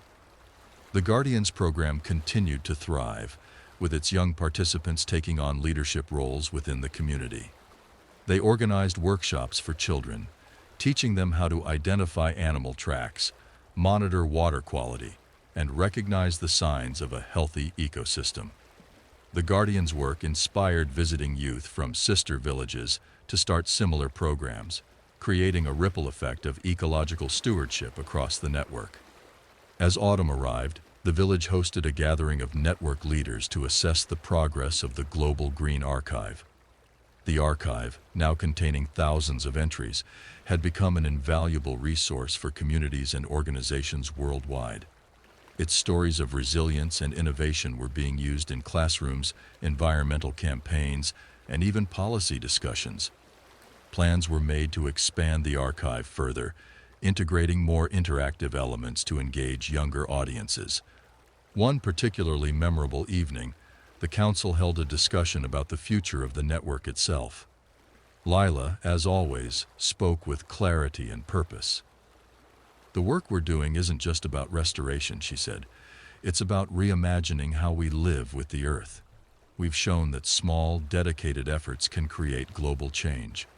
Now, we need to ensure that what we've built will endure, through education, through collaboration, and through empowering the next generation." Her words resonated deeply, sparking a renewed commitment among everyone present. Plans were made to establish a permanent Global Green Academy, a place where people from around the world could come to learn about sustainability, leadership, and the lessons of the forest. As winter approached, the village turned its focus to preparing for the Academy's first cohort. The curriculum was designed to blend hands-on experience with theoretical knowledge, covering topics such as rewilding, renewable energy systems, and community organizing. The Academy would also include a mentorship program, pairing participants with experienced leaders from across the network. On the first snowy evening of the season, I found myself walking once again to the ancient pine. The grove around it, now dense and mature, felt like a world unto itself. Sitting beneath the pine, I listened to the whispers of the forest, their steady rhythm reminding me of all that had been accomplished and all that was still to come. In my journal, I wrote, "The forest teaches us that growth is not an end, but a process. Each tree, each seed, each action is part of a cycle that connects the past, the present, and the future. What we've built here is not just a movement, it's a way of life, a way of seeing ourselves as part of something far greater than we could ever imagine." As the wind rustled the branches above, I closed the journal and looked toward the village, its lights glowing softly in the distance. Inside those homes, people were working, dreaming, and building a future rooted in care and connection. The story of the village and the forest would never truly end. It would continue to grow, carried forward by every hand that planted a tree, every voice that shared its wisdom, and every heart that listened to the whispers of the earth. Together, we would write its next chapters, ensuring that its song endured for generations to come. As the first cohort of the Global Green Academy arrived, the village embraced its new role as a center for global learning. Participants came from all corners of the world, bringing with them stories of challenges, solutions, and hope. Farmers from arid regions, urban planners from dense cities, and young activists from coastal communities shared their experiences, creating a tapestry of perspectives that enriched the Academy's mission. The Academy's programs combined the practical with the profound. Mornings were spent in the field, planting trees, monitoring wildlife, and learning sustainable farming techniques in the food forest. Afternoons were dedicated to discussions and workshops, where participants explored the philosophical underpinnings of environmental stewardship and the importance of resilience and collaboration. One session, led by Maya, focused on the interconnectedness of ecosystems. Standing in the pollinator sanctuary, she pointed to the wildflowers and the bees buzzing between them. "Every flower here relies on these pollinators, and every fruit and seed they help create feeds the forest and us," she said. "It's a cycle, a web of life, and we're part of it. When we protect it, we protect ourselves." The Guardians played an essential role in the Academy, guiding participants on forest walks and teaching them how to identify subtle signs of ecosystem health. Their confidence and knowledge inspired the visitors, many of whom returned to their communities determined to start similar programs. The Guardians' work symbolized the next generation's ownership of the global movement, a passing of the torch that ensured the network's longevity. Winter deepened, and with it came a renewed focus on the Regional Hubs initiative. Updates from the hubs painted a picture of resilience and transformation. In the Tropical Hub, agroforestry systems were supporting not just biodiversity, but also local economies, with small cooperatives exporting sustainable products like coffee and cacao. In the Desert Hub, native vegetation had reclaimed previously barren lands, and aquaponics farms were feeding hundreds. The Global Green Archive continued to expand, becoming a dynamic repository of knowledge and inspiration. Its newest section, titled Seeds of Change, featured stories of small but impactful projects from across the network. One entry, from a remote coastal village, detailed how a community had restored mangroves using traditional planting techniques passed down through generations. Their success had not only protected their shoreline, but also revived fish populations, ensuring food security for years to come. As spring approached, the village prepared for another Global Green Festival, this time with the theme, Bridges to Tomorrow. The festival aimed to highlight the connections between people, ecosystems, and solutions, showcasing how collaboration could tackle even the most daunting challenges. Workshops included everything from hands-on seed propagation to advanced renewable energy modeling, ensuring there was something for everyone. The festival concluded with the planting of another tree in the grove near the ancient pine, a now sacred tradition. Delegates from the network and villagers alike participated, each adding a handful of soil as a symbol of their shared commitment to the earth. As the tree was watered, a quiet stillness settled over the gathering, the moment heavy with meaning. One evening after the festival, I walked to the grove alone, drawn by the ancient pine's unyielding presence. The trees around it had grown into a dense forest, their branches intertwined in a way that seemed to echo the interconnectedness of everything we had built. Sitting beneath the pine, I felt the whispers of the forest more keenly than ever. Opening my journal, I wrote, "The forest speaks not just of growth, but of connection. Each tree, each whisper, is a reminder that we are never truly alone, that our actions ripple outward, touching lives and landscapes we may never see. What we have built here is not just a movement, but a legacy, rooted in the simple yet profound idea that care, when shared, can transform the world." As the sun dipped below the horizon and the first stars appeared, I closed the journal and leaned back against the pine's sturdy trunk. The whispers carried on the breeze, soft and steady, speaking of continuity, of hope, and of the endless possibilities that emerged when people worked together for something greater than themselves. Walking back to the village, I passed the academy, its lights glowing warmly against the evening sky. Inside, participants were deep in conversation, their voices a quiet hum of determination and excitement. It was clear that the work we had begun was no longer confined to this place. It was spreading, carried by the hands and hearts of those who had listened to the forest's whispers and answered its call. The story of the village and the forest would never truly end. It was a living narrative, woven into the fabric of every grove, every sanctuary, every hub, and every person touched by its message. And as long as the forest whispered, we would listen, ensuring its legacy continued to grow, stronger and more enduring with each passing season. The seasons turned, and the story of the village and the forest continued to grow, intertwining with the lives of countless others who had become part of its narrative. The Global Green Academy graduated its first cohort, sending its participants back to their home communities with plans to implement what they had learned. The Academy's impact rippled outward immediately. A young urban planner initiated a green rooftop project in her city. A farmer from the desert hub established a cooperative for sustainable aquaponics, and a conservationist from a coastal region launched a campaign to restore mangroves in vulnerable areas. The network's regional hubs flourished, each adapting to the unique challenges of their ecosystems while remaining deeply connected to one another. In the tropical hub, the seed bank expanded, now housing tens of thousands of seeds from rare and endangered species. These seeds were distributed strategically across reforestation sites, ensuring that biodiversity would be preserved for generations. The Desert Hub announced its first successful year of creating green belts, corridors of native vegetation that served as buffers against desertification and as vital habitats for wildlife. In the village, the pollinator sanctuary entered its fourth year and had become an essential resource for the network.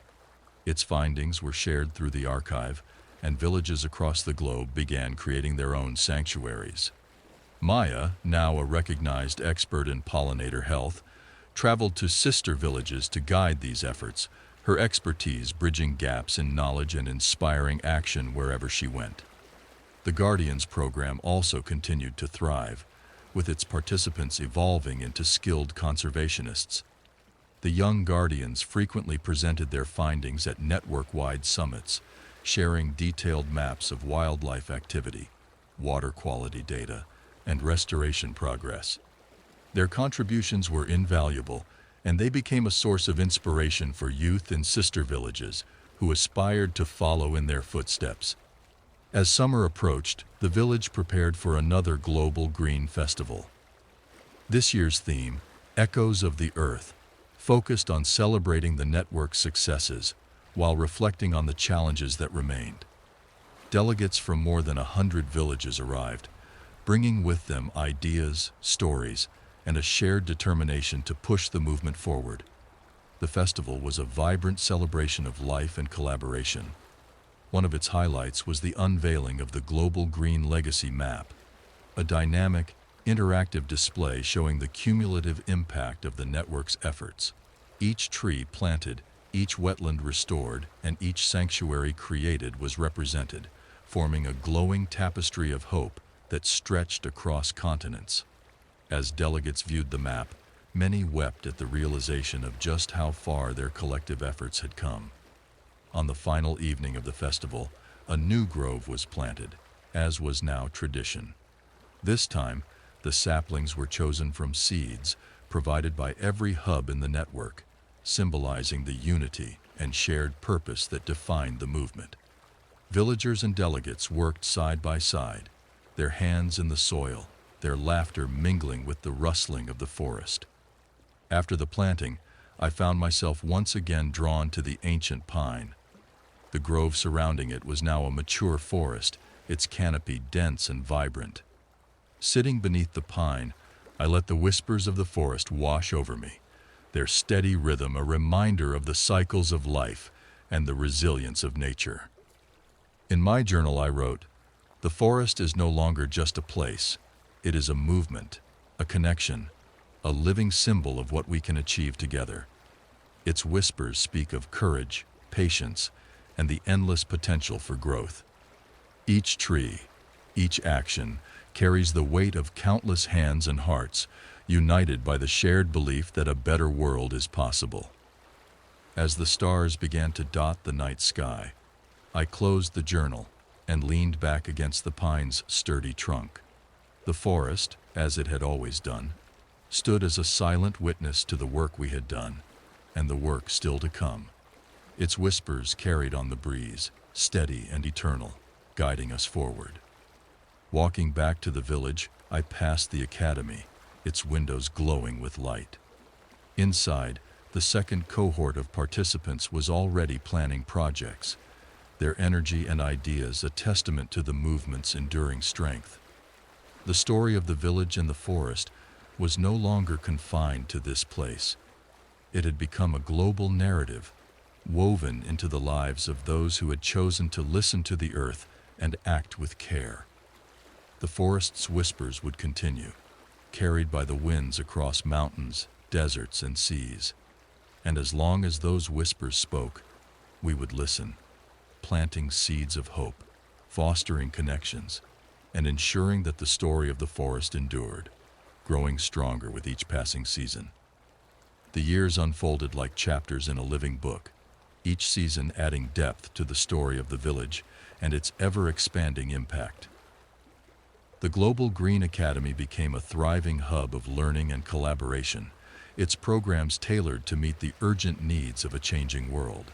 Participants left not just with knowledge, but with the confidence and tools to create meaningful change.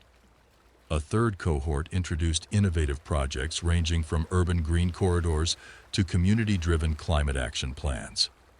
The regional hubs matured into self-sustaining centers of innovation and restoration. The Tropical Hub launched its first global seed exchange, ensuring that rare and resilient plant species could thrive in ecosystems beyond their native habitats. The Desert Hub expanded its water harvesting projects, reclaiming more land and creating lush oases in areas once deemed uninhabitable. New hubs in mountainous and coastal regions joined the network, adapting the shared principles to their unique challenges. In the village, the forest stood as a testament to decades of care. The once fragile wildlife corridors were now bustling with life, their habitats connected and thriving. Ecological surveys revealed the return of species that had disappeared generations ago. Deer grazed in the meadows, songbirds filled the air with their melodies, and even the streams teemed with fish and amphibians, their ecosystems restored and balanced. The Guardians program, now in its 10th year, celebrated the accomplishments of its alumni. Many had gone on to lead conservation efforts in their own communities, while others returned to mentor the next generation of guardians. The program's focus expanded to include advanced training in climate resilience, preparing its participants to tackle the increasingly unpredictable challenges of the future. The Global Green Archive had become a beacon of inspiration, its wealth of stories and data accessed by people around the world.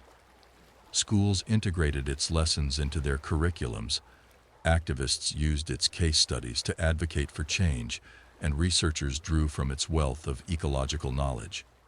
The archive's latest edition was a multimedia timeline, allowing visitors to trace the evolution of the network from its humble beginnings in the village to its global influence.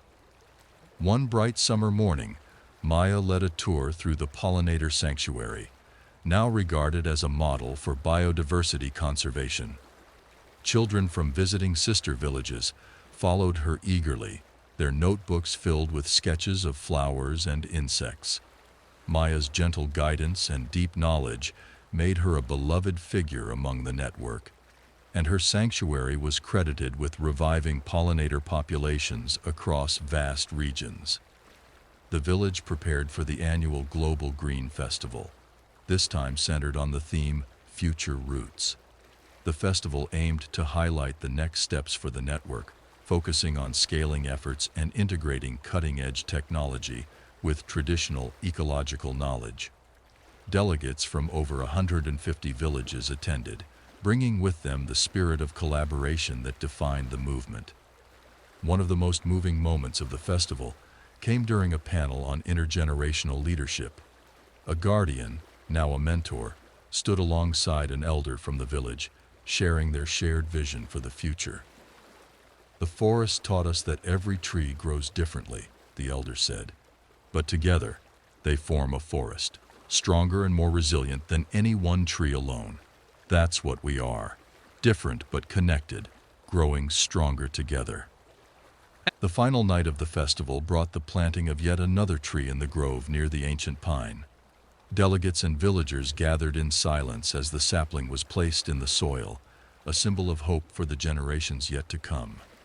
As the first handfuls of earth were pressed around its roots, the whispers of the forest seemed to grow louder, a timeless reminder of continuity and care.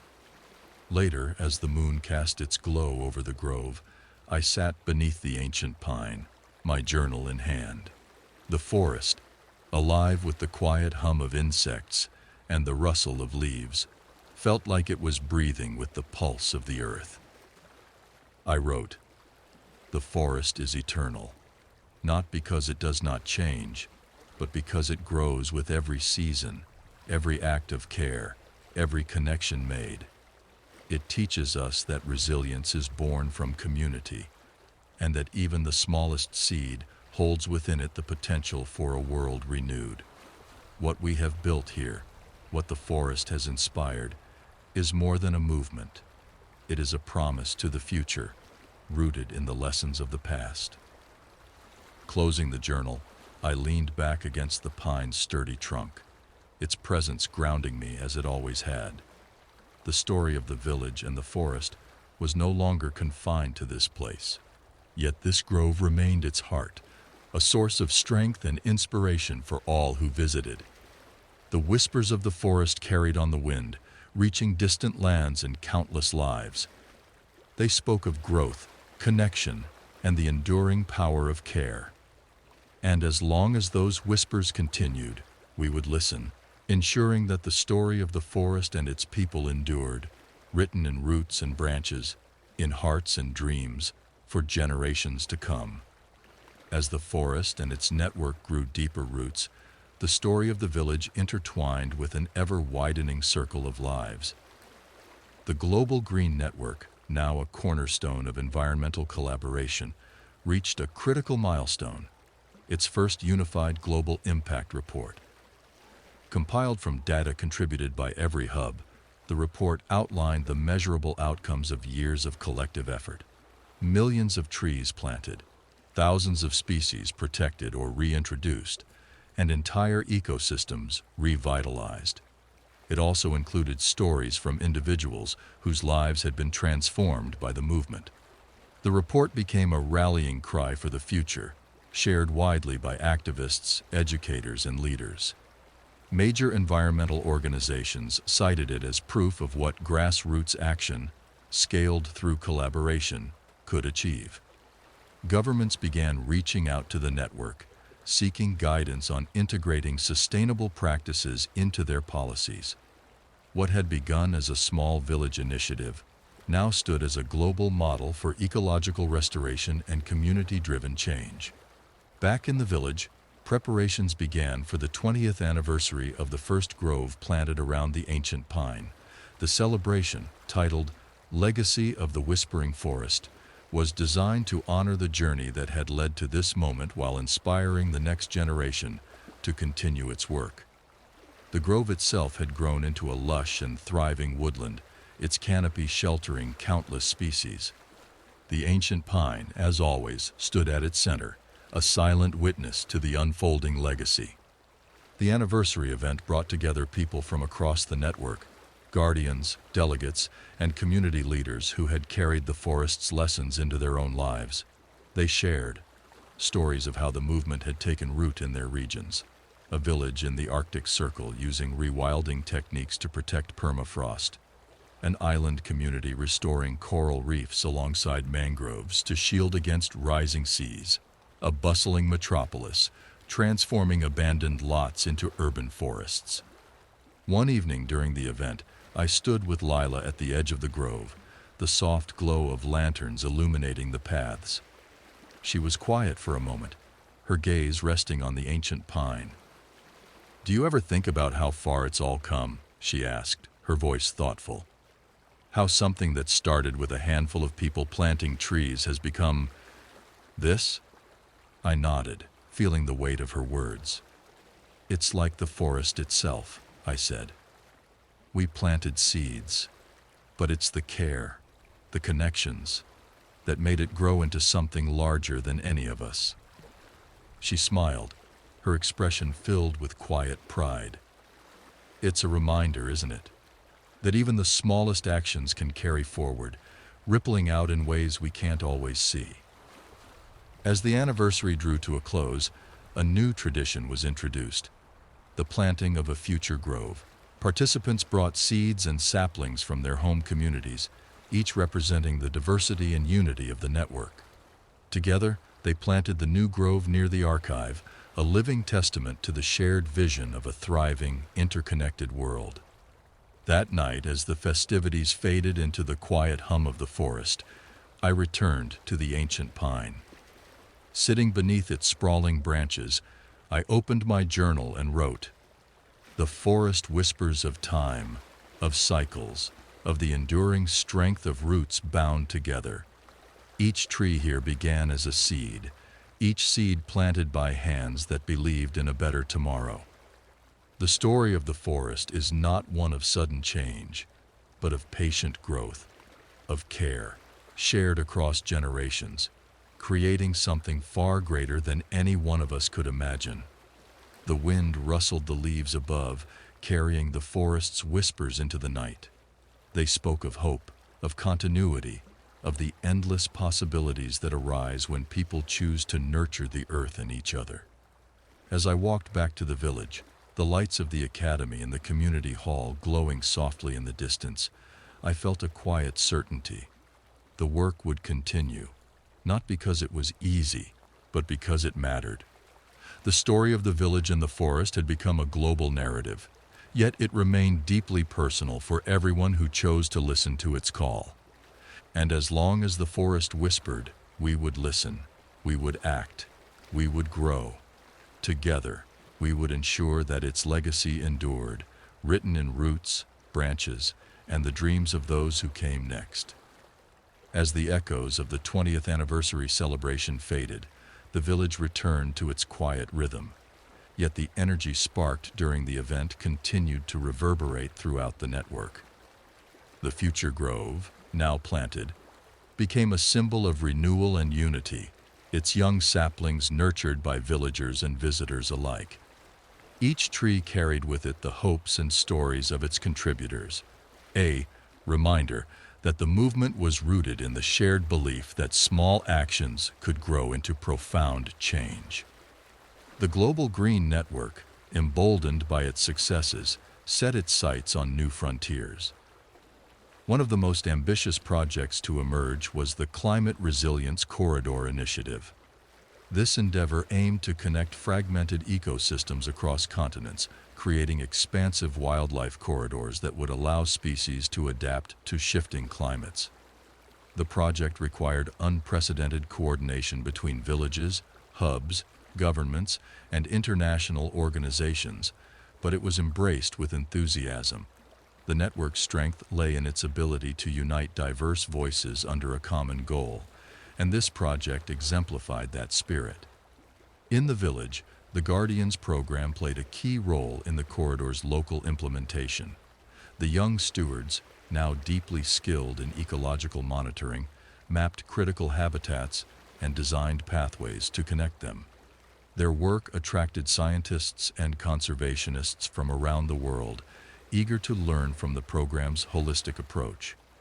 The Guardians also partnered with the Global Green Academy to create educational materials that could be distributed to communities along the corridor. The village itself continued to thrive, its projects expanding and deepening their impact. The food forest, now a cornerstone of daily life, inspired similar initiatives in urban centers. Maya, ever dedicated to her work, developed a model for vertical food forests in cities, blending traditional permaculture with modern architecture. Her designs turned skyscrapers into ecosystems, providing fresh produce and green spaces in the densest environments. Cities around the world began adopting her concept, transforming concrete landscapes into living, breathing habitats. The Pollinator Sanctuary became a hub for research and innovation. A new collaboration with the Archive and the Academy led to the creation of an interactive pollinator atlas, mapping the movement of bees, butterflies, and other species across the network. This atlas allowed villages to coordinate their planting efforts, ensuring that migratory paths remained uninterrupted. The sanctuary also became a favorite destination for schoolchildren who learned about pollinators' vital role in sustaining life, while marveling at the vibrant flowers and buzzing activity. As the seasons turned, the village prepared for its most ambitious global green festival yet. This year's theme, Harmony Beyond Borders, celebrated the interconnectedness of the network's efforts and their ability to transcend geographical, cultural, and political boundaries. Delegates arrived from over 200 villages, each carrying the spirit of their communities and the lessons they had learned. The festival featured groundbreaking workshops, from regenerative ocean farming to artificial intelligence tools for tracking climate adaptation. The highlight, however, was a shared vision session, where delegates co-created a 50-year plan for the network. The room buzzed with ideas, from establishing floating villages in flood-prone areas to creating a universal seed bank accessible to all. The plan was ambitious, but it reflected the shared belief that the challenges of the future could be met with unity, creativity, and care. On the festival's final evening, the planting of a legacy tree marked the end of the event. Delegates gathered in the grove, their hands working together to place the sapling in the soil. As the crowd fell silent, the whispers of the forest seemed to surround them, a quiet acknowledgement of their shared commitment to the earth. Later that night, I returned to the ancient pine, the grove now alive with the growth of decades of care. Sitting beneath its branches, I opened my journal and wrote, "The forest speaks of resilience, not in standing alone, but in growing together. Each tree in this grove began as a seed, planted with hope and nurtured with care. Their roots intertwine, their branches reach toward the sky, and their whispers carry the promise of what we can achieve when we act as one." The story of the forest is not bound by time or place. It lives in every act of care, in every connection made, and in every dream of a world that thrives. As I closed the journal, the wind stirred the leaves above, carrying the whispers of the forest far beyond the grove. Walking back to the village, I passed the academy, where the next cohort of participants was deep in conversation, their voices filled with the excitement of possibility. The lights of the archive glowed warmly, a beacon of knowledge and inspiration for the world. The story of the village and the forest continued to grow, its roots reaching deeper, its branches spreading wider. It was no longer just a local movement. It was a global narrative, carried by the hands and hearts of those who believed in the power of care and connection. And as long as the forest whispered, we would listen, ensuring that its legacy endured for generations yet to come. The forest's whispers carried on the wind, weaving through the lives of those who had become part of its story. The village, now a thriving center of global conservation and innovation, remained a source of inspiration and action. Its projects had evolved into living systems, each building upon the lessons of the past while adapting to the challenges of the future. The Climate Resilience Corridor Initiative became a landmark achievement, connecting ecosystems across continents. Wildlife began migrating freely along these corridors, adapting to new habitats as climates shifted. Reports of species rebounding, wolves in northern forests, elephants in savannas, and migratory birds across wetlands, filled the network with renewed hope. The corridors also brought unexpected benefits, like natural flood control and the restoration of vital carbon sinks. Villages along the corridors celebrated their shared success, knowing their work had strengthened not just their local ecosystems, but the planet as a whole. In the village, the Guardians program matured into a global model of youth-led conservation. Guardians from across the network came together for an annual summit, sharing data, techniques, and stories.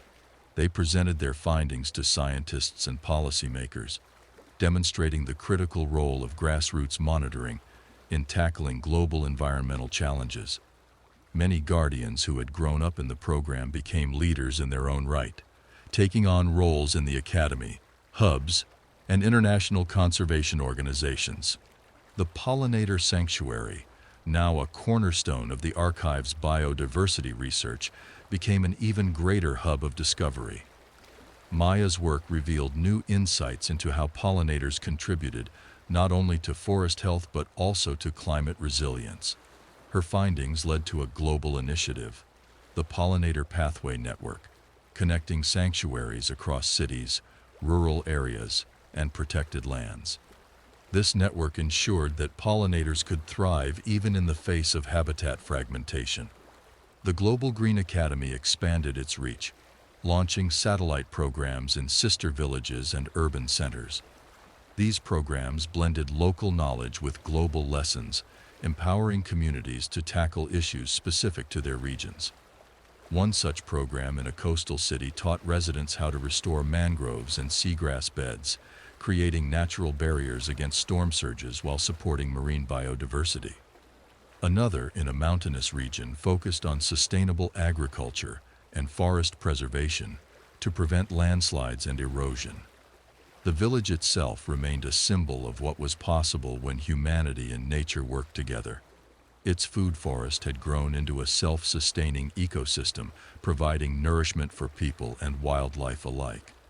The grove around the ancient pine, once a modest planting of hope, was now a vibrant woodland teeming with life. Visitors from across the world came to walk its trails, often leaving inspired to start their own projects back home. One summer, during a quiet moment, I found myself in the grove, walking among the trees. The air was alive with the hum of insects, the rustle of leaves, and the calls of birds. Standing beneath the ancient pine, I felt the weight of the years, not as a burden, but as a gift, a testament to what had been built through care and collaboration. Sitting at the base of the pine, I opened my journal and wrote, "The forest reminds us that growth is not a race but a process, a cycle of seasons, of beginnings and renewals. What began here as a seed has grown into something far greater than any of us could have imagined. Each tree, each sanctuary, each corridor carries the stories of countless hands and hearts, united by the belief that we are part of something larger than ourselves. The forest whispers of time, of connection, and of the infinite potential of care. As the sun dipped lower in the sky, casting golden light through the canopy, I closed the journal and leaned back against the pine. Its roots, entwined with the others in the grove, felt as steady and enduring as the movement it had inspired.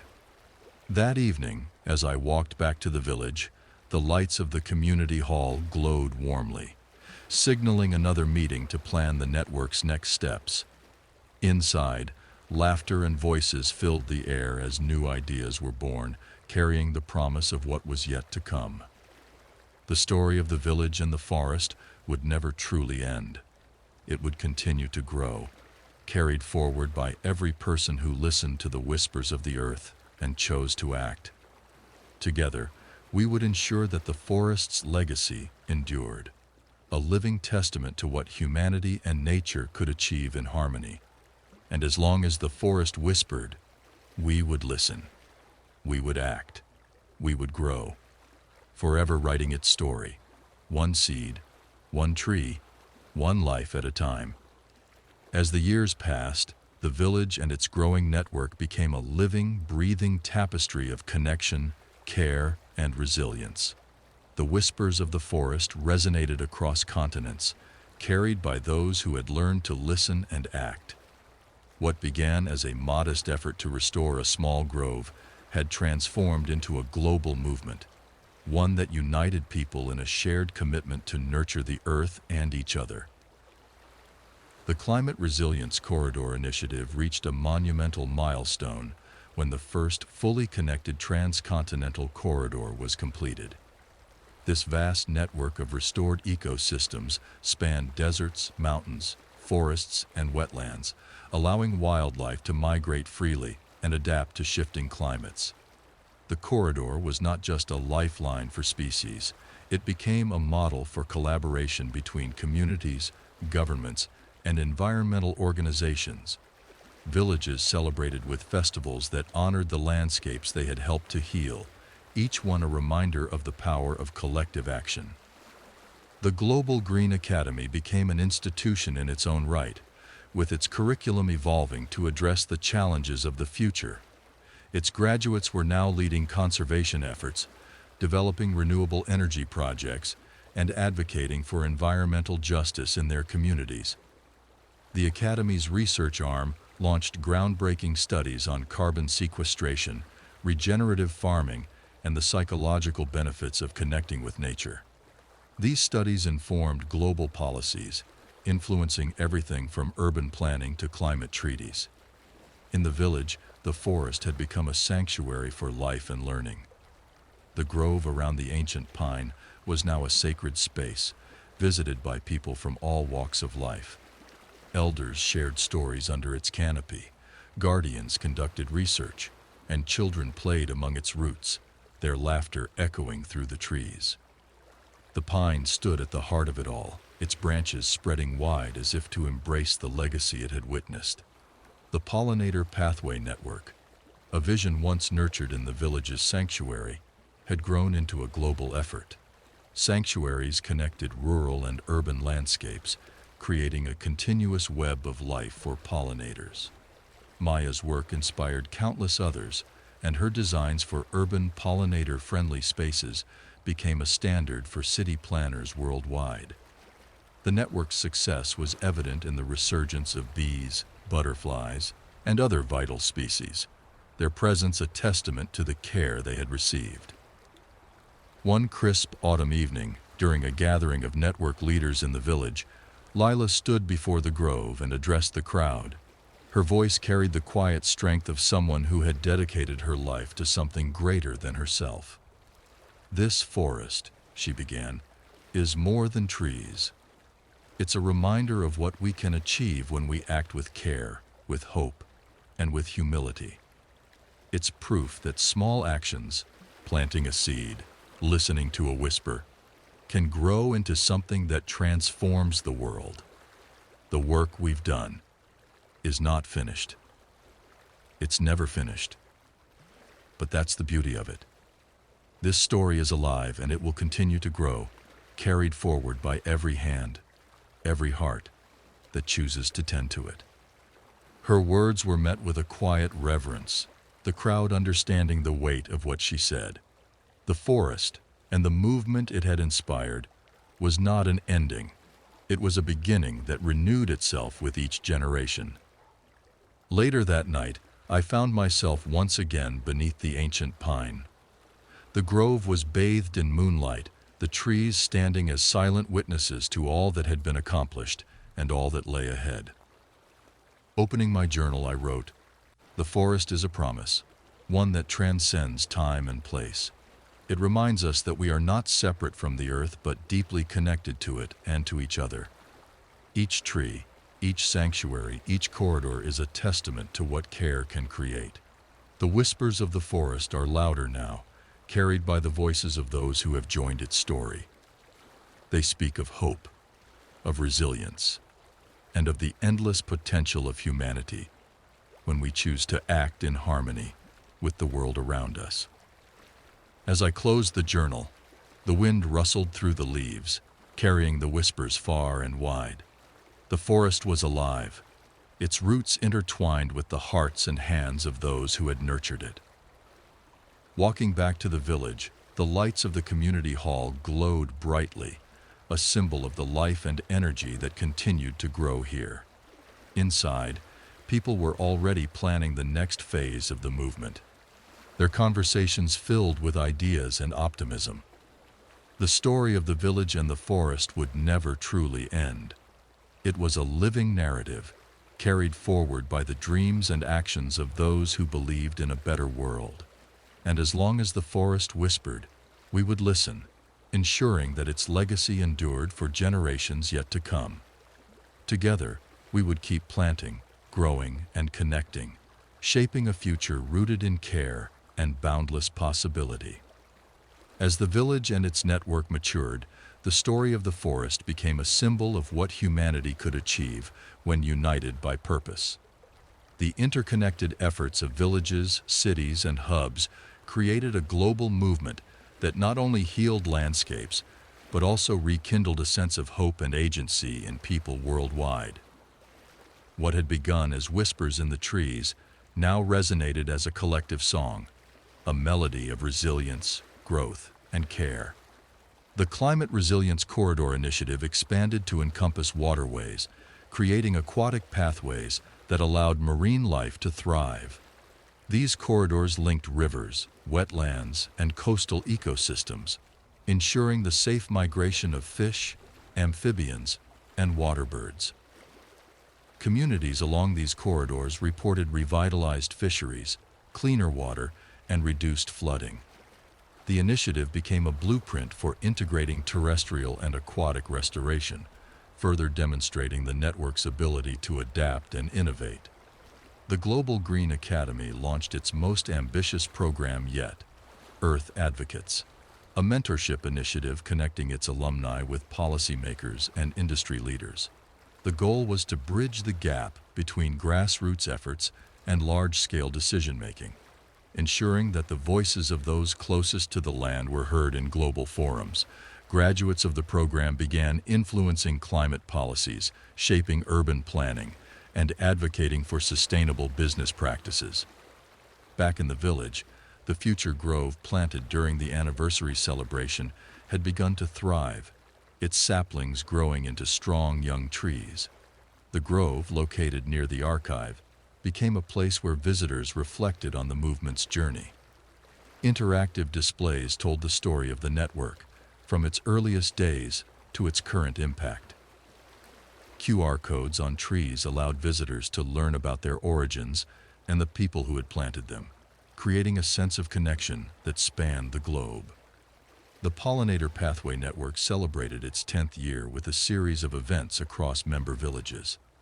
Maya, now a global figure in conservation, was invited to speak at international conferences, where she shared the sanctuary's story and its impact on biodiversity.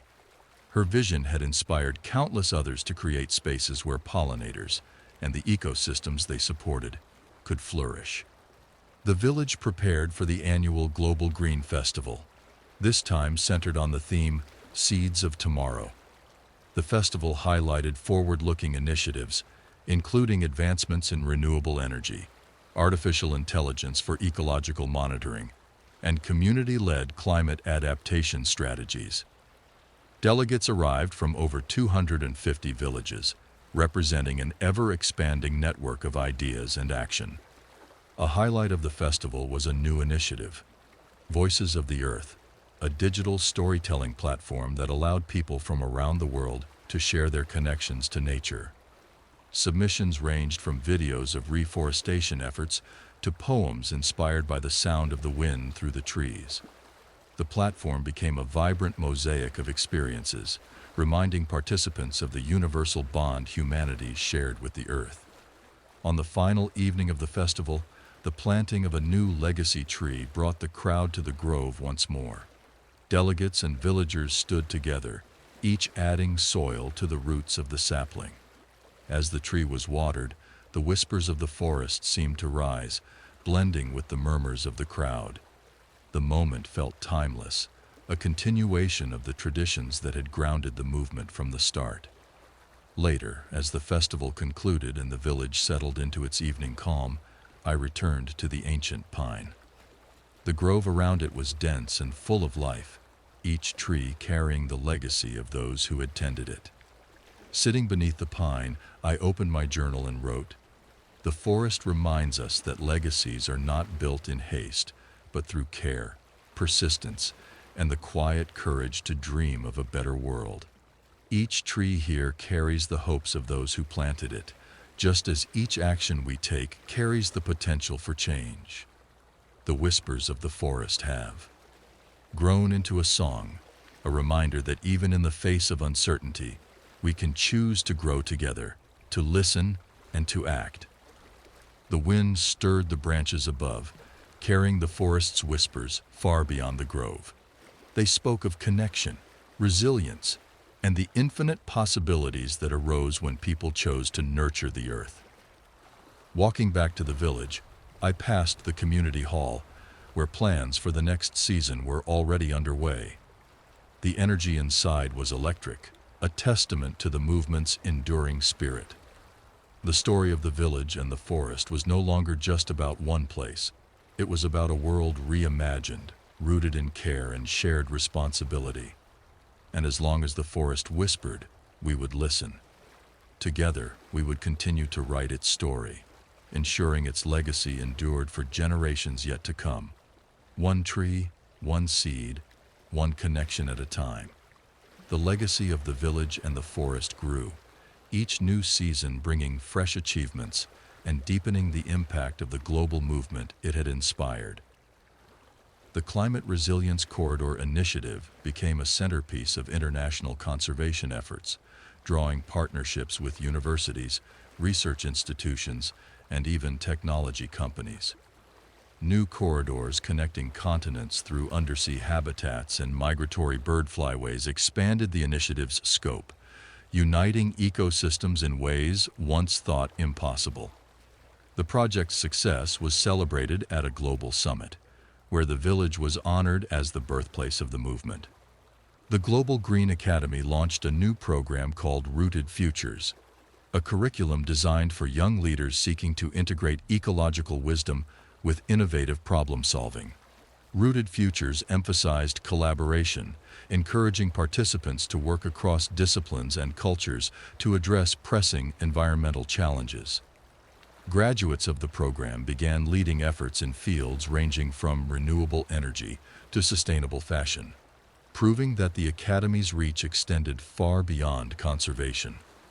In the village, the future grove flourished, its trees now tall enough to cast shade over visitors who came to reflect and learn. The grove became a center for community gatherings, where people shared stories, songs, and ideas. Each tree bore a plaque with the name of its contributor and a short message about their hopes for the future.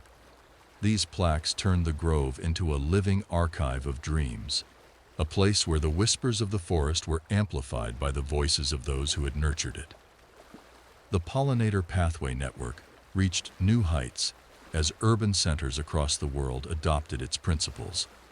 Rooftops, parks, and even highways were transformed into pollinator-friendly spaces, creating continuous habitats that wove through cities like green arteries.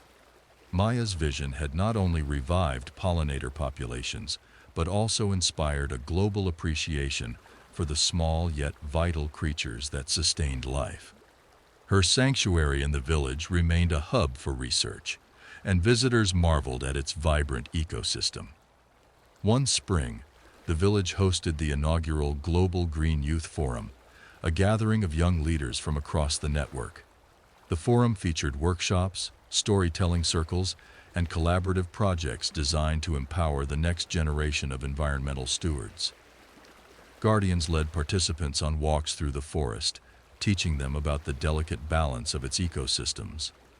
The energy and creativity of the youth were palpable, their ideas sparking new initiatives that promised to shape the network's future. The annual Global Green Festival returned with the theme Harmony in Action. Delegates from nearly 300 villages attended, bringing new ideas and innovations. Among the highlights was the debut of Earthlines, a global communication platform that allowed network members to share real-time updates, collaborate on projects, and celebrate successes. Earthlines became a digital lifeline for the movement, connecting people across distances and ensuring that no one felt isolated in their efforts. On the festival's final evening, the tradition of planting a legacy tree continued. This year, the sapling came from a sister village in the Arctic, its roots symbolizing the resilience required to thrive in challenging environments. Delegates and villagers worked together to plant the tree, their hands pressing soil around its base as the whispers of the forest surrounded them. The moment was both solemn and joyful, a reminder of the shared commitment that bound them all. Later, as the festival lights dimmed and the village settled into quiet reflection, I walked to the ancient pine. The grove around it, now a thriving forest, seemed to hum with life. Sitting beneath the pine, I opened my journal and wrote, "The forest has grown far beyond these trees. Its roots stretch across continents, its whispers carried by those who have chosen to listen. Each tree planted, each connection made, is a promise, a declaration that we are not separate from the earth but part of its enduring story." The forest reminds us that care, no matter how small, has the power to transform. Its whispers are louder now, a song of hope carried on the wind. The wind stirred the leaves, and the forest seemed to breathe with the rhythm of the earth itself. Closing the journal, I leaned back against the pine's sturdy trunk, feeling the weight of time and the gift of continuity. As I walked back to the village, the lights of the academy and community hall glowed warmly, their presence a reminder of the work still to be done. Inside, people were already planning the next steps: new projects, expanded corridors, deeper collaborations. The energy was infectious, a testament to the movement's vitality and the belief that its work mattered. The story of the village and the forest would never truly end. It was a living narrative, carried forward by every hand that planted a seed, every heart that cared, and every voice that listened to the whispers of the earth. Together, we would continue to write its chapters, shaping a world where humanity and nature thrived as one. And as long as the forest whispered, we would listen, ensuring its legacy endured for generations to come. As the years unfolded, the village's influence continued to expand, weaving an even more intricate web of connection and impact. The Climate Resilience Corridor Initiative achieved its next ambitious goal, linking high-altitude ecosystems with coastal regions, creating pathways that spanned mountains, rivers, forests, and estuaries. These corridors were vital not only for wildlife, but also for the people who lived alongside them. Communities reported reduced flooding, more stable weather patterns, and restored natural resources that supported their livelihoods. In the village itself, the forest had become a sanctuary for both nature and people. The future grove, now a flourishing woodland, served as a gathering place for reflection and celebration. Its trees were no longer just symbols of hope, but living monuments to the movement's enduring success. The plaques beneath each tree told stories of individuals, villages, and entire regions that had joined hands in the global effort to heal the earth. The Global Green Academy reached its 10-year anniversary with a celebration that brought together alumni from across the network. These graduates had become trailblazers in their respective fields, from designing sustainable cities to leading conservation initiatives in remote regions. The Academy launched a new program, Eco-Visionaries, which aimed to integrate cutting-edge technology with traditional ecological knowledge to solve some of the planet's most pressing challenges. Participants worked on projects such as AI-assisted biodiversity mapping, modular housing designed for climate resilience, and large-scale carbon capture integrated with reforestation. The Pollinator Pathway Network also celebrated a decade of success. Its sanctuaries, spanning urban and rural areas alike, had become a cornerstone of global biodiversity restoration. Maya's work was now synonymous with pollinator health, and she was invited to lead an international task force dedicated to scaling the pathway model to new continents. Her sanctuary in the village remained a focal point, a vibrant ecosystem that showcased the interconnectedness of life. The village hosted the largest global green festival yet, this time themed Roots of Unity. The festival's highlight was the unveiling of LifeWeb, a digital visualization of the entire network's impact. LifeWeb allowed participants to see how their individual efforts, every tree planted, every corridor restored, every sanctuary created, connected to the greater whole. The visualization was breathtaking, a glowing map of life and action that spanned the globe. During the festival, a new initiative was announced, Voices of the Next Generation. This program focused on empowering youth from underserved regions, providing them with mentorship, education, and resources to become environmental leaders in their communities. The program's first participants shared their stories at the festival, their words filled with hope and determination. Their vision for the future sparked a standing ovation, a reminder that the movement's strength lay in its ability to inspire and empower others. On the final evening of the festival, the tradition of planting a legacy tree continued. This year, the sapling came from a sister village in the rainforest, chosen for its resilience and ability to sequester carbon. As the tree was planted, delegates, villagers, and visitors joined hands in a circle around it, their voices rising in a song of unity and hope. The whispers of the forest seemed to harmonize with their voices, carrying the moment far beyond the grove. Later that night, I returned to the ancient pine, as I often did during moments of reflection. The grove around it, now a thriving forest, felt alive with the energy of the festival and the countless lives it had touched. Sitting beneath the pine, I opened my journal and wrote, "The forest is a reminder of what is possible when we choose to care. Its roots run deep, binding us to each other and to the earth. Each tree here began as a whisper, a quiet act of hope, nurtured by hands that believed in the power of small actions. Now those whispers have grown into a symphony, carried by the winds to places far beyond this grove. The forest speaks of resilience, connection, and the endless possibilities born from unity." The wind rustled the leaves above as if echoing the words on the page. Closing the journal, I leaned back against the pine, feeling the steady pulse of life all around me. As I walked back to the village, the lights of the academy and community hall glowed warmly in the distance. Inside, people were already discussing the next steps, plans for new corridors, expanded education programs, and deeper collaborations. The work, as always, continued, fueled by the belief that every action mattered. The story of the village and the forest would never truly end.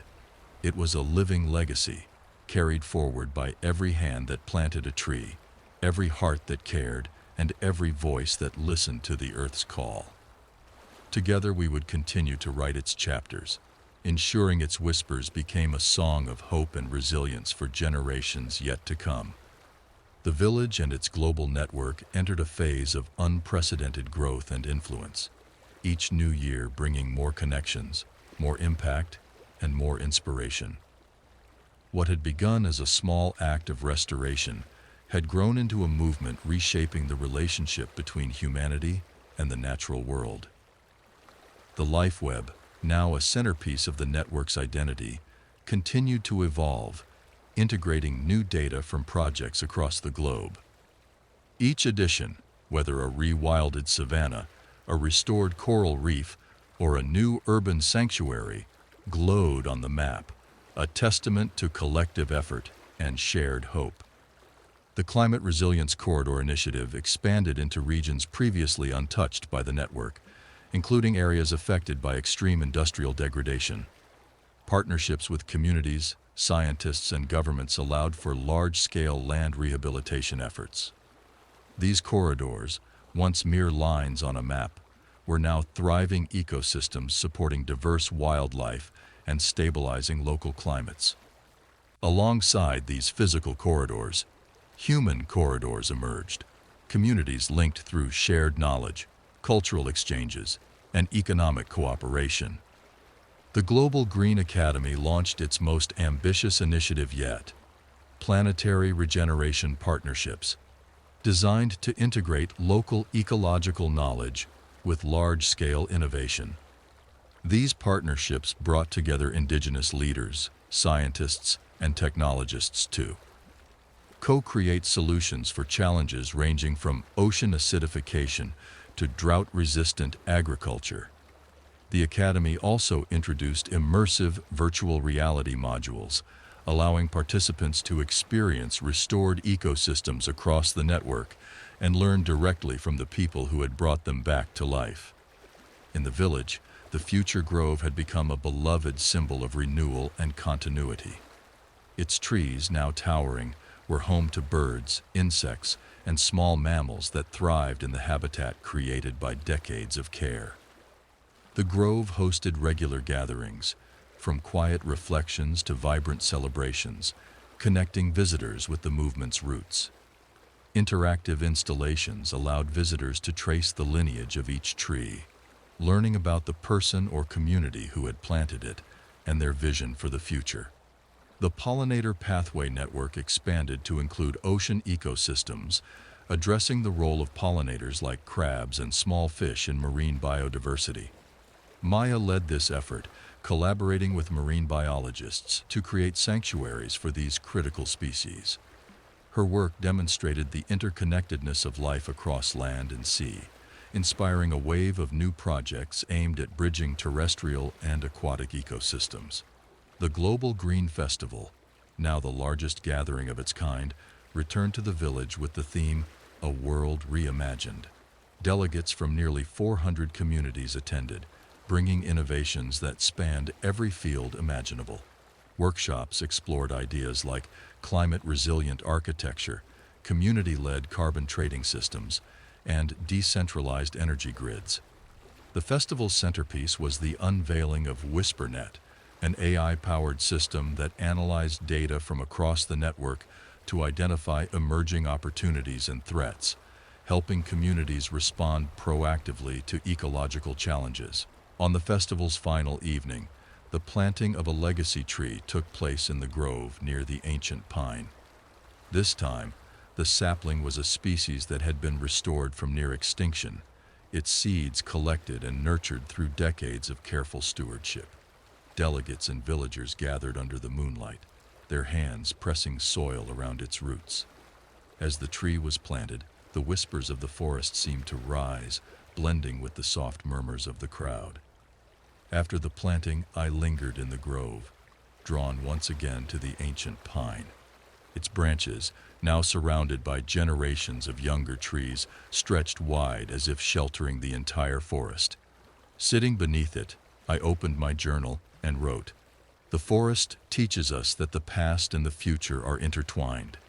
Each tree here carries the stories of those who planted it, their hopes rooted in the soil and growing toward the sky. The whispers of the forest are no longer confined to this place. They have become a song carried across the world, a reminder that even in the face of uncertainty, growth is always possible. The forest speaks of unity, of resilience, of the infinite potential we hold when we act together. The wind stirred the leaves above, carrying the whispers far beyond the grove. Closing the journal, I felt a profound sense of peace. The work we had done, the work we continued to do, was part of something far greater than ourselves. It was a legacy, written not in words, but in life, in roots, in branches, in connections that span the globe. Walking back to the village, the lights of the community hall glowed warmly, a beacon of hope against the darkened sky. Inside, people were already dreaming of what came next. New hubs, deeper collaborations, bold initiatives that would shape the decades to come. The story of the village and the forest would never truly end. It was a living narrative, carried forward by every hand that planted a seed, every heart that cared, and every voice that listened to the earth's quiet call. Together we would continue to write its chapters, ensuring that the whispers of the forest grew into a song of hope, resilience, and unity for generations yet to come. The forest's story grew more intricate with each passing year, its whispers now carried on the voices of thousands united by its vision. The village remained the heart of this global movement, a symbol of what could be achieved when humanity acted with care and purpose. The connections forged through the global green network deepened, creating a framework that not only healed ecosystems, but also empowered people to rebuild their relationships with the earth. The Climate Resilience Corridor Initiative reached a historic milestone, the launch of Global Migration Pathways, a program that tracked and supported the movement of animals, birds, and marine life across connected corridors. Using data from WhisperNet, the network ensured that every link in the corridors, whether forest, wetland, or reef, remained functional and protected. Communities along these pathways began celebrating migration festivals, honoring the species that traveled through their regions and the habitats that sustained them. The Global Green Academy grew into a multi-campus institution with regional centers tailored to local ecological challenges. The Academy introduced the Harmony Fellowship, a program for activists, scientists, and artists to collaborate on innovative solutions for global challenges. The Fellows' projects ranged from rethinking urban waste systems to designing art installations that educated people about endangered ecosystems. The Academy also partnered with schools, creating a curriculum called Roots of Tomorrow that brought ecological literacy to young students worldwide. The village's future grove had become a destination for people seeking inspiration and solace. Its towering trees provided shelter not just for wildlife, but for the hopes and dreams of those who visited. The grove was now home to the Circle of Memory, a living monument honoring those who had contributed to the movement. Each tree bore a plaque with a name and a message, creating a space where history and growth intertwined. The Pollinator Pathway Network, now fully global, expanded its reach into polar and desert ecosystems. Maya's leadership in this effort brought together experts from diverse fields, demonstrating the interconnectedness of all life. Under her guidance, the network began exploring how pollinators adapted to extreme environments, uncovering new ways to support these vital species.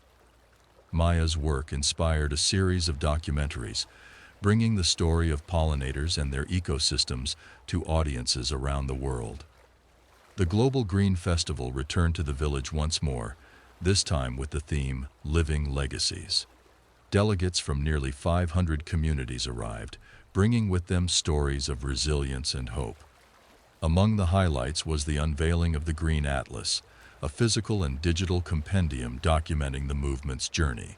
The atlas included maps, photographs, personal narratives, and data, providing a comprehensive view of the impact achieved over decades. One of the festival's most powerful moments came during the Legacy Grove dedication. This year, a circle of saplings was planted, each representing a biome restored through the network's efforts. Delegates from every region participated, their hands working together to nurture the trees that symbolized their shared vision. As the saplings were watered, the crowd stood in a moment of silence, listening as the whispers of the forest blended with the gentle rustle of leaves. Later that night I returned to the ancient pine, drawn as always to its steady presence.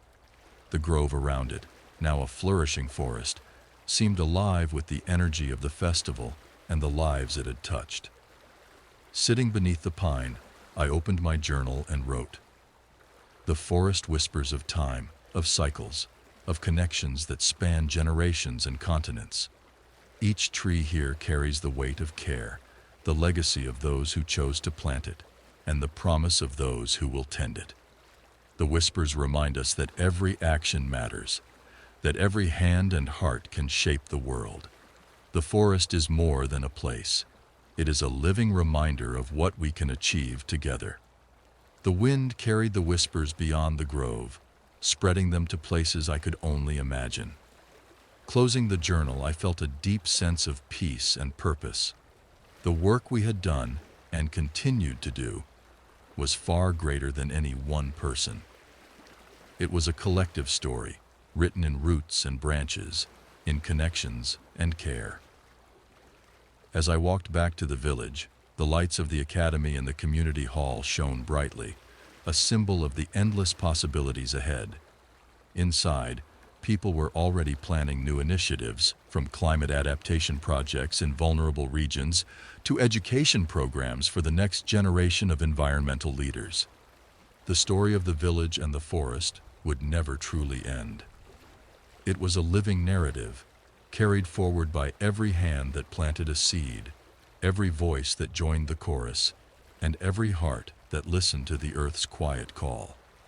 Together, we would continue to write its chapters, ensuring that the whispers of the forest grew louder and stronger, inspiring hope and unity for generations to come. As the years turned to decades, the village and the global network it had inspired continued to thrive, their roots spreading ever deeper and their branches reaching ever higher. The village remained a beacon of hope and a hub of innovation, drawing people from across the world to learn, share, and contribute to the ongoing story of restoration and renewal. The global migration pathways, now fully operational, became a cornerstone of global ecological balance. Along these pathways, species once threatened with extinction found safe passage and thriving habitats. Communities along the corridors became stewards of the land and water, their economies revitalized through sustainable practices and ecotourism. Migratory festivals celebrated the return of animals, birds, and marine life, creating a global culture of gratitude for the interconnectedness of life. The Global Green Academy expanded into a network of campuses spanning every continent. Each campus focused on the unique challenges of its region while maintaining a connection to the larger network. The Academy launched Earth Guardians 2050, a program designed to train the next generation of global leaders in conservation, technology, and community organizing. The graduates of this program became changemakers, integrating ecological principles into fields as diverse as medicine, transportation, and art. The Pollinator Pathway Network reached its peak, connecting ecosystems in ways that were once unimaginable. Maya, now a revered figure in global conservation, continued to innovate, leading a team that developed pollinator-friendly zones in urban skyscrapers and deep-sea farming systems. Her work underscored the profound role pollinators played in every ecosystem, from deserts to oceans, and inspired a renewed appreciation for the delicate balance of life. In the village, the future grove became a sacred space, not just for reflection, but also for renewal. The circle of memory grew, its trees standing as silent witnesses to the lives and dreams of those who had contributed to the movement. Visitors left messages of hope, their words etched into stones placed around the grove. The whispers of the forest seemed to carry these messages, weaving them into the ongoing narrative of care and connection. The Global Green Festival, now an institution in its own right, celebrated its 50th year with the theme, A World Reborn. Delegates from over 600 communities gathered, representing every biome, culture, and region on Earth. The festival featured groundbreaking innovations, from solar-powered marine restoration vessels to AI-driven forest monitoring systems that could predict and prevent deforestation. One of the festival's most moving moments came during the unveiling of the Legacy Wall, a monumental digital display that chronicled the movement's history. The wall featured stories, images, and videos contributed by every village in the network, creating a living timeline of progress. As people watched the wall light up with the faces and voices of those who had shaped the movement, there was a shared sense of awe at the scale and depth of what had been accomplished. On the festival's final evening, the tradition of planting a legacy tree continued. This time, a circle of saplings was planted to represent the network's commitment to the future. Delegates stood in silence as the trees were watered, their hands resting on the soil as if to impart their hopes into the earth. The whispers of the forest, carried on the breeze, seemed to echo those hopes, rising to meet the stars above.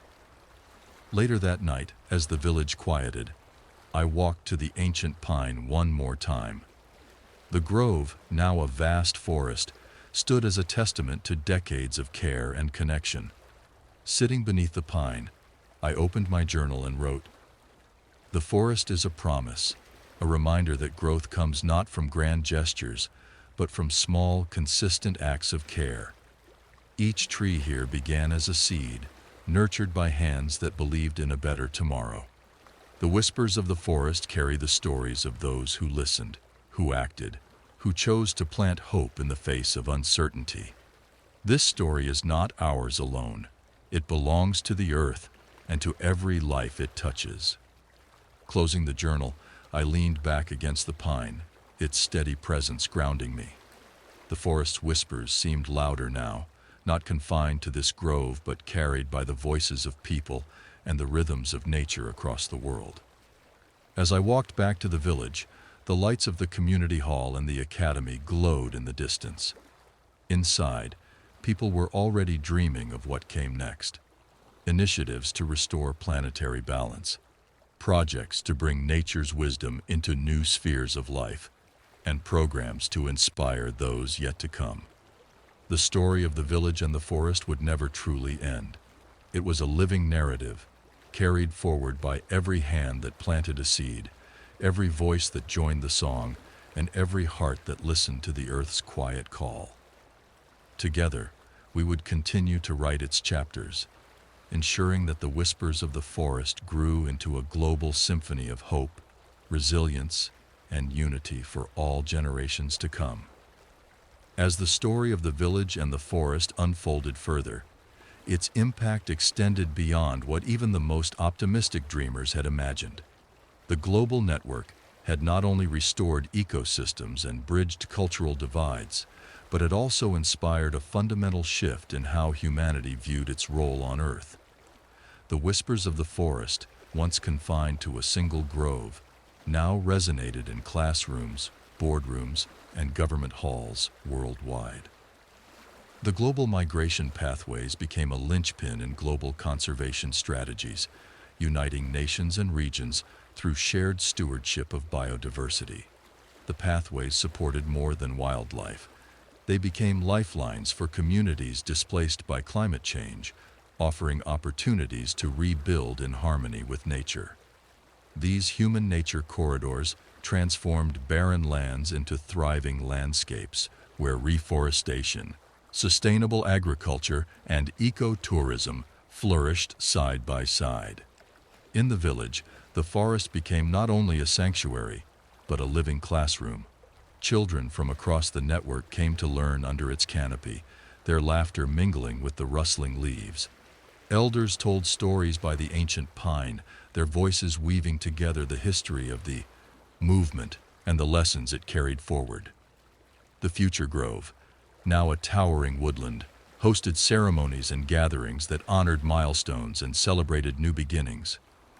The Global Green Academy entered a golden era, launching the Earth's Renaissance Initiative, a multidisciplinary program aimed at tackling the most complex challenges of the modern world. Its participants developed breakthroughs in regenerative medicine, circular economies, and resilient urban planning, all rooted in the principles of harmony with nature. The Academy's influence extended into popular culture, inspiring films, books, and art that reimagined humanity's future as part of an interconnected world. Maya's work with the Pollinator Pathway Network reached a historic achievement: the successful introduction of resilient pollinator species into areas that had been devastated by ecological collapse. These species, carefully nurtured and reintroduced, revived ecosystems that had once seemed beyond saving. Her sanctuary in the village became a pilgrimage site for conservationists, a living testament to what care and persistence could achieve. The Global Green Festival, now a hallmark of the movement, marked its centennial with the theme, The Legacy of Care. Held once again in the village, the festival drew participants from every corner of the globe. Delegates shared stories of how the movement had touched their lives, from villages in the Amazon to islands in the Pacific. The festival introduced the World Garden, a project to create interconnected botanical gardens in cities worldwide, showcasing the beauty and diversity of global flora while fostering urban ecological literacy. On the final evening of the festival, the planting of the Legacy Circle brought together people of all ages. Saplings from every biome were planted in a circle around the ancient pine, each representing a hope for the next century. The moment was profound, as the whispers of the forest seemed to rise with the collective heartbeat of those present, merging past, present, and future into one. That night, as the village settled into a calm hush, I returned to the ancient pine, drawn as always by its enduring presence. The grove around it, now a forest stretching farther than the eye could see, seemed alive with the energy of decades of care and connection. Sitting beneath the pine, I opened my journal and wrote, "The forest has become more than a place. It is a way of being, a reminder that the smallest acts of care can grow into legacies that touch lives far beyond our own. Each tree here stands as a testament to the belief that hope, when planted, can thrive against all odds." The whispers of the forest remind us that we are part of something infinite, a story written not in words, but in life. Closing the journal, I leaned back against the pine, its roots entwined with those of the trees around it, creating a network as resilient and interconnected as the movement it had inspired. Walking back to the village, the lights of the academy and community hall shone brightly, their warmth a beacon in the night. Inside, plans for the next century were already being discussed, ideas to address rising sea levels, innovations in carbon-neutral cities, and new pathways to connect the untouched corners of the earth. The story of the village and the forest would never truly end. It had grown into a global symphony, a living narrative carried forward by every hand that planted a seed, every voice that joined the chorus, and every heart that listened to the earth's timeless whispers. Together, we would continue to write its chapters, ensuring that the whispers of the forest carried hope, unity, and resilience to all who would follow. The story of the forest and the village became a legacy that shaped the world, threading through lives, landscapes, and futures in ways that defied imagination. The global network, strengthened by decades of collaboration and innovation, had evolved into a tapestry of action, where every node, every village, hub, and individual contributed to the greater whole.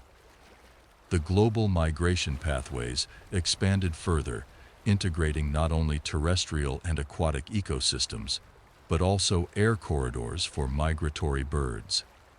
Advanced satellite tracking systems, developed in collaboration with the Global Green Academy, provided real-time data on animal movements, weather patterns, and habitat changes.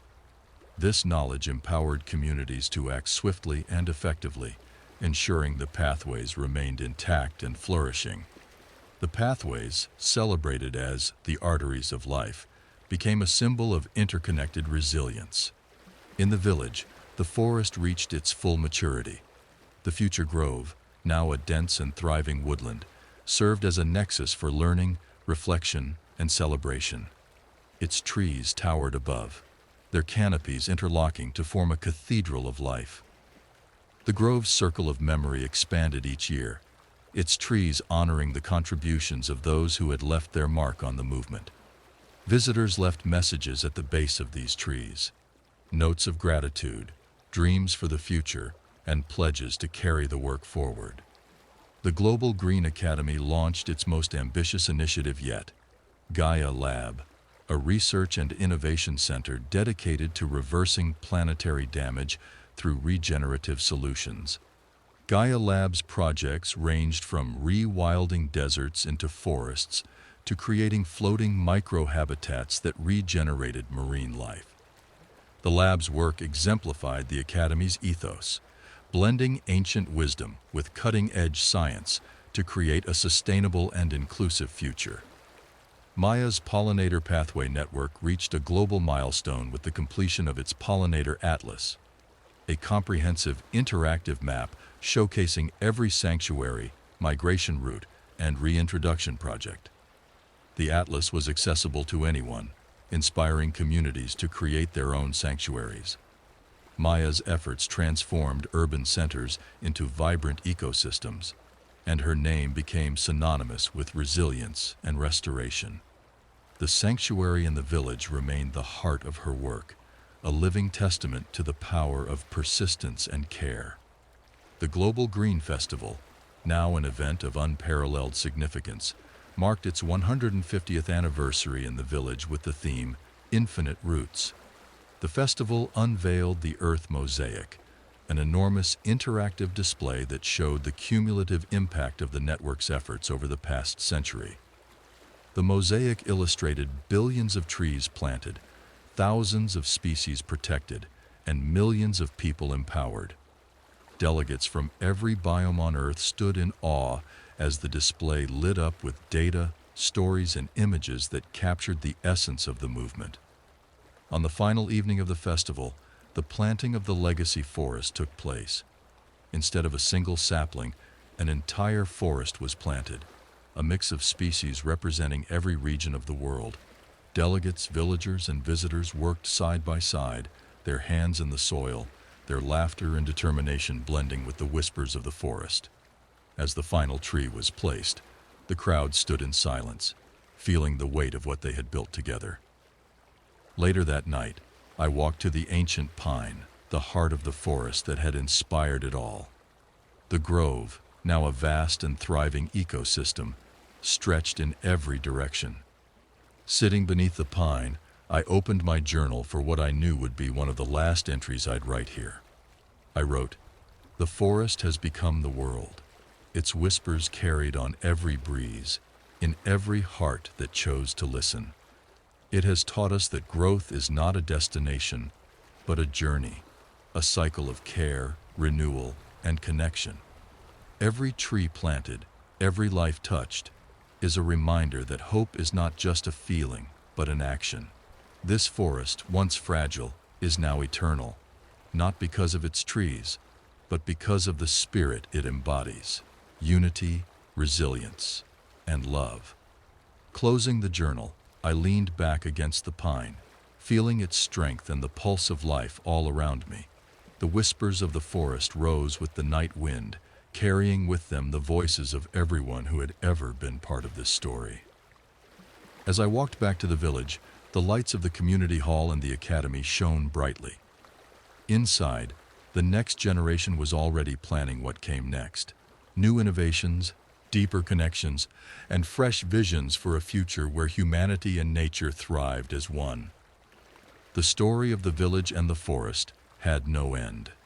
It was a living testament to the infinite possibilities of care and connection, carried forward by every hand, every heart, and every voice that chose to answer the call of the earth's whispers. Together, we would continue to write its chapters, ensuring that its legacy inspired hope and unity for all who would follow, for centuries to come. As the decades turned into centuries, the story of the village and the forest grew into a cornerstone of humanity's shared history. The whispers of the forest, once soft and fragile, had become a resonant anthem, a guiding force that shaped the trajectory of the world. The legacy of care, rooted in the soil of a single village, now reached every corner of the earth. The global migration pathways, fully realized, had transformed the planet's ecosystems. Species that had teetered on the brink of extinction thrived in restored habitats, their populations stabilizing and even flourishing. Communities living along the corridors experienced the benefits firsthand: cleaner water, fertile soils, and a renewed connection to the land. The pathways also became cultural landmarks, with trails, sanctuaries, and observation points allowing people to witness the wonder of migration and the interconnectedness of life. The Global Green Academy, now a network of Gaia labs spanning every continent, became humanity's think tank for planetary stewardship. Its regenerative Earth project aimed to heal the deepest scars of human impact, from transforming toxic industrial wastelands into flourishing green spaces, to pioneering climate-positive urban designs. The Academy's graduates, known as Earth Stewards, led efforts that blended technological advancements with nature's timeless wisdom. They became diplomats of the planet, working across borders to ensure harmony between humanity and the Earth. In the village, the future grove stood as a monument to the movement's origins. Its trees, now ancient themselves, sheltered generations of visitors who came to reflect on the past and dream of the future. The circle of memory expanded continuously, its plaques and messages creating a living archive of the movement's milestones and the people who had made them possible. The grove became a pilgrimage site, a place where the whispers of the forest seemed to speak directly to those who paused to listen. The pollinator pathway network evolved into a vast and intricate system that spanned land, air, and sea. Maya's work, now carried forward by a global team, explored the interconnected role of pollinators in planetary health. Her name became synonymous with restoration, her legacy immortalized in countless sanctuaries and pathways. The original sanctuary in the village remained a hub of activity, its vibrant ecosystem drawing researchers, artists, and dreamers alike. The Global Green Festival, now a millennial tradition, celebrated its 200th anniversary under the theme Eternal Growth. Held once more in the village, the festival drew representatives from every region on Earth and beyond. Communities from orbital habitats and underwater cities shared their contributions to the movement. The festival introduced the Living Archive, an interactive, AI-driven repository that allowed anyone to explore the history, science, and stories of the movement. It became a tool for learning, inspiration, and connection, ensuring that the legacy of the forest remained accessible to all. On the final evening of the festival, the legacy forest saw the planting of yet another circle of trees. These saplings, grown from seeds collected across centuries, represented the resilience of life and the enduring power of collective action. Delegates, villagers, and visitors planted the trees in silence, their hands pressing the soil with reverence. As the last tree was watered, the whispers of the forest rose in harmony with the murmurs of the crowd, creating a moment that felt timeless.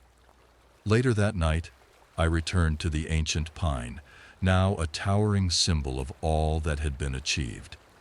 The grove around it had grown into a sprawling forest, its trees interconnected in a way that mirrored the unity of the movement.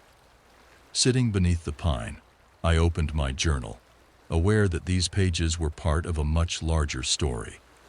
I wrote, "The forest whispers of eternity, of cycles that stretch beyond our lives and into the fabric of the universe. Every tree here is a testament to care, every root a connection, every branch a reminder of what we can achieve together." The story of the forest is not confined to these trees. It lives in every heart that has chosen to listen, to act, to plant hope in the soil of uncertainty. This forest, once a dream, is now a promise, a legacy that will carry forward for all time. Closing the journal, I leaned against the pine's trunk, feeling its strength, its history, and its quiet wisdom. The whispers of the forest surrounded me, speaking of the infinite potential of care and the endless journey of growth. As I walked back to the village, the lights of the community hall and academy shone in the distance, a constant reminder of the work still to come. Inside, people were already discussing new horizons, restoration efforts on distant planets, innovations to preserve the deep oceans, and projects to ensure the wisdom of the forest reached every living being. The story of the village and the forest would never truly end. It was a living narrative, carried forward by every hand that planted a seed, every voice that joined the song, and every heart that listened to the whispers of the earth. Together, we would continue to write its chapters, ensuring that its legacy endured, not just for generations to come, but for the life of the planet itself. As centuries stretched into millennia, the village and its forest became a living symbol of humanity's evolution toward unity, care, and balance with the earth. The whispers of the forest, once fragile and localized, had grown into a global anthem, shaping not only the physical landscapes of the planet, but also the collective consciousness of its people. The global migration pathways evolved into planetary pathways, a system so vast and interconnected that it linked Earth's ecosystems to newly terraformed habitats beyond its boundaries. These pathways spanned land, sea, and air, creating continuity for life even as humanity expanded to distant planets. Guided by lessons learned from the village's origins, these new habitats prioritized biodiversity, ensuring that life's delicate balance endured wherever humans ventured. The Global Green Academy, now a revered institution with outposts on every continent and beyond, became the heart of planetary restoration. Its Gaia Beyond project focused on transferring the principles of Earth's restoration to extraterrestrial environments, ensuring that humanity's expansion did not repeat the mistakes of the past. The Academy's graduates, called Planet Stewards, led efforts to integrate ecosystems with technology, designing self-sustaining habitats on moons, space stations, and even floating cities on Earth's oceans. The village itself remained a sacred place, its forest thriving as a timeless reminder of what was possible when humanity chose care over exploitation. The future grove had grown into a sprawling woodland that seamlessly blended with the surrounding forest, its trees now ancient giants. The circle of memory expanded continuously, with every generation adding to its stories and reflections. The grove became a pilgrimage site for millions, a place where people came to connect with the roots of the movement that had reshaped the world. The Pollinator Pathway Network, under Maya's legacy, had transformed into an interplanetary initiative. Pollinators, carefully adapted to their environments, became integral to the terraforming of new worlds, ensuring that biodiversity could thrive even in the harshest conditions. The original sanctuary in the village, however, remained a vibrant focal point of research and renewal, a living testament to the power of persistence and vision. The Global Green Festival, now a celebration of humanity's partnership with life itself, marked its 500th anniversary in the village with the theme, eternity in action. Delegates from Earth, orbital habitats, and settlements on Mars and beyond gathered to share their progress, innovations, and dreams. The festival featured the unveiling of the Eternal Atlas, a living archive that blended ancient knowledge, contemporary innovation, and predictive modeling to guide humanity's future interactions with the natural world. On the festival's final evening, the planting of the legacy constellation forest took place. Instead of a circle, the saplings were planted in patterns resembling constellations, symbolizing humanity's connection to the stars and its commitment to carrying the lessons of the forest wherever it went. The crowd, now numbering in the millions, stood in collective silence as the final sapling was placed, their hopes and dreams reflected in the glow of the moon and stars above. Later, as the festival concluded and the village settled into a serene stillness, I walked to the ancient pine, now surrounded by a forest so vast it seemed endless. Sitting beneath its sprawling branches, I opened what had become the final pages of my journal. With reverence I wrote, "The forest has taught us that growth is eternal. Its whispers carry across time and space, reminding us that we are part of something far greater than ourselves. Each tree here began as a seed of hope, nurtured by hands that believed in a better tomorrow. Now those whispers have grown into a song that spans worlds, uniting life in a harmony that transcends borders, species, and even planets. This forest is a promise, a testament to what we can achieve when we listen, care, and act." Closing the journal for the last time, I leaned back against the ancient pine, feeling its strength and timelessness. The forest around me seemed to breathe, its whispers blending with the wind, the rustling leaves, and the distant voices of those carrying its message forward. As I walked back to the village, the lights of the academy, the community hall, and the festival grounds glowed softly against the night. Inside those spaces, humanity's brightest minds and kindest hearts were dreaming of the next chapters in this unending story. The tale of the village and the forest would never truly end. It was a living narrative, carried by every hand that planted a seed, every heart that listened to the whispers of the earth, and every soul that acted with care. Together we would continue to write its chapters, ensuring that its legacy of hope, resilience, and unity shaped not just the future of Earth, but the future of life itself. As centuries stretched into millennia, the village and its forest evolved into more than a physical place. They became symbols embedded in the fabric of human culture, memory, and progress. The story of the village and its whispers carried far beyond Earth, reaching the hearts of people. In orbital habitats, Martian settlements, and deep-sea colonies. Yet the essence of it all, the forest and its timeless lessons, remained unchanged.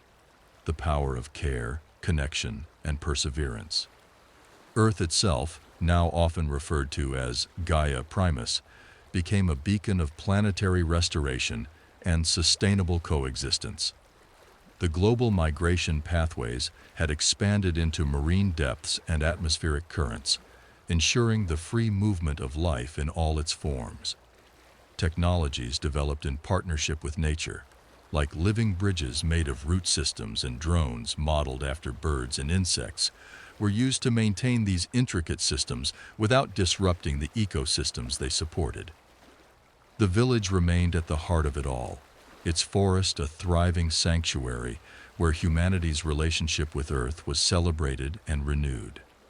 The future grove, now centuries old, had merged seamlessly into a vast network of woodlands that stretched for miles in every direction. Its circle of memory had grown into a living archive where families, scientists, poets, and dreamers inscribed their reflections and stories. Visitors described the grove as a sacred place where one could feel the pulse of history, hope, and unity. Humanity's expansion into space, guided by the principles nurtured in the village, remained in harmony with life's delicate balance. On the Moon and Mars, greenhouses modeled after the forest thrived, their ecosystems designed to mirror the resilience of Earth's. Terraforming efforts integrated biomes created in collaboration with indigenous ecologists and scientists, ensuring that even the smallest life forms flourished in these new worlds. The pollinator pathway network, under Maya's legacy, had transformed into an interplanetary initiative. Pollinators, carefully adapted to their environments, became integral to the terraforming of new worlds, ensuring that biodiversity could thrive even in the harshest conditions. The original sanctuary in the village, however, remained a vibrant focal point of research and renewal, a living testament to the power of persistence and vision. The academy, now referred to as the Gaia Academy, had evolved into a network of campuses across Earth, space, and underwater colonies. Its Celestial Stewardship Initiative addressed the ethical and ecological challenges of humanity's presence in new environments, ensuring that the mistakes of the past were never repeated.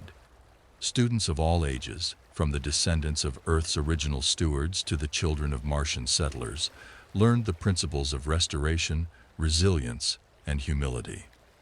The Academy introduced the Eternal Forest Project, a mission to plant interconnected groves on every world humanity inhabited. These groves, modeled after the village's legacy forest, symbolized unity across planets. Each grove was seeded with species adapted to its environment, its trees carrying the whispers of the earth to distant horizons. Back in the village, the Global Green Festival marked its 1000th anniversary. The theme, the Song of Life, celebrated the enduring spirit of care and connection that had guided humanity for centuries. Delegates from across Earth and beyond gathered to share stories, innovations, and dreams. The festival introduced the Gaia Archive, an infinite, ever-growing repository that allowed every person, no matter where they were, to explore the journey of life's restoration and unity. One of the most moving moments came during the planting of the Celestial Grove. Seeds and saplings from every biome and planet humanity had touched were brought to the village, where they were planted in a circle around the ancient pine. The grove represented the unbroken chain of care that connected generations, species, and worlds.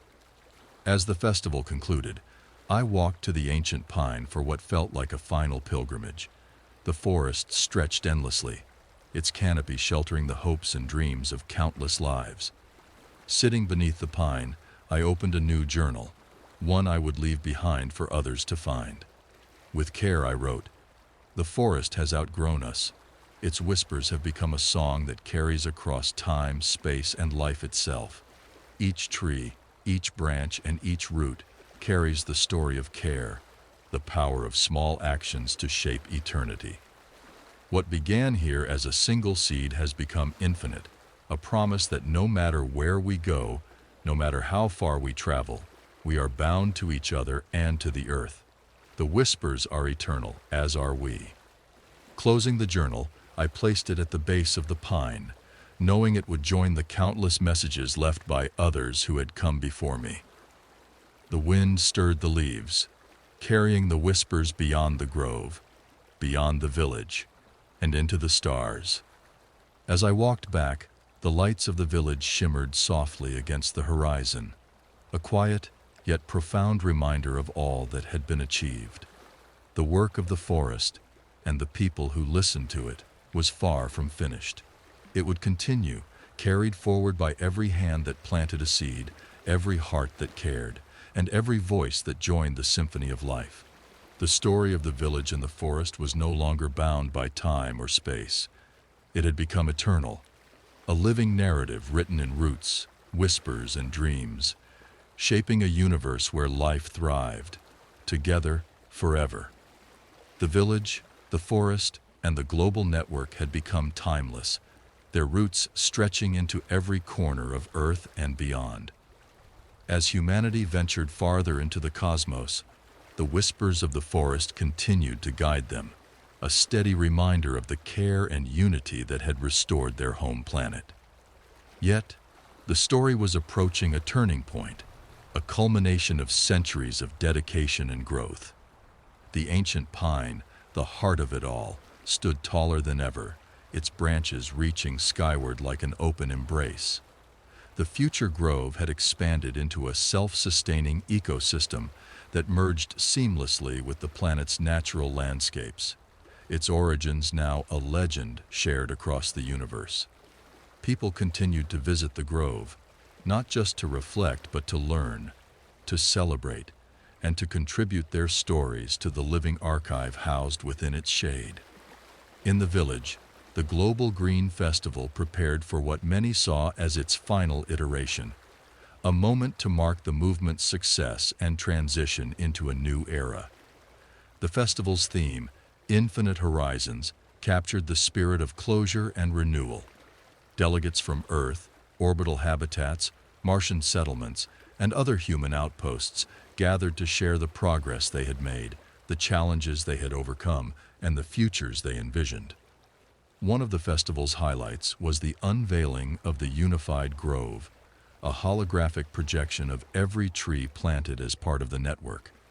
The visualization connected every biome, every sanctuary, and every forest across planets, creating a glowing map of life. It was a breathtaking reminder of what had been achieved, showing billions of trees and habitats that spanned galaxies yet were united by a single purpose. The final evening of the festival saw the planting of the eternal seed. This seed, genetically designed to adapt and thrive in any environment, symbolized the resilience of life and the enduring legacy of the movement. Delegates and villagers gathered in the grove under the ancient pine, their hands pressing the seed into the soil with reverence. As the first drop of water touched the seed, the forest seemed to breathe, its whispers rising like a chorus carried on the wind. Later that night, I returned to the ancient pine one last time. The grove was alive with the quiet hum of life, its trees standing as sentinels of history and hope. Sitting beneath the pine, I opened the journal I had left there long ago, now filled with entries from countless others who had visited since. Their words spoke of gratitude, wonder, and the unyielding belief that small actions could shape eternity. Taking the last blank page, I wrote, "The forest has given us more than life. It has given us purpose. Its whispers have grown into a symphony that spans worlds, a reminder that we are all connected by the same threads of care and resilience. This grove, this movement, is no longer ours alone. It belongs to life itself, a testament to what we can achieve when we act with love and unity. The story of the forest is not ending. It is simply becoming infinite, carried forward by every breath, every root, and every star." I closed the journal, placing it gently at the base of the pine. The whispers of the forest surrounded me, as if acknowledging the journey that had brought us here. As the festival concluded, the village transitioned into a quieter existence, its purpose fulfilled. The Academy's final graduates moved on to carry the movement's wisdom into the stars, while the forest continued to thrive, its legacy now untethered from time and place. The whispers of the forest, eternal and unbroken, carried on the wind, speaking to anyone willing to listen. And so, the story of the village and the forest reached its conclusion, not an end, but a transformation. It became not just a tale of humanity's care for the earth, but a guide for how life itself could endure, grow, and flourish across all horizons. The forest's song would never fade. It would echo forever, a living reminder that the smallest seed, when nurtured with love and hope, could grow into a legacy that touched the stars,